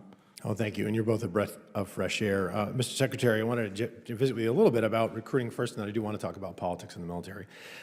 We have seen recruiting bump, thank the Lord, over the last 3-4 years. It was a crisis. And if we didn't solve it, I don't know what we're going to do. So I would like to ask you, because I've asked each of the secretaries of each branch to really do a deep dive and come back to Congress and let us know, because I want to start with doubts and end uncertainties. Find out the reasons why the change, whatever they may be, because whatever we're doing right, we need to continue to do so we don't get in this situation. And if you all need some extra funding, if you have folks that are willing to come in, I would rather have a few more than a few less. And also want to talk about the fact that I think you are a breath of fresh air, not only the general, but yourself, because the first thing that you said to us was you are going to reintroduce war fighting into our military, and you specifically said that you did not want to see politics infest, because we had people up here in the last few years that were clearly like a Democratic general. I never want to see that again. I don't want to see a Republican general. I want to see American generals, and American generals only ever address us. And I thought it was a travesty, and I have a case in point. We have here, this individual was, I believe, a major in the Army, was exalted and venerated above all 2 million active and reservists by the DOD, the former DOD. Why? Was there any excellence that was done? Was there a life saved? Was there a computer program written by cyber? No, it was because this person was transsexual, and they had a political flag in uniform, and they were waving it. That was disgusting, not because there was a transsexual, because that was a political statement, and this person did nothing of excellence at all to be recognized. And instead, we should be venerating people like Gary Gordon and Randy Shugar, who gave their lives to save Mike Durant and won the Medal of Honor. That's the lethality. That's what will deter the Chinese, and that's what will deter our enemies. And I'd like to give you 1 minute and 13 seconds to expound on that and maybe answer Mr. Ryan. Thank you. Well, amen, and you're exactly right. That's precisely what we want to return to and restore. And every accusation and insinuation that is politicizing is blatantly false, and they know it. Ultimately, there were ideologies and particular political perspectives being injected into our forces. Call it political correctness, call it DEI, call it CRT, call it what you want. They were being injected in. Our job has been to remove those political ideologies and go back to basics. High standards that are the same.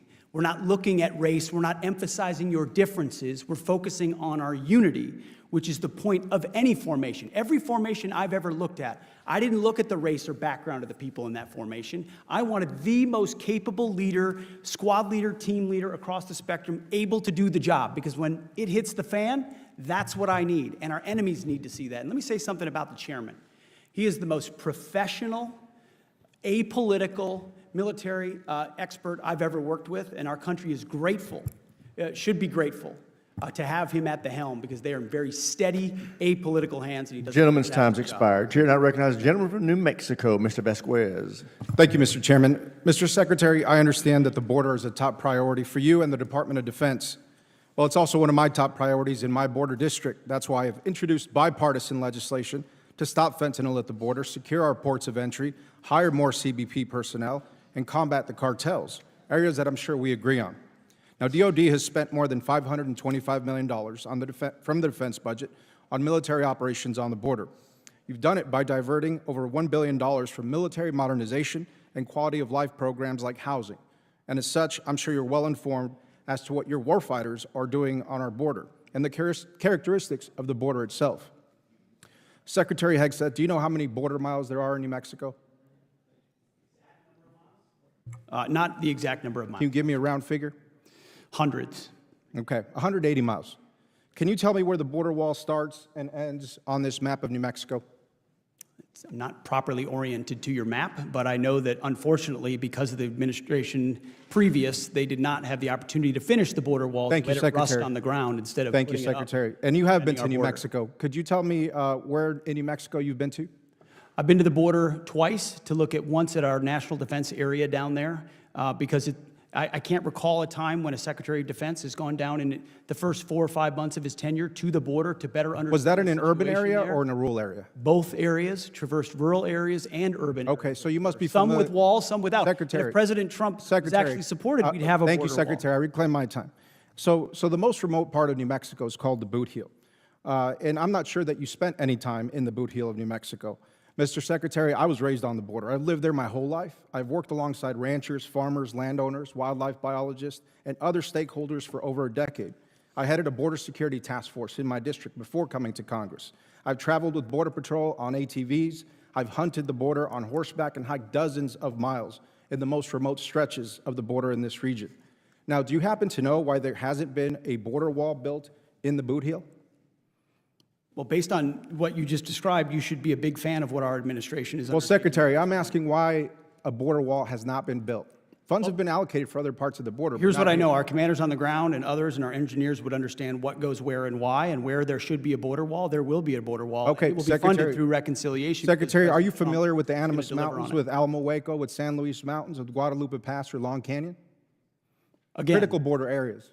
I'm aware that there are gaps in different places where walls are not as effective as other places, and I get that. Thank We're you, applying Secretary. infrastructure I appreciate your where answer it on that. makes the most sense because Thank we're you. going to get 100% operational Thank you, control of the border. Secretary. So you agree then that a border wall doesn't make sense for the entire country?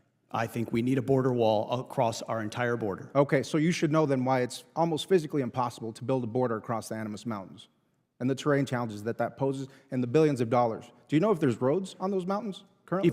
If we're going to spend money as a government, Okay. it should be I'll take that as a no. secure our southern Well, border. the point I'm trying to make, Secretary, is that if this is so important to the military, and you as Secretary of the Department of Defense should know more about the border. Mr. Secretary, I urge you to skip the photo ops next time that you go to a port of entry and spend time on the ground in places like the Diamond A Ranch. I think you should ask the soldiers on the border whether they've been photo op visits or not, because I spent a lot Secretary- of time on the ground Secretary, with are the you- soldiers, getting an understanding of what Secretary, they're I'm facing, gonna what ask they're you a doing, question what that- their capabilities are. Secretary, I reclaim my not for a time. photo op. Thank you. As a Secretary, I Secretary of reclaim my Defense, to time. understand what our Chairman, troops may I do reclaim my and time? why Gentleman they reclaims do it. his time. Thank you. Secretary, do you know what a tethered aerostat system is?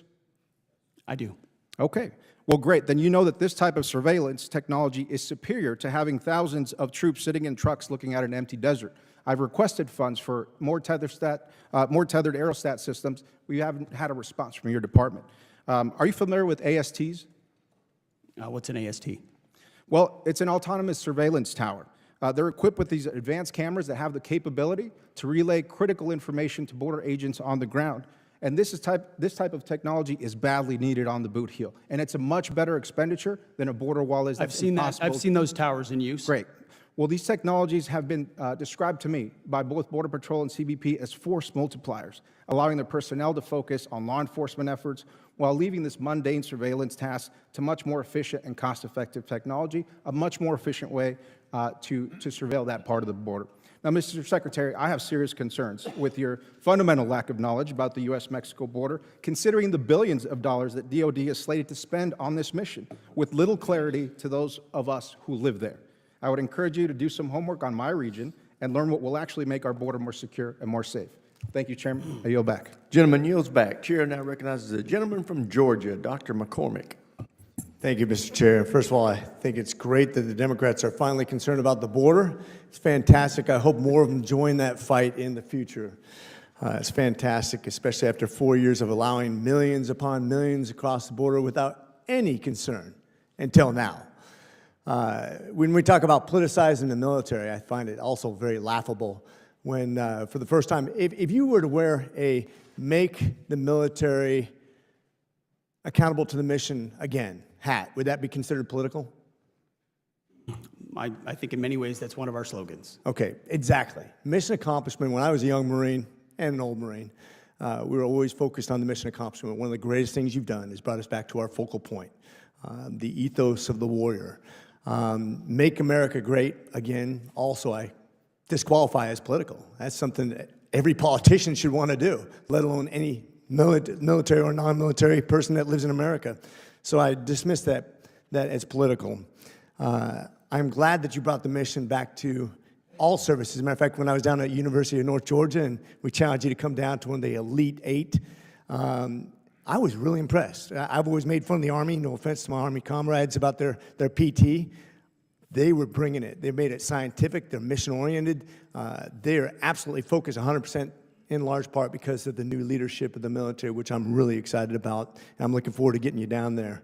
One of the interesting things that happened recently is the activation of the National Guard in California. This had to be done because, quite frankly, California didn't take care of its own. We actually recently sponsored and wrote legislation that would make those states culpable for the finances that are spent on those National Guardsmen when the governor or the local magistrates don't do what's required to take control of their own problem that was created because of their lack of action. Do you think that's a good idea, or do you have a better idea for motivating people to do what's right instead of having the president step in? I think what the president has done here is common sense. If a governor and a mayor will not protect federal law enforcement officers in the execution of their basic functions, then the military, whether it's the National Guard or the Marines, is constitutionally or through statute allowed to come in and provide that security. That's precisely what we've done. The president, unlike in 2020 in Minnesota, when Governor Walz allowed a precinct to burn down, President Trump said that will not happen. We will get in front of this. We will not allow this to cascade. We will protect our law enforcement. And he's provided that clarity and common sense, and we're proud to be on that mission. I'm glad the president stepped in where local Democrats have not stepped up to the plate. One of the things I noticed in my recent experience as a veteran is I had to go down to the DEER's office in person, take a half a day off. Now, luckily, I have staff that can help me arrange those things, but I had to send in a form where my son, just to prove my son's still in college, instead of emailing it or faxing it or whatever we do in the modern technology, I do it at the DMV.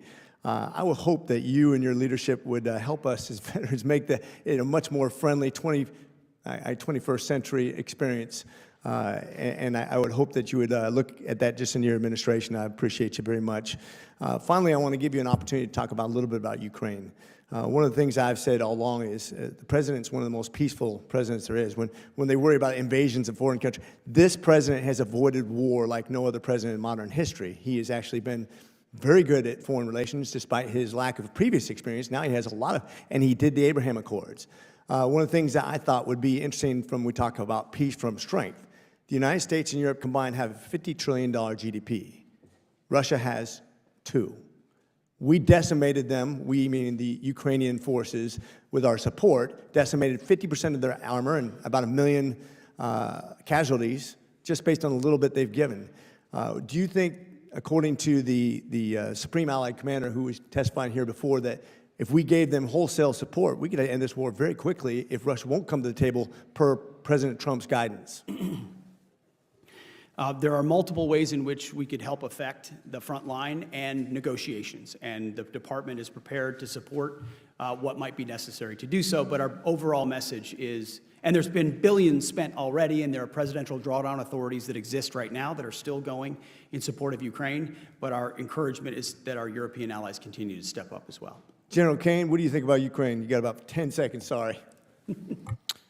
Well, sir, I think, obviously the killings got to stop on both sides, and that's, as all of us, thank you for your service as a warfighter, know. Gentleman's time's expired. Chair, and I recognize the gentleman from Pennsylvania, Mr. DeLuzio. Thank you, Mr. Chairman. General Kane, I want to start with commending what you've said here today to Mr. Ryan and others about the apolitical nature of our military. I know it's a set of values that any of us who've served understand, that the military respects deeply civilian control, and that certainly runs up through Secretary Hegseth and to the Commander-in-Chief, no matter which party happens to be in the White House. I think even a pretty powerful example of that is when we have the State of the Union, you and the other members of the Joint Chiefs typically don't applaud for the more partisan parts of any president's remarks. Briefly, tell us why that is even a norm we should care about, why the American people should care about that norm. Well, sir, that's codified in the oath of office, our Constitution, and our commission. So it goes all the way back to the beginnings, and that's always been our tradition. I think it's an important tradition. I think it's one that we should care about no matter which side of this dais we're on, Democrats or Republicans. I think we should demand and expect that our most senior military commanders understand that partisan loyalty doesn't matter. What matters is the oath to the Constitution that we all take here, that any of us who've worn the uniform have taken. And I want to just ask some questions about the kinds of, I think, difficult positions commanders are going to be placed in, given what I saw happen at Fort Bragg, the guidance that exists now already for the military. And I ask this of you because you are not just the president's principal military advisor, you're the senior officer in armed forces. If you or any other commander were ordered to attend a campaign rally, you would decline. Am I right? Sir, per the Hatch Act, which we get briefs on every year, it outlines pretty clearly what you can and can't do when you're in active service. And so I completely trust and believe in the professionalism of the United States Armed Forces, as does the Secretary, and we follow those guidelines. And I agree with you. And my concern here is less that we're going to see bad decisions made by our troops or their commanders. I don't think it's the problem. I think the problem is they're going to be placed in really difficult positions by civilian leadership. And the Fort Bragg episode, to me, is one of those examples. And I'll talk about some of the things, and we've heard some of it brought up here today. And again, my questions are to help you, give you a chance to put out for the public what you expect of our senior military leaders. So some things that the president said in his remarks, referring to a political rival, the governor of California and the mayor of Los Angeles, called them incompetent in front of the troops. Referring to Governor Walz, reference back to the debate between him and now Vice President J.D. Vance, saying that was a good debate. J.D. against this guy, remember how bad he was? He was one of the worst. I think he's running for president too. Can you believe it? But he's a radical left lunatic. That's a quote. Referencing the continued lie that he didn't lose the 2020 election, President Trump said, and I quote, "I was thinking about running because the election was rigged and stolen. We all know it," end quote. That's what the Commander-in-Chief is saying in an event with troops who are ordered to attend. And let me be clear, presidents for a long time have always had the prerogative to compel the attendance of our troops to be there as the Commander-in-Chief. I get it. This is different to me. You heard discussion of the campaign merch being sold on the base. Another piece of this, and let's bring this up, invitations to the event went out from Donald Trump's campaign. Had an invitation right there taking you to a place where you can contribute to Donald Trump, DonaldJTrump.com. And so my question, my concern is, of course, you and I don't think any commander would agree to attend a campaign rally, but you're brought to something that traditionally troops have attended, as they should with the Commander-in-Chief, but it turns into something that's a campaign rally. What should our commanders be doing when they're put in this position, General?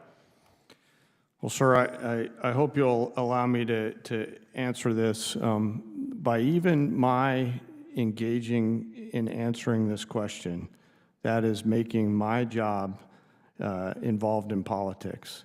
And so while I appreciate the question, I think the chairman and the force should stay out of politics. And if I engage in this question and with deep respect and appreciation for your question, I don't think it's an appropriate question for me to answer. General, and that is, I agree with the way you're approaching this, and that's what we should expect of our leaders.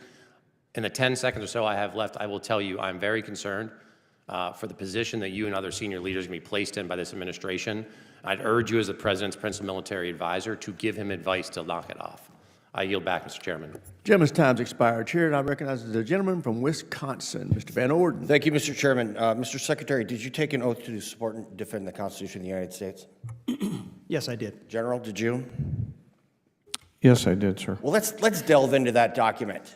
Article 2, Section 2, the President shall be the Commander-in-Chief of the Army and Navy of the United States and the militia of the several states.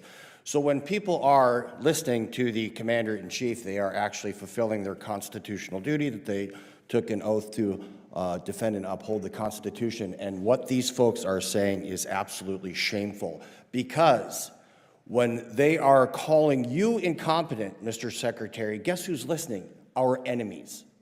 The people that are plotting as we sit in this comfortable room in an air-conditioned, beautiful space, they are plotting the deaths of us, Americans. And it is shameful, and I wish my colleagues would come back in here and apologize to you personally. Let's cover a couple other things here. When someone has gender dysphoria and they decide to mutilate their genitals and they're taking cross-sex hormones, they're out of pocket for about 3 years. How many countries is the DOD involved in right now? What? 50, 60, 80, 100, whatever it is, right? Okay, someone is going to get on a plane and leave their family and potentially leave their wife a widow or their husband a widower because somebody has decided to self-actualize. We're going to go forward and we're going to complete the mission because that's what we do. And a lot of my colleagues simply don't understand that, or they're trying to ignore it. Clear up a couple things. The former chief of naval operations was incompetent and gave the Red Sea to the Houthis. The former chairman of the Joint Chiefs of Staff let so much DEI garbage fly around they almost destroyed the military. That's why they got fired. Okay, as far as standards, the standard is the minimum. That is the minimum level of performance that someone will reach, or they're not qualified for the job. The NFL does not have a standard for females. If you're a lady and you want to join the NFL, go try out for the team. How many women play in the NFL? Anybody? The answer is 0. Why is there an NBA and a WNBA? Why? Because they acknowledge biology. So we can have as many whiz-bang, high-tech things available, but at the end of the day, to win a war, you need someone to go in a room and beat someone to death with their hands. That's a fact. And all this other stuff is meaningless. The Chinese Communist Party does not care what your pronouns are. They care if they know we will be able to destroy them, crush them, and grind them into dust if they mess with the United States of America. Mr. Secretary, there's 5 soft truths. The first one is that people are more important than hardware. Do you concur? I would concur with that and all of your previous statements. Thank you, sir. General, do you concur that humans are more important than hardware? I do, along with the other soft truths. All right. Well, good on you. So here's an issue that I'm having right now. It doesn't matter how great our people are if they're not upholding this oath and understanding that the President of the United States, Donald J. Trump, is the Commander-in-Chief, and that you are the Secretary of Defense, and that you are the Chairman of the Joint Chiefs of Staff. And we've had a rash of incidents around bases that can only be described as insubordination, taking down the President's portrait, turning yours around, turning the Vice President's pictures around, removing them from stations, covering them with flags. That's insubordination. And insubordination is a crime according to the United States, the UCMJ, Uniform Code of Military Justice. So what I just need to hear from you, Mr. Secretary, and I commend you for your performance, or what you did for Fort McCoy in my district. I need to hear from you that you are actively trying to find the people that are subverting the chain of command, and then we'll deal with them in the appropriate manner. Every place where we find incidents like that or others, they're immediately addressed. Thank you. General Kane, do you think it would be a political act for someone to be held accountable for insubordination? If you did that as the chairman of the Joint Chiefs of Staff, holding soldiers, sailors, airmen, Marines, guardians? Well, Congressman, of course, you'd have to have the context around that, so I'd want to know more information, sir. Okay. I want to commend you for your performance today and your restraint by not lashing out at some of the most disgraceful comments I have ever heard in my short tenure in Congress. And with that, I yield back. Gentleman yields back. Chair now recognizes the gentlelady from Hawaii, Mr. Kuda. Thank you, Mr. Chair, and I agree, we've had many performances today, but what we'd like is some answers. Mr. Secretary, did you invite Elon Musk for a briefing on war plans with China to the Pentagon? Yes or no is simple. There's been a lot of hyperbole and incorrect reporting around that situation, but we did invite Elon over to come talk to us generally, but there was no war plans being discussed. Okay, so whose idea was it to invite him to the Pentagon for a briefing? You mentioned you served at the pleasure of the president. Was it the president's will to have him come and be briefed? Well, as you know, at that time, Elon Musk was leading up Doge efforts, and we've taken a great investment in Doge at DoD, and so getting his input on how we make DoD more efficient makes a great deal of sense. Okay, but don't you think it's a conflict of interest for the world's richest man? Many of the contracts that the DoD is engaged in, billions of dollars of contracts going to his company, and he is, as to your point, was leading Doge, which was involved in cutting hundreds of contracts, but also becoming intimately aware of the platforms and the requirements that would be given out for new contracts. Did you not think it was a conflict of interest to invite someone with financial interests into the Pentagon to have firsthand knowledge of what they could then bid on for their own, enrichment? Ma'am, it was just an informal discussion, but I'll tell you, anyone that knows our Defense Department knows we show no preference to any company other than what your capabilities are, and we're grateful for the places where his companies benefit our national defense. So for a $280 million donation, the world's richest man with companies intimately linked and involved in billion-dollar contracts with the Department of Defense gain access into the Pentagon. So would you say that any company right now that has multi-billion-dollar contracts with the Department of Defense has access to the Pentagon right now? 1-hour briefings with you personally?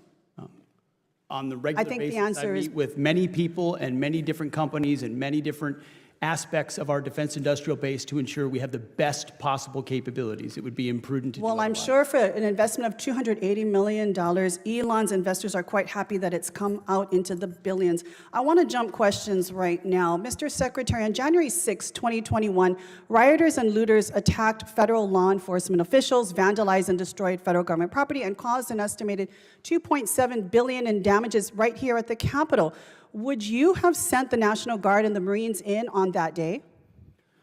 Well, unfortunately, President Trump requested the National Guard in advance, and that was... It took him quite a long time. I'm asking you, as Secretary of Defense, would you have sent in the National Guard and the Marines on that day? We had 140 Capitol Police officers injured. One died the next day. Would you have sent in the National Guard and the Marines? As I said, President Trump directed National Guard to be there in advance. And I think you can look at the record of how whatever long it reason, actually took for him to actually send them in. But it's good to hear that it sounds like you would have sent in the National Guard and the Marines on that day in which the insurrection was taking place right here at the Capitol. Mr. Secretary, during your confirmation hearing, you failed to deny the conclusion that you would carry out an order to shoot protesters in the legs. So let me be direct. Given what we are seeing across the country right now, would you carry out or issue an order by the president for our military to fire upon protesters actively engaging in their civil right to exercise free speech, their First Amendment rights? Would you give that order from the president?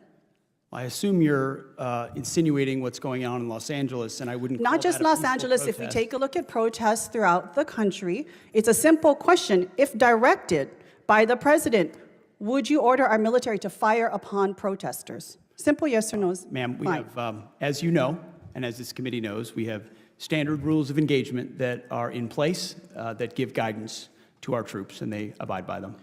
I'm asking what you would do. Again, you said you serve at the pleasure of the president. Is that not true?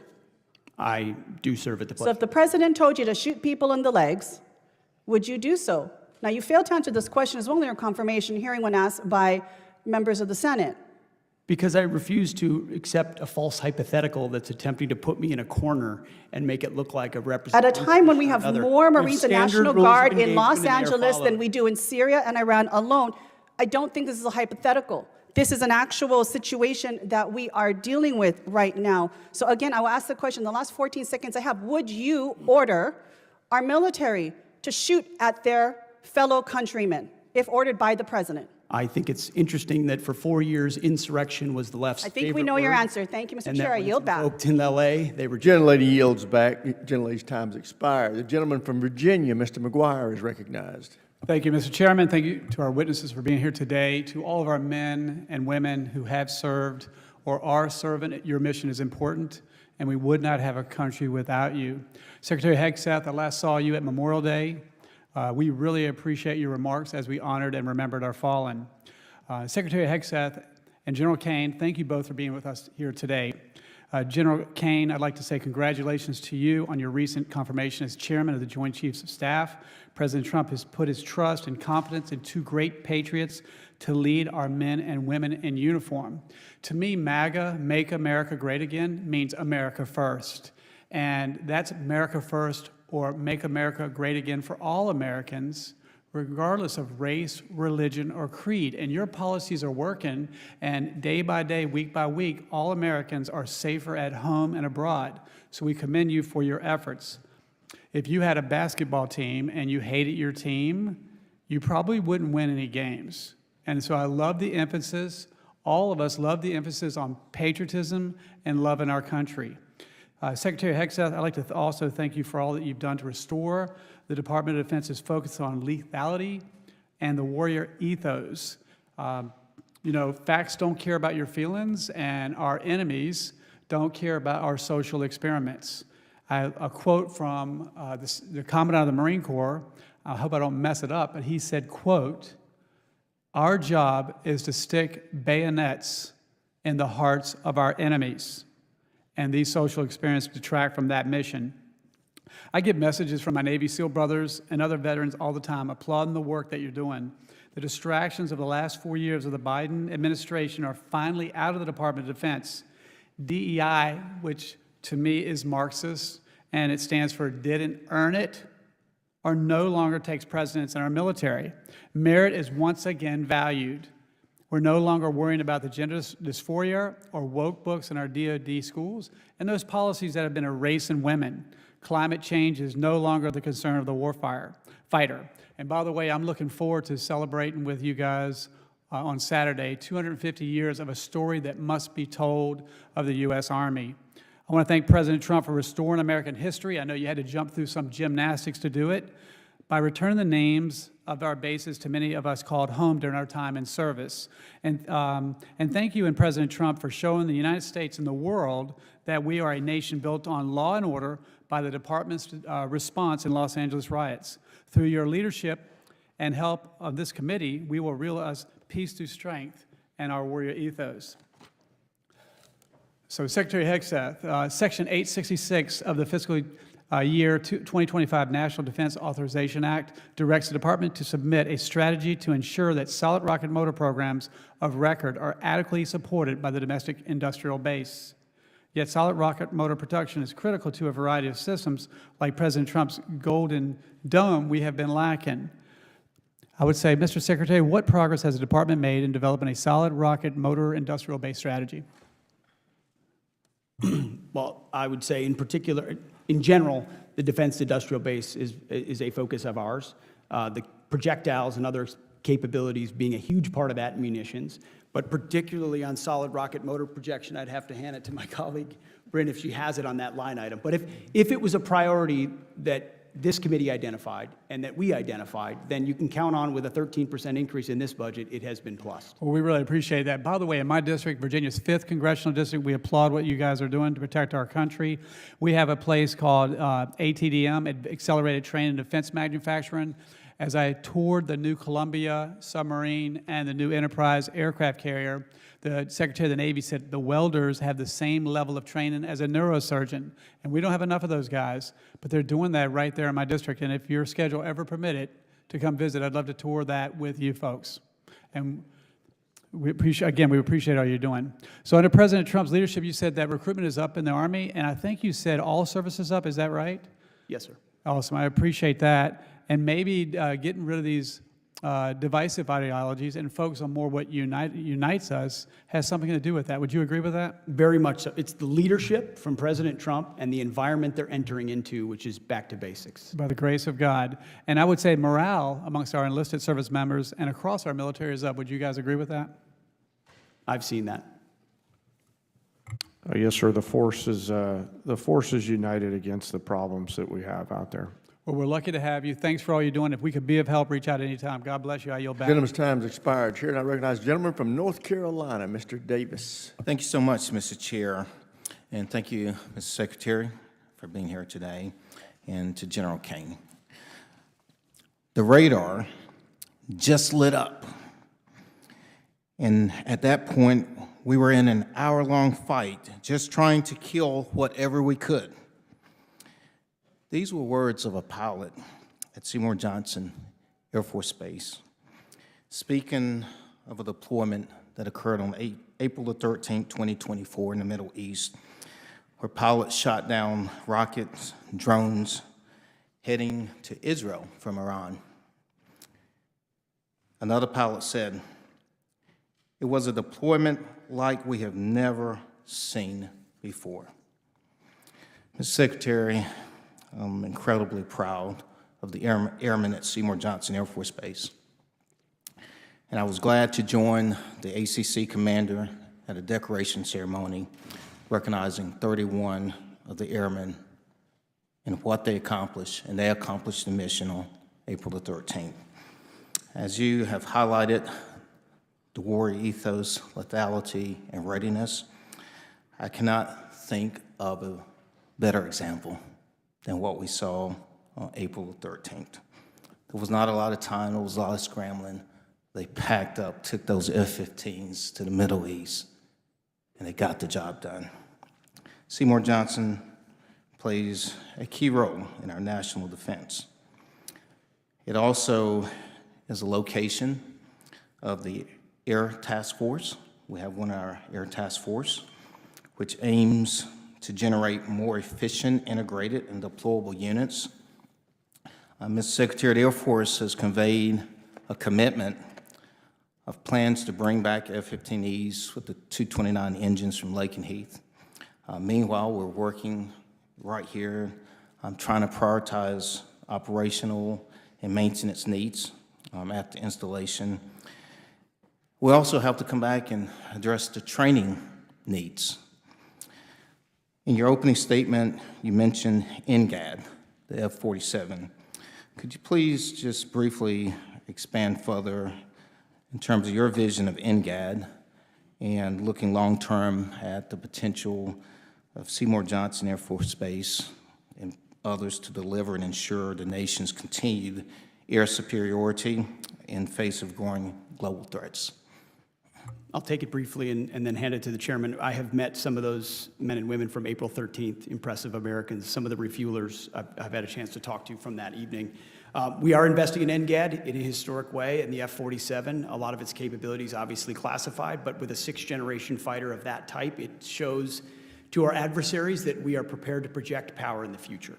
And where those go and where they're stationed is an open question, but we're happy to take a look, and I'll hand it to the chairman. And thanks for speaking with our airmen, Mr. Secretary. Hey, sir. First, thanks for your service in the Air Force and in the Joint Force as well. You know, just piling on here, that particular day for the Air Force, not just was those Strike Eagle crews, but also the maintainers on the ground who were loading missiles up while there was engagements going on right over their heads. So extraordinary acts of bravery under fire out of your home district there. Thank you so much. General Kane, thank you, too, for your service. In the opening statement, you shared that you were honored to serve alongside some of the most incredible warriors and civilians and their families. And you didn't stop there, and I appreciate it. You said, "I always especially remember our fallen and their families who demonstrate true sacrifice, courage, and commitment to our families." Corporal Ryan Russell was a medic, the 2nd Battalion, Fort Bragg, was killed March the 5th, 2007, in Iraq. I talked to his mother. He was 20 years old, putting a face on this, 20 years old, killed with others about the same age. And she said the only thing she missed the most was his smile. But my question is, we have, for instance, we can't bring back those loved ones, but we have the honor and remember flag. Representative Kiggins, myself, if you could take a look at H.R. 1363, I would ask you to do so. And Mr. Secretary, I would simply ask, what else are we doing to honor our fallen? We'll take a look at 1363. I will tell you, we initiated the first ever advisory board for Gold Star families at the Defense Department to follow through on their families as well and finding every way possible to recognize. And I too heard your Memorial Day comments. Thank you, and I yield back. Thank you.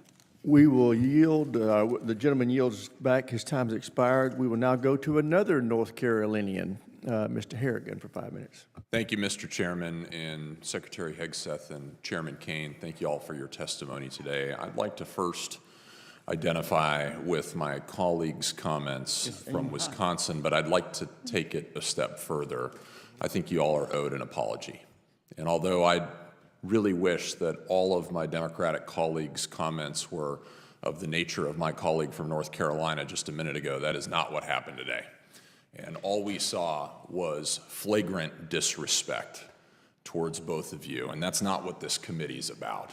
We should be able to disagree without showing disrespect. We should be able to have discourse without sowing discord, and we should be able to question without using words that you can't take back, and that's not what happened today from the other side of this committee. We need to do a lot better than this.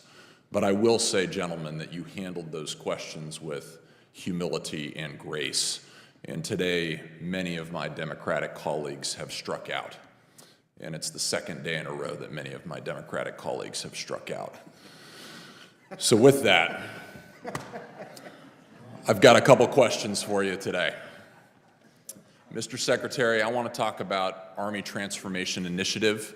I want to thank you for the bold work that you have done to reshape our nation's Army. Purging our Department of Defense and our Army of legacy weapon systems, force structures, and contracting mechanisms that have not helped us win the last 30 years of war, are not relevant to helping us deter or defeat China, is something that this country desperately needed. It's something that American taxpayers desperately needed. It's something that our servicemen and servicewomen have desperately needed. What is your plan to iterate the Army Transformation Initiative across both our Navy and our Air Forces? It's a great point. I want to first compliment Army Chief General George, as well as Army Secretary Driscoll, for their initiative out the gate to not waste any time in recognizing precisely what you said, that we need an Army structured and prepared to fight the wars of the future. We owe it to the service, we owe it to the American people. And they followed in large part a Marine Corps that led the way overall in those, as sometimes they do, often. But I recognize other services, the Navy and the Air Force, could do more in that regard as well. Different ships, you might say, to steer than an Army and how you effectuate that modernization or that shift. We think the hard choices we're making in platforms and capabilities in those services mirror the kind of hard choices we're making in the Army, and that's what we see as our job. In this moment right now, considering the threats we face, the world we live in, I'm going to spend the capital I have to be happy to take the arrows of constituencies or districts, say, no, we're going to put forward what's best for the Army or the Marine Corps or the Navy or the Air Force, and we're going to make the tough calls. And that might create some consternation, and that's okay. But our job is to ensure our budget matches those capabilities. Army transformation is a great example, and we're going to look for it in other services too. I very much look forward to seeing what you'll have the Navy and the Air Force do, and we'll be behind you 100% of the way. And Chairman Kane, a lot of talk today about the Golden Dome. I don't really fully appreciate some of my Democratic colleagues not knowing what that's about or knowing the threats behind why we have to have the Golden Dome. But I also believe that we have to have mini domes all across our country. As we've seen, we've had very low-cost, high-impact technology proliferate all around the world. And I think we need to look no further than what happened in Ukraine just 2 weeks ago, where you had a $100,000 investment by the Ukrainians scuttle over $7 billion worth of hardware by the Russians. I think that we have to look forward into the future and anticipate that we may face the exact same threats, maybe not against our military, but against our infrastructure, against our stadiums, against our city centers, and we need mini domes to protect this country against those threats. How are you all working that problem set? Well, sir, first, thanks for the question. Thanks for your service. You know, one of the things that we're learning is the nature and way we fight wars is changing. We're starting to face, as you're alluding to, problems of mass, where numbers of exchanges, kinetic exchanges, and frankly non-kinetic in the cyber domain are increasing exponentially. So we have to match networks with networks and mass with mass.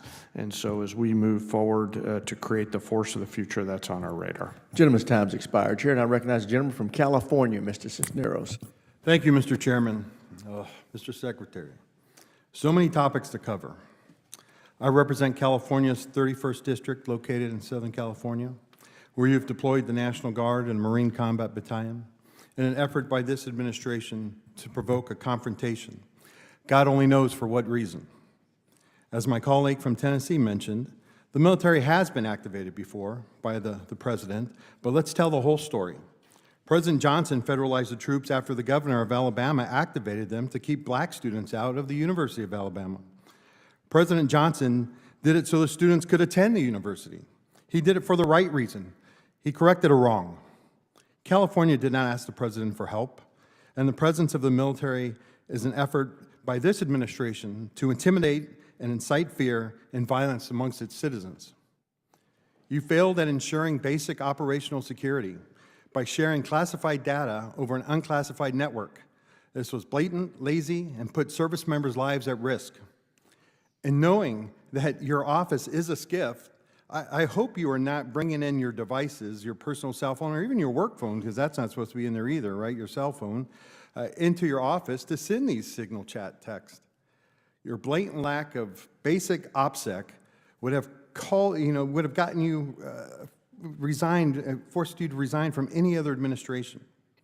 You're requiring 8% cuts across all services, not to save the taxpayers money, but to fund President Trump's pet projects. You talk about quality of life for our service members, but yet you take $1 billion away from the Army that was meant to improve their barracks and their living. You said that money waste, but we don't know that yet because we haven't seen a budget. If the president has projects he wants funding for, you need to come before this body and provide reasoning, not just shift money around. Right now, you are stealing from our service members, robbing Peter to pay Paul. Now you have repeatedly said that you will judge every individual on their merit. Is that true? Unlike the previous administration, You will yes, judge we are focusing simple yes or on, no. for our service Judge everybody members, how on their good they merit. are at their job, yes. But yet you are separating thousands of service members who are performing and doing their job at a high level. They are being separated not based on merit. You know, some of them have been recommended for early promotion and have gotten awards and are doing a great job, but you are separating for no other reason, and frankly, I think you just don't like them. And you are classifying many of them as a national security threat, which is simply not true. You asked the Secretary of the Navy to change the name of the ship, because Harvey Milk didn't meet your definition of warrior ethos. If a Korean War veteran and a Navy diver who gave his life for standing up for his beliefs doesn't meet your definition, I don't know what will. You keep talking about recruiting, but let's face the facts here, right? Recruiting started improving before President Trump even came into office, and the reason that changed was because of the investment that was put into recruiting. Now, I was at the Pentagon at the time, and I know how much we invested in it, and I know how much of the services. And when you take away that investment, you're going to get exactly what happened in President Trump's first administration. In 2019, we had the same recruiting crisis that, back in 2019 when he was president the first time. You continue to attack diversity, But I have always said diversity is about creating opportunity, and I have seen plenty of individuals, many of them enlisted members, who, when given the opportunity, have succeeded not because of their sex, not because of color, not because of their sexual identity, but because of their worth ethic and merit. Mr. Secretary, when using your definition of DEI, I think there's only one individual at the Pentagon right now who got his job based on that merit, and that is you, and you got it because of sucking up to your boss. And with that, I yield back. Gentleman yields back. Chair now recognizes the gentleman from Indiana, Mr. Mesmer. Thank you, Mr. Chairman, and thank you, Secretary Hegseth and General Kane, for being here today. Secretary Hegseth, I'd like to start by following up on some questioning from Mr. Desjardins this morning regarding SLCM-N. I really appreciate your response regarding the importance of the program. I want to add my voice to the chorus of those who believe the SLCM-N is a vitally important program, and I'm looking forward to the budget boost that you mentioned for its development and deployment. Is there anything else you'd like to add about your view of the importance of investing in the SLCM-N program?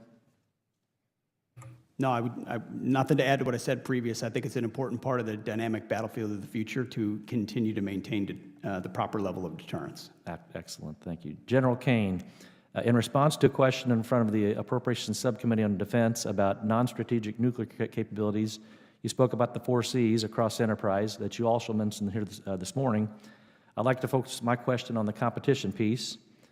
General Kane and Secretary Hegseth, can you elaborate on the strategy related to competition in the department, and that would you agree that in general, the department achieves better outcomes on programs when it engages industry in a competitive process? Yes, sir, absolutely we do. I mean, there's many case studies over the arc of the last 30, 40 years that show how the taxpayer gets a better deal. The warrior gets a better deal when multiple entrants come to the table to drive better outcomes out of each of those producers. And as we look at the House's efforts, the Senate's efforts to work together along with the department and the other leadership to generate the national and defense industrial base of the future, I really hope we encourage competition, not just with the existing primes, but new entrants and even startups. I spent some time in the private sector as an entrepreneur and realized quickly the value of competition to get to better outcomes. Outstanding. Secretary? To echo the chairman, I think we're at a special moment where a lot of younger, scrappier, dynamic companies want to enter into the market, and our job is to open that up so that not just the big guys who have mostly defense-related industries at this point, not as much of a commercial base in some cases, that aperture is widened to those other smaller, medium-sized companies that invest a lot of their own money in R&D in the hopes that they can cross the valley of death and actually participate in larger systems. So we want a lot more competition. Excellent, thank you. Are you considering an open competition process for development of the SLCM-N missile system? I don't know the particulars of the competitive process of the SLCM-N, but we can get that to you. Okay, that'd be great, thank you. Secretary Hegseth, on the HACD subcommittee hearing, you also mentioned our AUKUS partnership and how you've been working with Minister Marles and Secretary Haley, not only relying upon the previous administration's Pillar 2 framework, but also finding new ways to supercharge Pillar 2 and setting up new signature programs under the AUKUS framework. What are the best capabilities in the near term that AUKUS Pillar 2 can deliver to our warfighters? Well, I don't want to get ahead of our discussions with Marles and Healy in Australia and UK in particular, but they're ongoing, they're recent, and with an interest in identifying precisely those projects that we share a mutual interest in, that are a part of our future fight, where all of our defense industrial bases can contribute and benefit from collaboration. So we are looking for that, and we will. Excellent. Would you anticipate hypersonic capabilities, like a hypersonic glide vehicle or new electronic warfare systems, could be a potential programs that AUKUS could focus on delivering? I think you were at our meeting, sir. Oh, okay. No, long-range fires is something we've definitely been a part of our conversations. Okay, excellent. Secretary Hegseth and General Kane, we know that China is developing new technologies at an alarming pace, namely hypersonic weapons. The previous administration sadly did not seem to understand the gravity of this situation and did not prioritize funding for our missile defense and hypersonic programs. Can you speak about the Trump administration's and your department's views about the importance of prioritizing investment in hypersonic and missile defense? Well, sir, I'll defer to the prioritization to my civilian leadership. What I'm trying to create as a global integrator, along with the incredible work by the Joint Chiefs and the services, is the mix of capabilities that we need to include hypersonics and other long-range fires to achieve the effects at the tactical edge so that we can win in the future and continue to win the way we do now. Thank you. I'll yield back my time. Gentleman's time's expired. Chair now recognizes the gentlelady from New Hampshire, Ms. Goodlander. Thank you, Mr. Chairman. Thank you to our witnesses for being here today. We have one really important thing in common. We all swore an oath to this great document, the United States Constitution. We swore that oath when we joined the military, and we swore that oath when we began the jobs that we're holding now. And I want to begin at the beginning of this document and at the beginning of your testimony, Mr. Hegseth. In the first sentence of your testimony, you said you're here today to testify about the fiscal year 2026 budget for the Department of Defense. You're required under law to submit this budget to the Congress because we've got the power of the purse after all, no later than the first Monday in February. Here we are in the second Thursday in June. We don't have your budget, as the chairman, the ranking member, and many of my colleagues on this committee have pointed out. You have testified that you want to be accountable for every dollar, every taxpayer dollar, and where it goes. We can't do our job without your budget. When can we expect your budget, Mr. Hegseth? Well, as I also acknowledged in my opening remarks, in the first year of an administration, it does take more Mr. time, Hegseth, please especially while reclaiming you're my time. addressing the priorities of the previous administration. When can we expect your budget? You have details of it already, and you will have it very soon. Can we expect the budget before the end of the month? I would refer to Bryn, who's working that, but I know there are a great deal of detail that is already with the committee. Okay, let the record reflect that you haven't given us a commitment, but you're required by law to do so. You're also required by law to pass an audit. That's been true since the 1990s. The Department of Defense is the only department that has continually failed an audit. You've committed to passing an audit in 2028, but we expect you to pass an audit this year and hope you will work with us to achieve that goal. Mr. Chairman, I want to thank you for your testimony and what you've said about the threats that we face as the United States, threats from China, Russia, and Iran, and I want to ask briefly questions about each. Mr. Chairman, you've said that the Chinese Communist Party is advancing an unprecedented military modernization effort with cutting-edge technologies, including artificial intelligence. Do you agree that the United States military must have more powerful AI capabilities than China? Well, ma'am, first, thank you also for your service in the Navy. I think LLMs and AI really underpinning all of our command and control capabilities is now and will be in the future a key and essential tool for decision making. Thank you. I agree that American AI dominance is extremely important. Yes, Mr. Hegseth, should American AI dominance be up for negotiation with China and any trade talks that are underway? As the chairman said, we're very focused on AI dominance. It's central to maintaining our cutting edge, and we're doing that. Good. Well, I hope, will you commit to telling the president not to sacrifice American AI dominance in any of his negotiations with the Chinese? The president is not surrendering any of our dominance to the Chinese. Good. I'll take that as a yes, that you'll be advocating for that. Thank you very much. I hope you'll also, you've both spoken to the importance of competition in the defense industrial base. I agree with that deeply. I'd point out that 40% of small businesses have left our defense industrial base supply chain in the past decade, and trade wars that have caused unprecedented uncertainty are going to drive more small businesses out of business. And that's something I hope we can work together to try to prevent, because it's very real in my home state of New Hampshire. Mr. Hegseth, did you order a pause in offensive cyber operations against Russia? That I know the story you're referring to, and it's false. We said it then, and I'll say it now. So it is your testimony that you never ordered a pause in offensive cyber operations against Russia? We did not. Okay, let the record reflect that, and we'll be following up on that. I'm going to skip Iran because there's been a lot said in this hearing that has given me grave concern.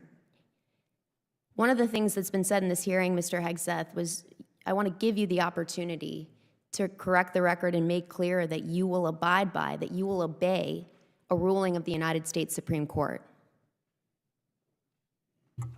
I don't believe we have any cases pending before the Supreme Court right now. I want to ask you, will you abide by a ruling, by a decision of the United States Supreme Court if it is issued and you're asked to do so? What I've said, and I'll repeat, is that district courts should not set the foreign policy of the United States of America. Mr. Hegseth, this is a fundamental principle of the United States Constitution. Gentlelady's time's expired. Chair now recognizes the gentleman from Kansas, Mr. Schmidt. Thank you, Mr. Chairman, and Mr. Secretary General, thank you for being here and for your extensive commitment of time today. We're grateful for it, and it's the way the system is supposed to work.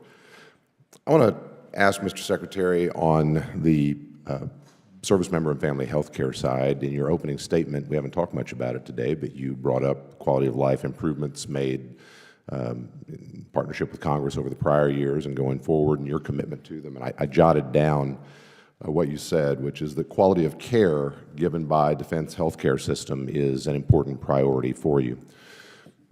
At the end of the last year, prior to the current administration's service in office, there was concern in many base towns, Army-based towns, about what we viewed as a push from the Biden administration to downgrade a number of our health care facilities. I represent, among others, Fort Riley, for example, and we were very concerned about the future of Irwin Army Hospital.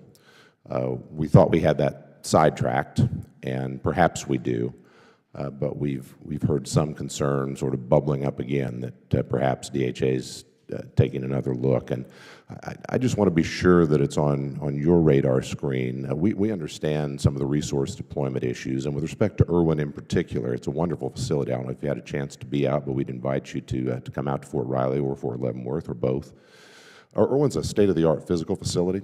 One of the challenges is that the physical plant is underutilized. One of the ways we have attempted to respond to that on my watch, which is now 5 months old, is to work with the command staff and his team at Riley to connect them with appropriate high-grade civilian providers in the area to try to bring more specialty capacity there, to look at other ways to fully utilize that capacity for our service members, their families, veterans in the area, perhaps others, maybe be creative.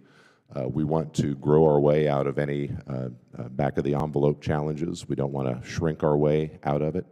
So I wanted to be sure to bring that to your attention. I guess I would ask, do we have cause to be concerned, or can we at least have an assurance that if there is cause to be concerned, you're going to take another look at this and engage us fully before we have any surprises?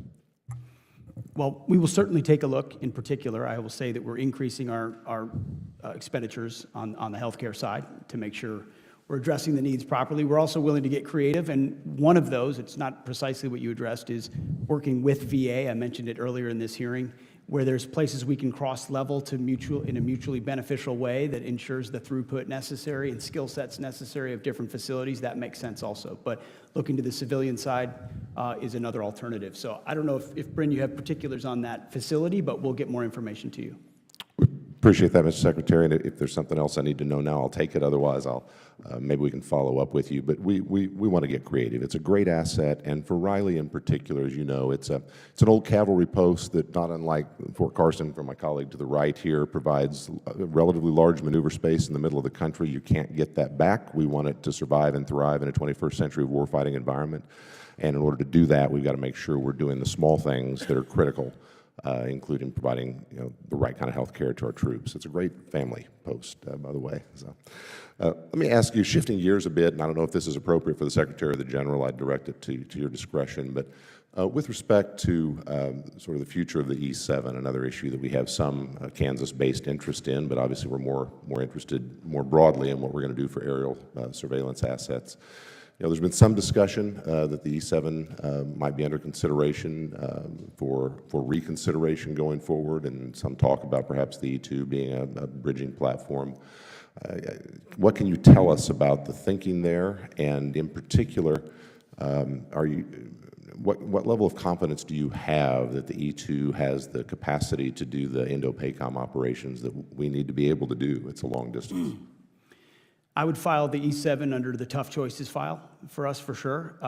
Our assessment is that it was gold-plated, it was late, and it was over cost. And if we look at the future fight, extending the E2D is our view alongside, we believe that space-based ISR is the capability of the future. Not a prospective, hopeful future, but the technologies are there to begin to deliver even more robustly than an aerial platform. So our budget does reflect those tough choices.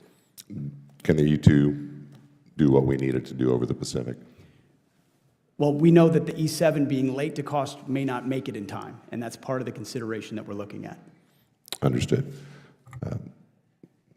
Mr. Chairman, I yield back. Thank you, Mr. Secretary. Gentleman yields back, Chair, and I recognize the gentlelady from Maryland, Ms. Elfreth. Thank you, Mr. Chair, and thank you to our witnesses today. I want to echo first my colleagues and their concerns surrounding a number of issues, including the deployment of Marines to Los Angeles, the importance of supporting our ally in Ukraine, the alarming security breach that was Signalgate, and the unjust termination of members of our military from diverse backgrounds who simply want to serve our nation. But before I get to my questions, Mr. Secretary, I want to just follow up on my colleague from New Hampshire. Setting aside district courts, do you believe you have the authority to defy a Supreme Court ruling, yes or no? We're not here to defy a Supreme Court ruling. Okay, I'll take that as a win. I'm going to move on to cybercom in my state. Mr. Secretary, earlier this year, General Hawk was relieved of his command of cybercom and NSA following a tweet that accused him of being disloyal to the president. And the oath that you took, the oath that I took, does not demand loyalty to any president, but to this Constitution. I too brought my copy from college with me. And yet, as of this date, General Hawk, his successor has not yet been named, and you've stated many times that lethality of the military is critical, so it's difficult to understand how this administration would allow any billet to remain unfilled, especially those who lead our combatant commands. I join my colleague, Congressman Bacon, in my grave concern that both the firing and the delay in hiring of a leader of cybercom only gives assurance and comfort to our adversaries. So I'm sure you would agree that any combatant command cannot be at its most lethal if a commander remains absent. When will the president announce the new commander of cybercom? I would note there's a very highly capable deputy there, so it's Absolutely, not I agree. adrift at all. We recognize that, and we are in the process of ensuring that slot is filled. In the next month, 2 months, 3 months?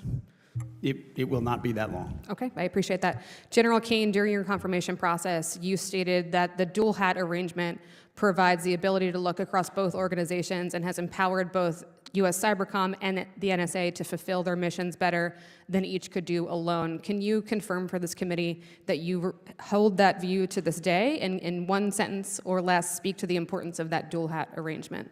Yeah, that reflects the current policy of the administration. The Secretary, of course, as does the President, reserves the right to rethink that. Both organizations are critical, and whether they're a single or dual hat relationship, if directed, we'll take a look at the risk associated with each one of them and come back to our civilian leaders with those risks and let them make a decision on it. But you are in the room, are you not, advising the President as what is best for our national security? I am in the room, yeah. And can you commit to, Yeah. I agree, can you commit to continuing your advocacy for that dual hat relationship?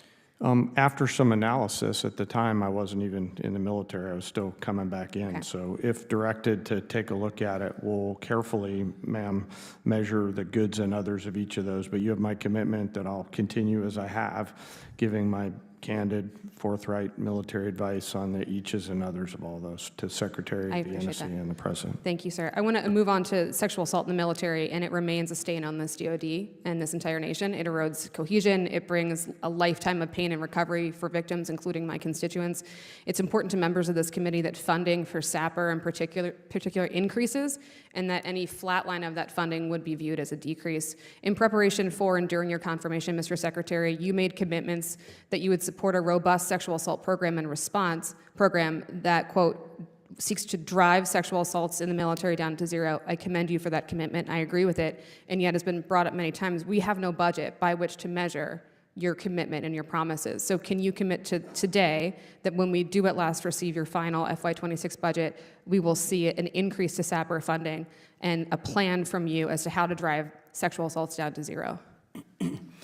As I said in my confirmation, I applaud Congress for the efforts that have been ongoing to address that issue, which we do need to drive to zero.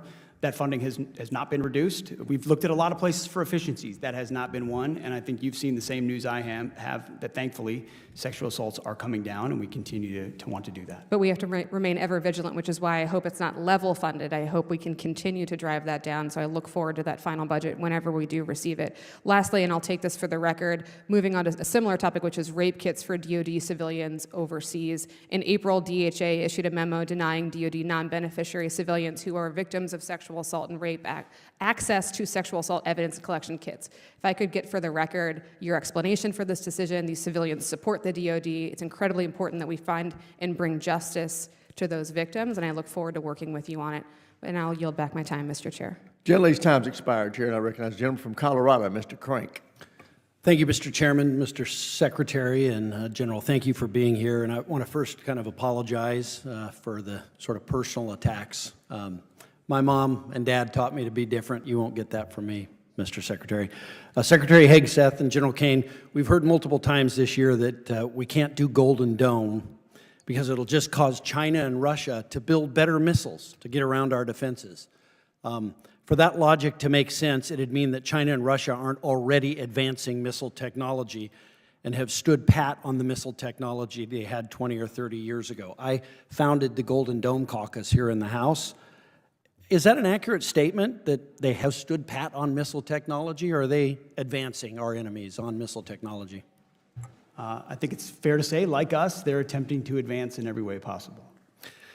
Secretary Hegseth, El Paso County is the fastest growing county in Colorado. It's projected to see significant population growth over the next 3 decades, and we're proud that the region's become such a desirable place for families, but that growth has to be balanced with protecting critical operations of our 5 military installations, and that's why initiatives like Security Open Space and Agriculture Resiliency, or SOAR, initiatives are so important.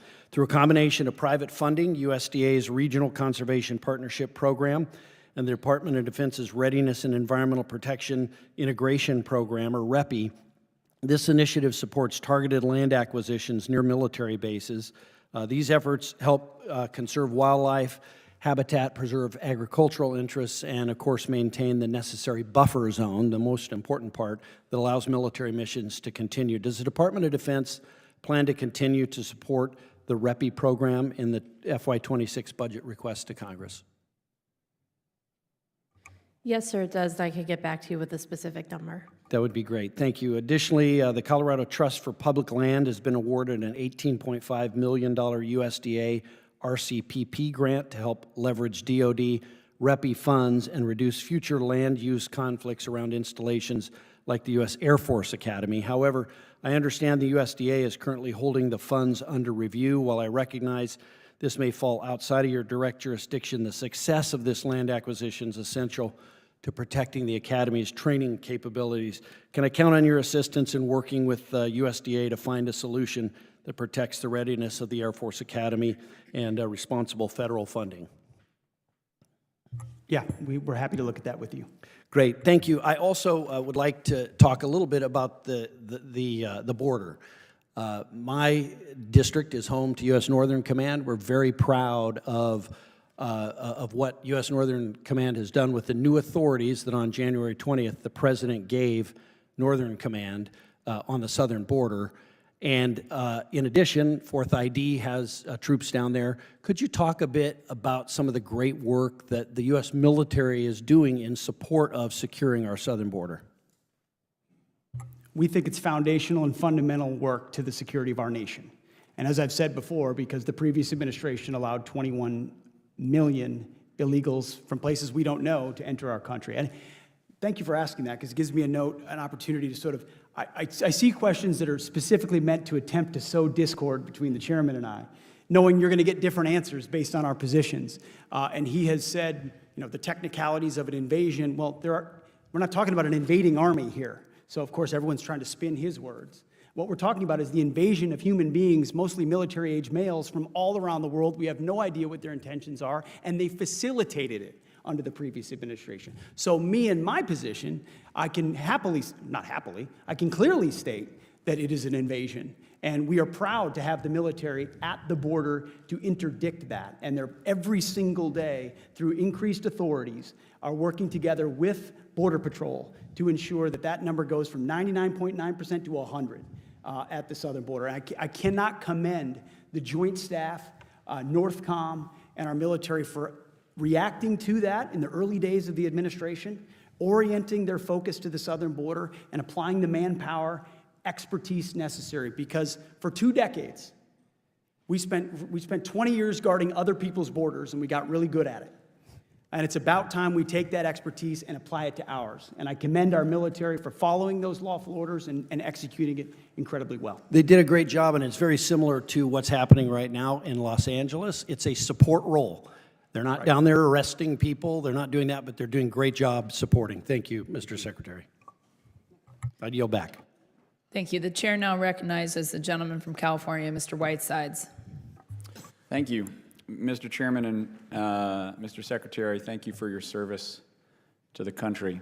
I'm a new member of Congress from the north side of Los Angeles, and I'm proud to represent a region with both a large veteran community and a world-class aerospace production base. It was our area that broke the speed of sound for the first time, that assembled the space shuttles, and that now builds many of the most advanced aircraft that this nation depends on for its national security. I want to start by communicating my deep concern for the deployment of military troops to the streets of Los Angeles County. Over the past few days, I've received briefings from military leadership, including the Marine Corps and the National Guard, and one thing is eminently clear. So far, this operation has been poorly planned and poorly executed, and is not an example of the operational and logistical excellence that the Department of Defense is famous for. Our service members have been sleeping on the concrete floors of federal buildings and even outside on roads. No contract has been made to feed them or adequately house them. NORTHCOM was not given adequate time or resources to prepare to absorb these Guard units. The lines of command are muddy at best. I've personally heard that NORTHCOM is the lead agency, the DHS is the lead agency, that the FBI is the lead agency, or that your office, Mr. Secretary, is the lead agency. It's unclear whether the Marines who have been deployed have even completed their full training for this civilian-focused, non-lethal mission. The briefings that we have received to date indicate that only a fraction of the assigned forces are actually being utilized on a day-to-day basis.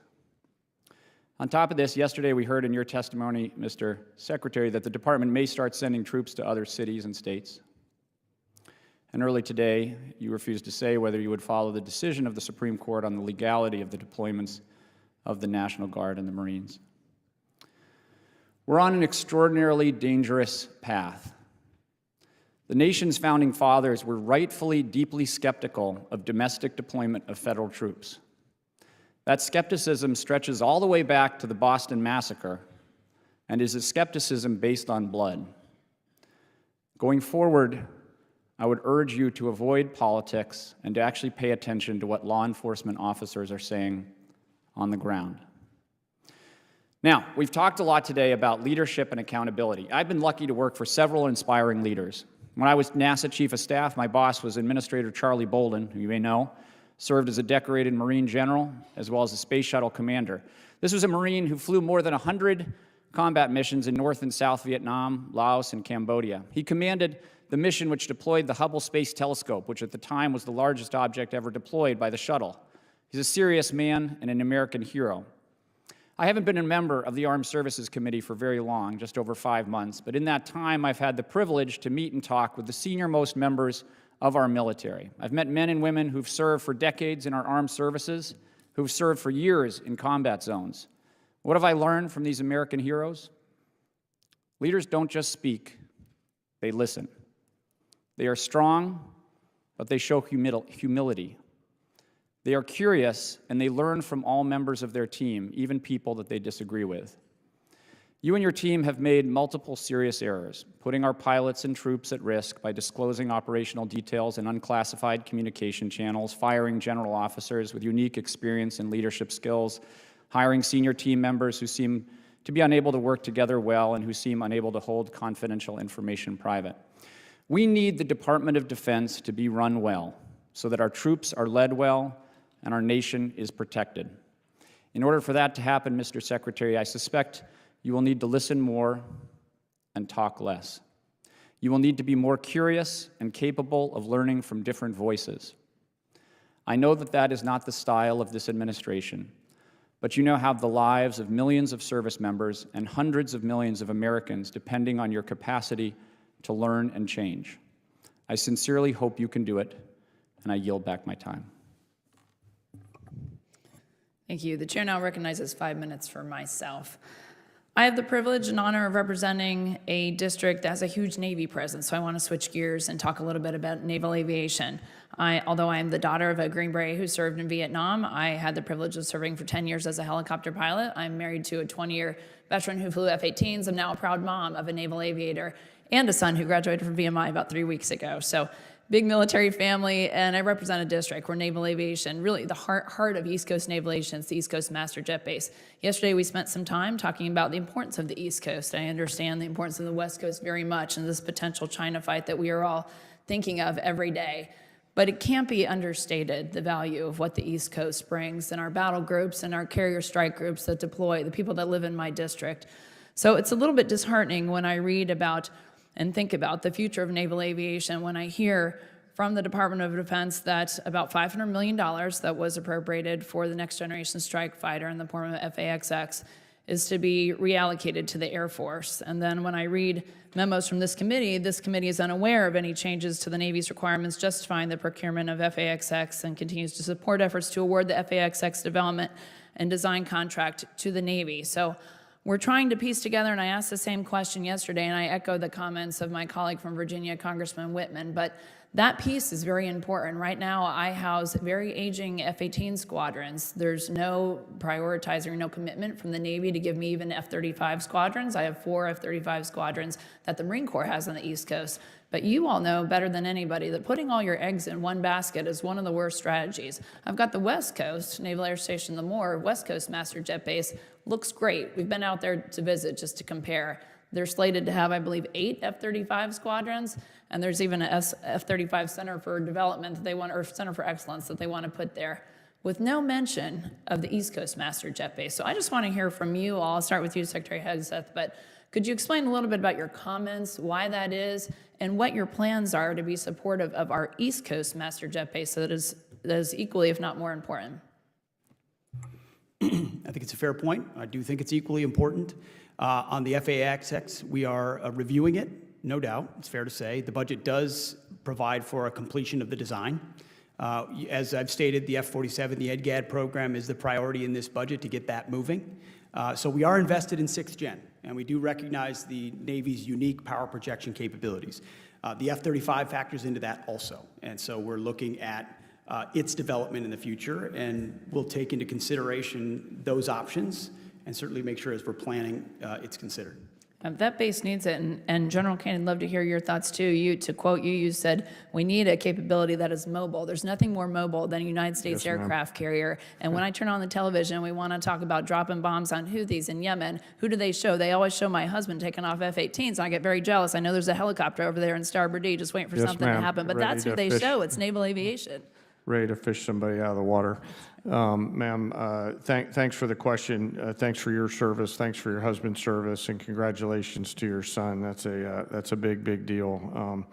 You know, obviously the Navy's working all those issues, East Coast, West Coast power, but, you know, as a global integrator, having 5th Gen on the West Coast that can go in those carrier air groups and get out there and provide deterrence and/or capabilities is key. You know, echo the Secretary's comments. I'll get with the Navy and take a look at their force array in terms of 5th Gen and moving forward. And of course, the FAXX timing is a policy decision, so defer to my leadership. Thank you. Well, I also I know that you all are aware of our work we did from this Congress, last Congress, with the quality of life initiatives and for the infrastructure needs at our bases. But that base is hurting. And again, that is our East Coast Master Jet Base. And we all know money follows the new toys sometimes. So please think of that, and please prioritize, at least give us a commitment that that is coming our way. And in closing, I just want to talk about, I'm the co-chair of Women, Peace, and Security Caucus, which we have here. We've had here, this was a 2017 Trump bill that was signed into law, co-sponsored then by Senator Marco Rubio, strongly championed by Ivanka Trump. It's designed to improve military readiness, strengthen our allies, promote lasting stability through the inclusion of women in peace and security efforts. Just please be mindful of that. It's a cheap $3 million in fiscal year 24, but having been in a lot of meetings with a lot of our allied partners, it's a cheap form of just maintaining those relationships and really giving a role to the roles that women want to play. I mean, it's an important role for us. I will say this. I will say that we are watching. Women are watching. And as a person who was commissioned in 1993, which was the first year that women could fly in combat, it was an important piece in my decision to serve. So I just would love to hear your thoughts about the future of women, peace, and security. Ma'am, my issue is not what women, peace, and security was.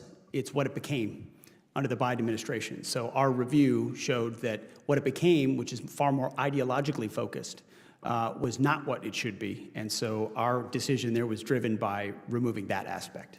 I don't disagree and happy to be a part of the solution to fix that. And my time has expired, and the chair now recognizes Senator from California. Mr. Got promoted. I'm sorry. Thank you, Chairwoman. Sorry about that. Thank you, Chairwoman. Thank you to the witnesses for being here. Mr. Secretary, I just got word that Senator Padilla from my great state of California was physically assaulted and arrested for attending Secretary Noem's press event.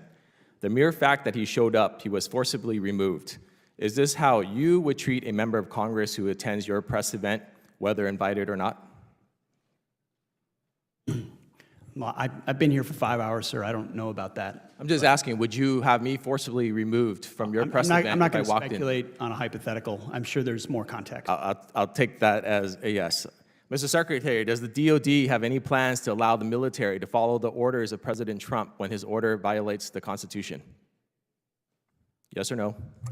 I reject the premise of that question, which is that President Trump is ordering unconstitutional orders. I'll take that as a yes as well. Mr. Secretary, the deployment of active duty Marines to California is incredibly disruptive to the lives of service members who are being drawn into the president's publicity stunt. And I want to know how you're planning to take care of these troops. So will you commit to sending my office and this committee a detailed plan on how you plan to house and feed the 700 Marines and potentially thousands of Marines? What's disruptive is when concrete blocks are thrown at the heads of ICE officers. And so we're proud that National Guardsmen and Marines have responded in real time to help defend those federal law enforcement officers. So do you have a plan? Do you have a plan to house Not only feed do we these have Marines? a plan, but it's been a focus of mine. I've held a riot shield before in a riot. I recognize what it means to respond in Secretary, real time I without reclaim my enough time. time. Mr. Secretary, and will you leaders get me do that everything plan, they can please? as fast as they can, and we have a plan for that. Mr. We're Secretary, I executing reclaim my it plan. ASAP. Chairwoman, LA Mayor Bass stated that the area placed under the recent curfew is around 1 square mile. Is that the same area where service members will be deployed?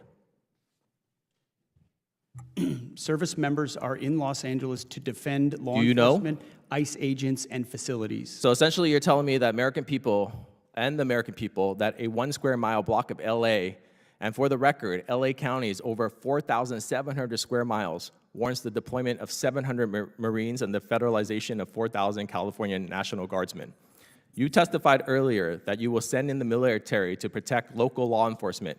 Did LAPD Police Chief McDonnell ask you for your help?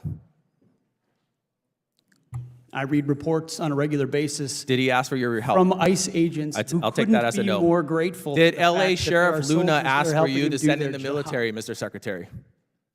Did LA Sheriff Luna ask you to send in the military? Yes or no? I don't work for the LA Sheriff, sir. Well, you said you sent them in to support the military, but they didn't even ask for your, to support law enforcement, but they didn't even ask for your help.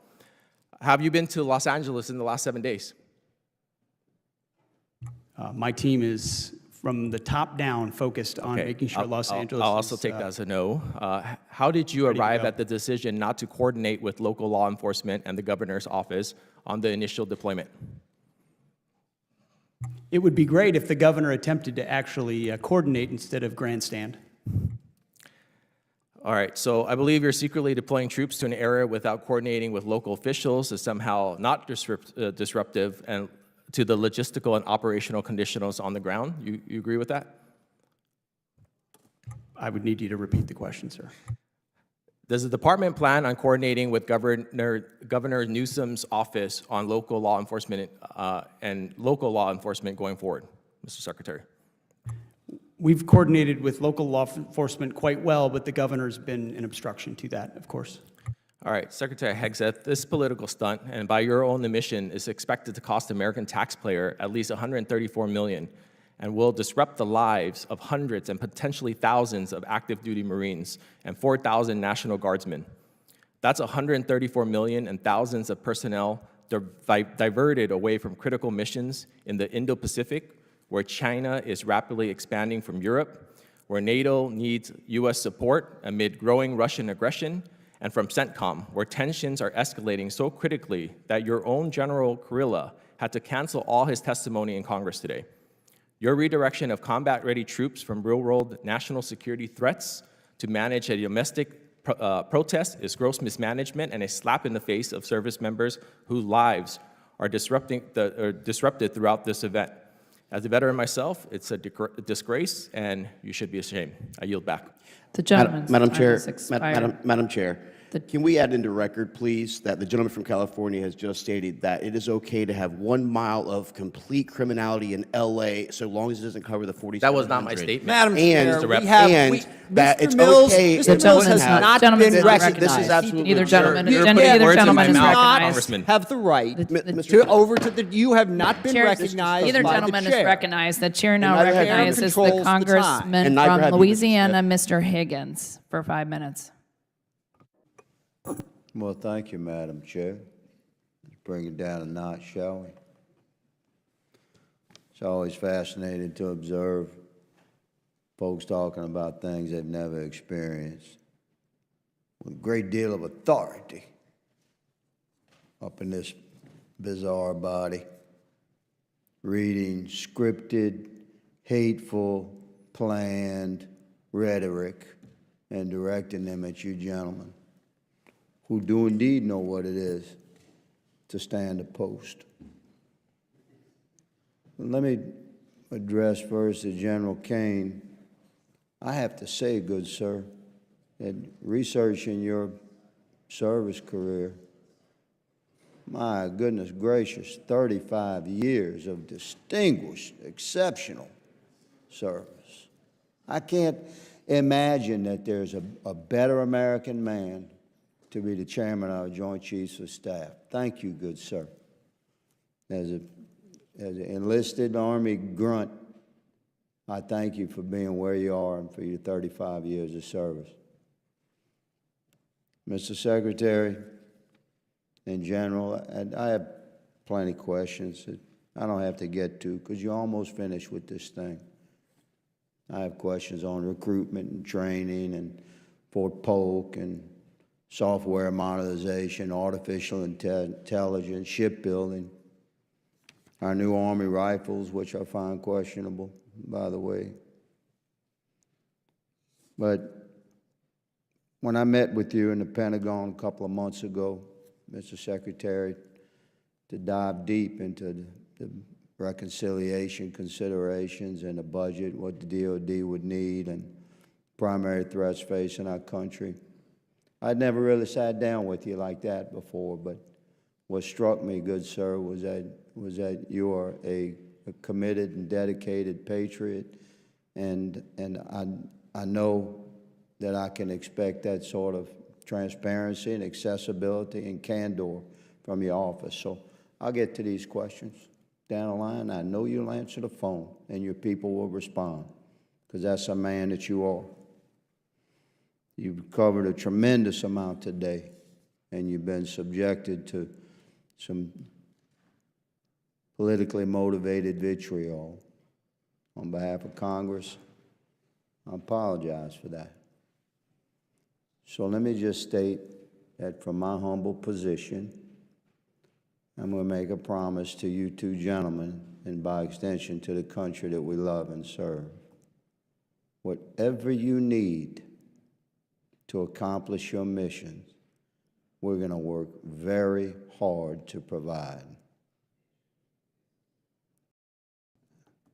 May God give you strength, and may He provide shields of protection and peace for your families. 'Cause I know your nights are long. You probably each working 20-hour days every day. Thank you for that, for being here today, for your accessibility. May God bless you each. Madam Chair, I yield. Gentleman yields back. Chair now recognizes the gentleman from Virginia, Mr. Bendeman. Thank you, Mr. Chair. I ask unanimous consent to submit for the record an article. A distinguished member of this committee Without objection, so ordered. confirmed that there was, in fact, a pause in offensive cyber operations earlier this year. The SecDef just denied this. This committee deserves to know whether the Secretary just lied. Mr. Secretary, many believed you were underqualified for this role. You've been Secretary for 4.5 months now. For the sake of the American people and our service members, I hope you've done your homework since. Let's talk Indo-PACOM. What year has the Navy publicly set as the benchmark for being ready to fight a war with China? Well, it needs to be right now. We know what China has said. I'm glad to hear that, but there is a it's right publicly now. set date. Well, we know it wouldn't Let be me help you prudent out. for me in this environment to 2027. reveal when we think we're ready. That's what China has said, and we understand what they're Secretary, saying. I And asked we want for to a be year. capable and ready for it. Not a filibuster. 2027 is the year. According to unclassified DoD assessments, how many warships does China have in its Navy today? Many and growing. 370. It's the largest Navy in the world. How many does the U.S. Navy have today? Thanks to this budget, it's increasing It's a number. I'm looking for substantially, a number. but it's just south of 300. 296, pretty close. How many ships is China expected to field by 2030? I believe that's a classified number, but it's going to go There's up a at a rapid rate. DoD report that was released. There's an unclassified number. It's going up at a rapid rate. Let me help you out. 435. Let's see if we do better in EUCOM. What corridor in eastern Poland is vulnerable and a priority for U.S. reinforcements? It connects Belarus to a Russian region. I'm sure you can tell me. I can tell you. It's the Suwalki Gap. Which heavily militarized Russian territory connected the Suwalki Gap? It contains nuclear-capable missiles. It threatens all of NATO. It's right there in the middle of Eastern Europe. I see we're playing a quiz game here. It's ultimately, Kaliningrad thankfully, Oblast. we're Let getting me- our NATO allies to step up in their spending to make sure that they can hold the Mr. line. Secretary, I asked you a specific question. Thank you. It's Kaliningrad Oblast. So what percentage of Ukrainian frontline casualties, let's talk drones, are now caused by FPV drones? A very large percentage, and we're studying that conflict closely to understand I hope so. that fact. It's over 70%. And which U.S. service has written doctrine or standardized procurement for integration of FPV drones? That's the Army. I wish that were the case, but actually the answer is none of them. So we're not prepared yet, and we need to get there fast. Let me turn to a different topic. A few weeks ago, when my office opened up in Fredericksburg, I spoke to the mother of one F-18 pilot who flew the March 15th mission over the Red Sea in Yemen that you discussed over Signal. I spoke to her again on Tuesday and asked her if there was anything she wanted me to bring up. She believes that you need to resign. She also had several questions, but one thing, she said she would appreciate an apology for putting classified information. Her son couldn't even tell her where the Truman was going, but into the Houthi PC small group signal chat that risked her son's life and the mission. Mr. Secretary, yes or no, do you think you owe her an apology? Please make sure to let her know how grateful we are for the skill and heroism of her I am very much grateful. I'm sure everybody in this room is grateful. I'm proud of what her son has done. The question is, do you owe her an apology for your actions? Are you going to be accountable? It was an incredibly successful mission. Her son did great work. They did a magnificent and job. Thankfully, the Houthi campaign was successful. Secretary, I agree with you. Magnificent job. The performance of those pilots and Navy personnel, magnificent. We're talking about what you did and accountability. Are you going to apologize to the mother or not? I don't apologize for success. You don't apologize for putting her son's life in danger and for putting the mission in jeopardy. Well, that's really disappointing and not befitting the type of leadership that our troops and families deserve. It's frankly a stunning lack of OPSEC.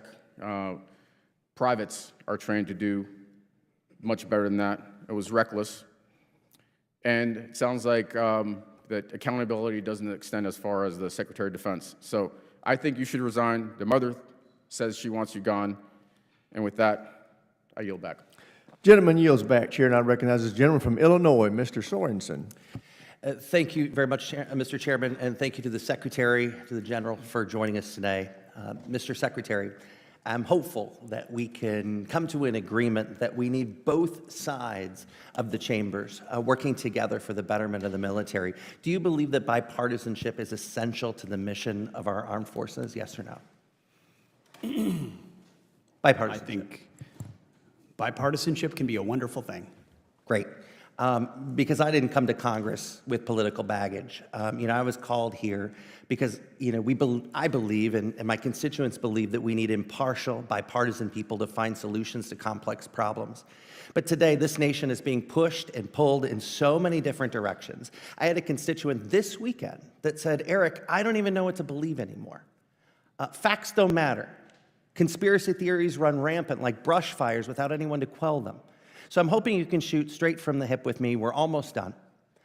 Do you have a targeted number of reductions in civilian personnel in our armed forces?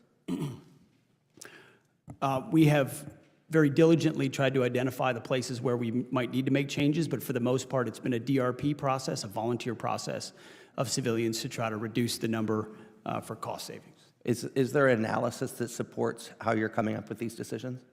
We looked at about 8 to 10%, Congressman, but ultimately, everyone here acknowledges that the civilian size of the DoD has exploded over the last 20 years. And so where there are room for efficiencies, we are actively trying to find them and right-size those spots, because a lot of those places are not making us more nimble or faster at what we do. And it's What do we say to about the the people, but it's the numbers. Right. What do we say to the people that have strived in their entire life? These are former, retired members of the military working as civilians back home. What do we say to them? Well, almost all of them took a voluntary DRP to separate. Do you have a timeline for making these cuts? Like I said, almost all of them were volunteers who themselves decided to retire early. Okay. I want to reset for just a moment. And I'm going to be honest with you. I learned a lot about military service from both of my grandpas who served and fought in World War II. My grandpa Sorensen was a proud Navy photographer. I have his photos. They're framed above my desk here on Capitol Hill. I learned to be proud of him. And from him, I learned how to become proud of veterans, which is why I want to talk about a different veteran, one who served in the Korean War from 1951 to 55. He served courageously like my grandpa Sorensen. But unlike my grandpa, this veteran was forced to resign from the Navy. I'm talking about Harvey Milk, because he was gay. You see, as a kid, all I wanted to be was the weatherman on TV. I learned that I could have gone into the Army or the Navy to learn meteorology, but someone like me wasn't allowed. They didn't want someone like me, Mr. Secretary. There wasn't anything that I could do to change myself or the way that my nation thought of me. And so I want to keep this very simple. Do you believe that Harvey Milk is a veteran who deserves his country's thanks? Sir, the decision to rename the ship was... I'm just asking, do you believe that Harvey Milk is a veteran who deserves his country's thanks? Yes or no? If his service was deemed honorable, yes. Yesterday, the Secretary of the Navy was in your seat. He couldn't give me a straight answer. I disagree with your leadership and his, because I believe that every veteran deserves our thanks.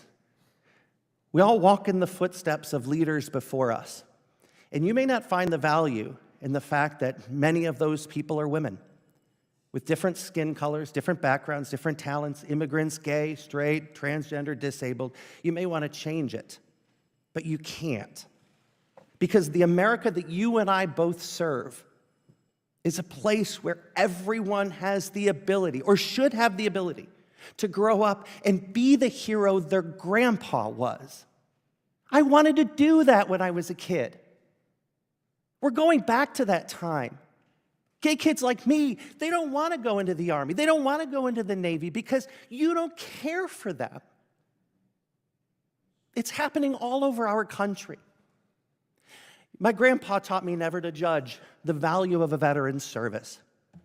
And I hope, Mr. Secretary, you learn to do the same in your capacity, and you can find it in your heart to make that part of your process. May God continue to watch over our troops, our veterans, and our military families. I yield back. Gentleman yields back. Chair now recognizes the gentleman from Missouri, Mr. Bell. Mr. Secretary, unlike my colleague down the dais, I don't feel sorry for you. I visited with soldiers in war zones whose life is on the line, so a few tough questions. I think you'll be okay. And so my first question is, are you authorized to disclose intelligence that would put our troops in harm's way to our enemies? Well, I reject the premise of the Just saying, question. just as a hypothetical, are you authorized to do that? I have not and do not. Exactly, and I assume that. So when you told our ranking member that everything that you say is authorized, that wasn't completely accurate, correct? What I said is that every way that I communicate is No, authorized. you actually said everything that you said is authorized. I wrote it down. Now, with that said, and the reason I bring that up is because it's about accountability. And we're talking about this war ethos. The primary component of that is accountability. And I'm going to indulge me in a quick analogy. Republicans introduced a bill on the House floor a few days ago, a resolution standing against terror, racism, hate, anti-Semitism, which as an American, as a black man, I'm going to stand against those things 6 times a week, twice on Sunday. Now, the nefarious part was there was a line that was stuck at the end of that resolution that essentially gave a shout out to law enforcement, which I do support, but also to ICE, which right now, a lot of Americans have a problem with the way ICE is being deployed. And I'm not happy with what they're doing, nor do I want to shout them out for that. And so accountability was, I didn't duck from the question. I went and I talked to my constituents. I went on social media. I did interviews to explain exactly where I stood, that I stand against hate. I stand against racism. I stand against anti-Semitism. And I hate that that line was stuck in there. That's accountability. So when we're asking you these questions and you're ducking and you're not answering them directly, that's not a culture of a war. What was the term? A war ethos, a warrior ethos. I'm looking at members who serve, and they're taking their lead from you. That starts with you. And if we have troops who are in war zones and they're watching while they're risking their lives, and you can't just answer some tough questions, what kind of culture is that setting? So, as a prosecutor, when I think about what's happening in California and around the country with ICE, it's not only dangerous and unconstitutional, but it raises serious public safety concerns because we have people with masks that are going around saying that they're ICE, and we've had reports of that, saying that they're ICE and committing crimes. And that's a big problem. But it gets me back to the point of the accountability piece. So, for example, do you believe quality military housing is important? Yes or no? And just keep your mic on for time because I don't only have a minute left. Our budget commits to robust military housing and barracks up. Do you believe military children deserve a strong education? Our budget funds strong education, and we hope more educational choices for military. Love it. Is it a priority to provide real, reliable care to our veterans? Of course. So, Mr. Secretary, we have a problem here because your answers don't match your budget priorities. You said your mission is to restore this warrior ethos and that threats we face are serious, but so must our investments. So when we think of, for example, a $45 million parade, I can think of 45 million things we could do more effectively with $45 million than a parade, such as the things that I mentioned: military housing, military children's education, providing reliable care for our veterans. All all of these things would be higher on the priority than a parade. And so the parade, and when we talk about showing strength, we're not talking about theater. We're not talking about showmanship. We're talking about things that actually make our military more lethal and keeps us safer. And so what I'm saying is that in my limited time left is accountability does matter, and this body cares about what our military is doing, because we care about national security, and we all take it very seriously. Gentleman's time has expired. All time for member questions has expired. The chair now recognizes the ranking member for any closing comments. No, I just want to thank the chairman for his excellent leadership of the committee. Obviously, highly contentious time.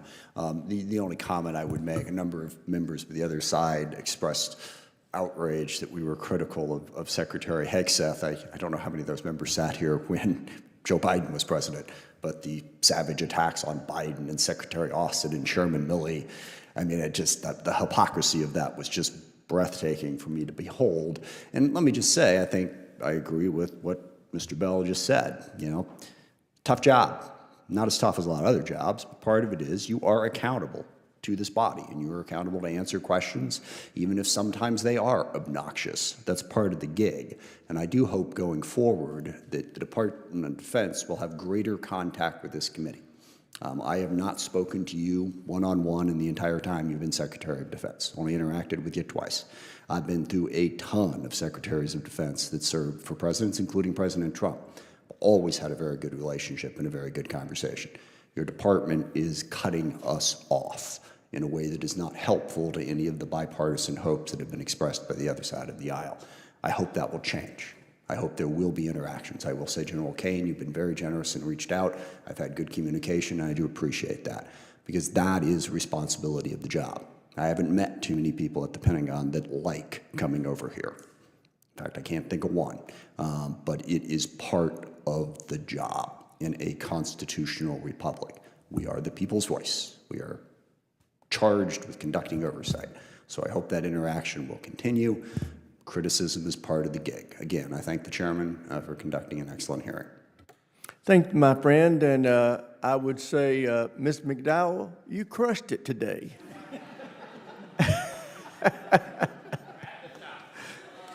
So for your first...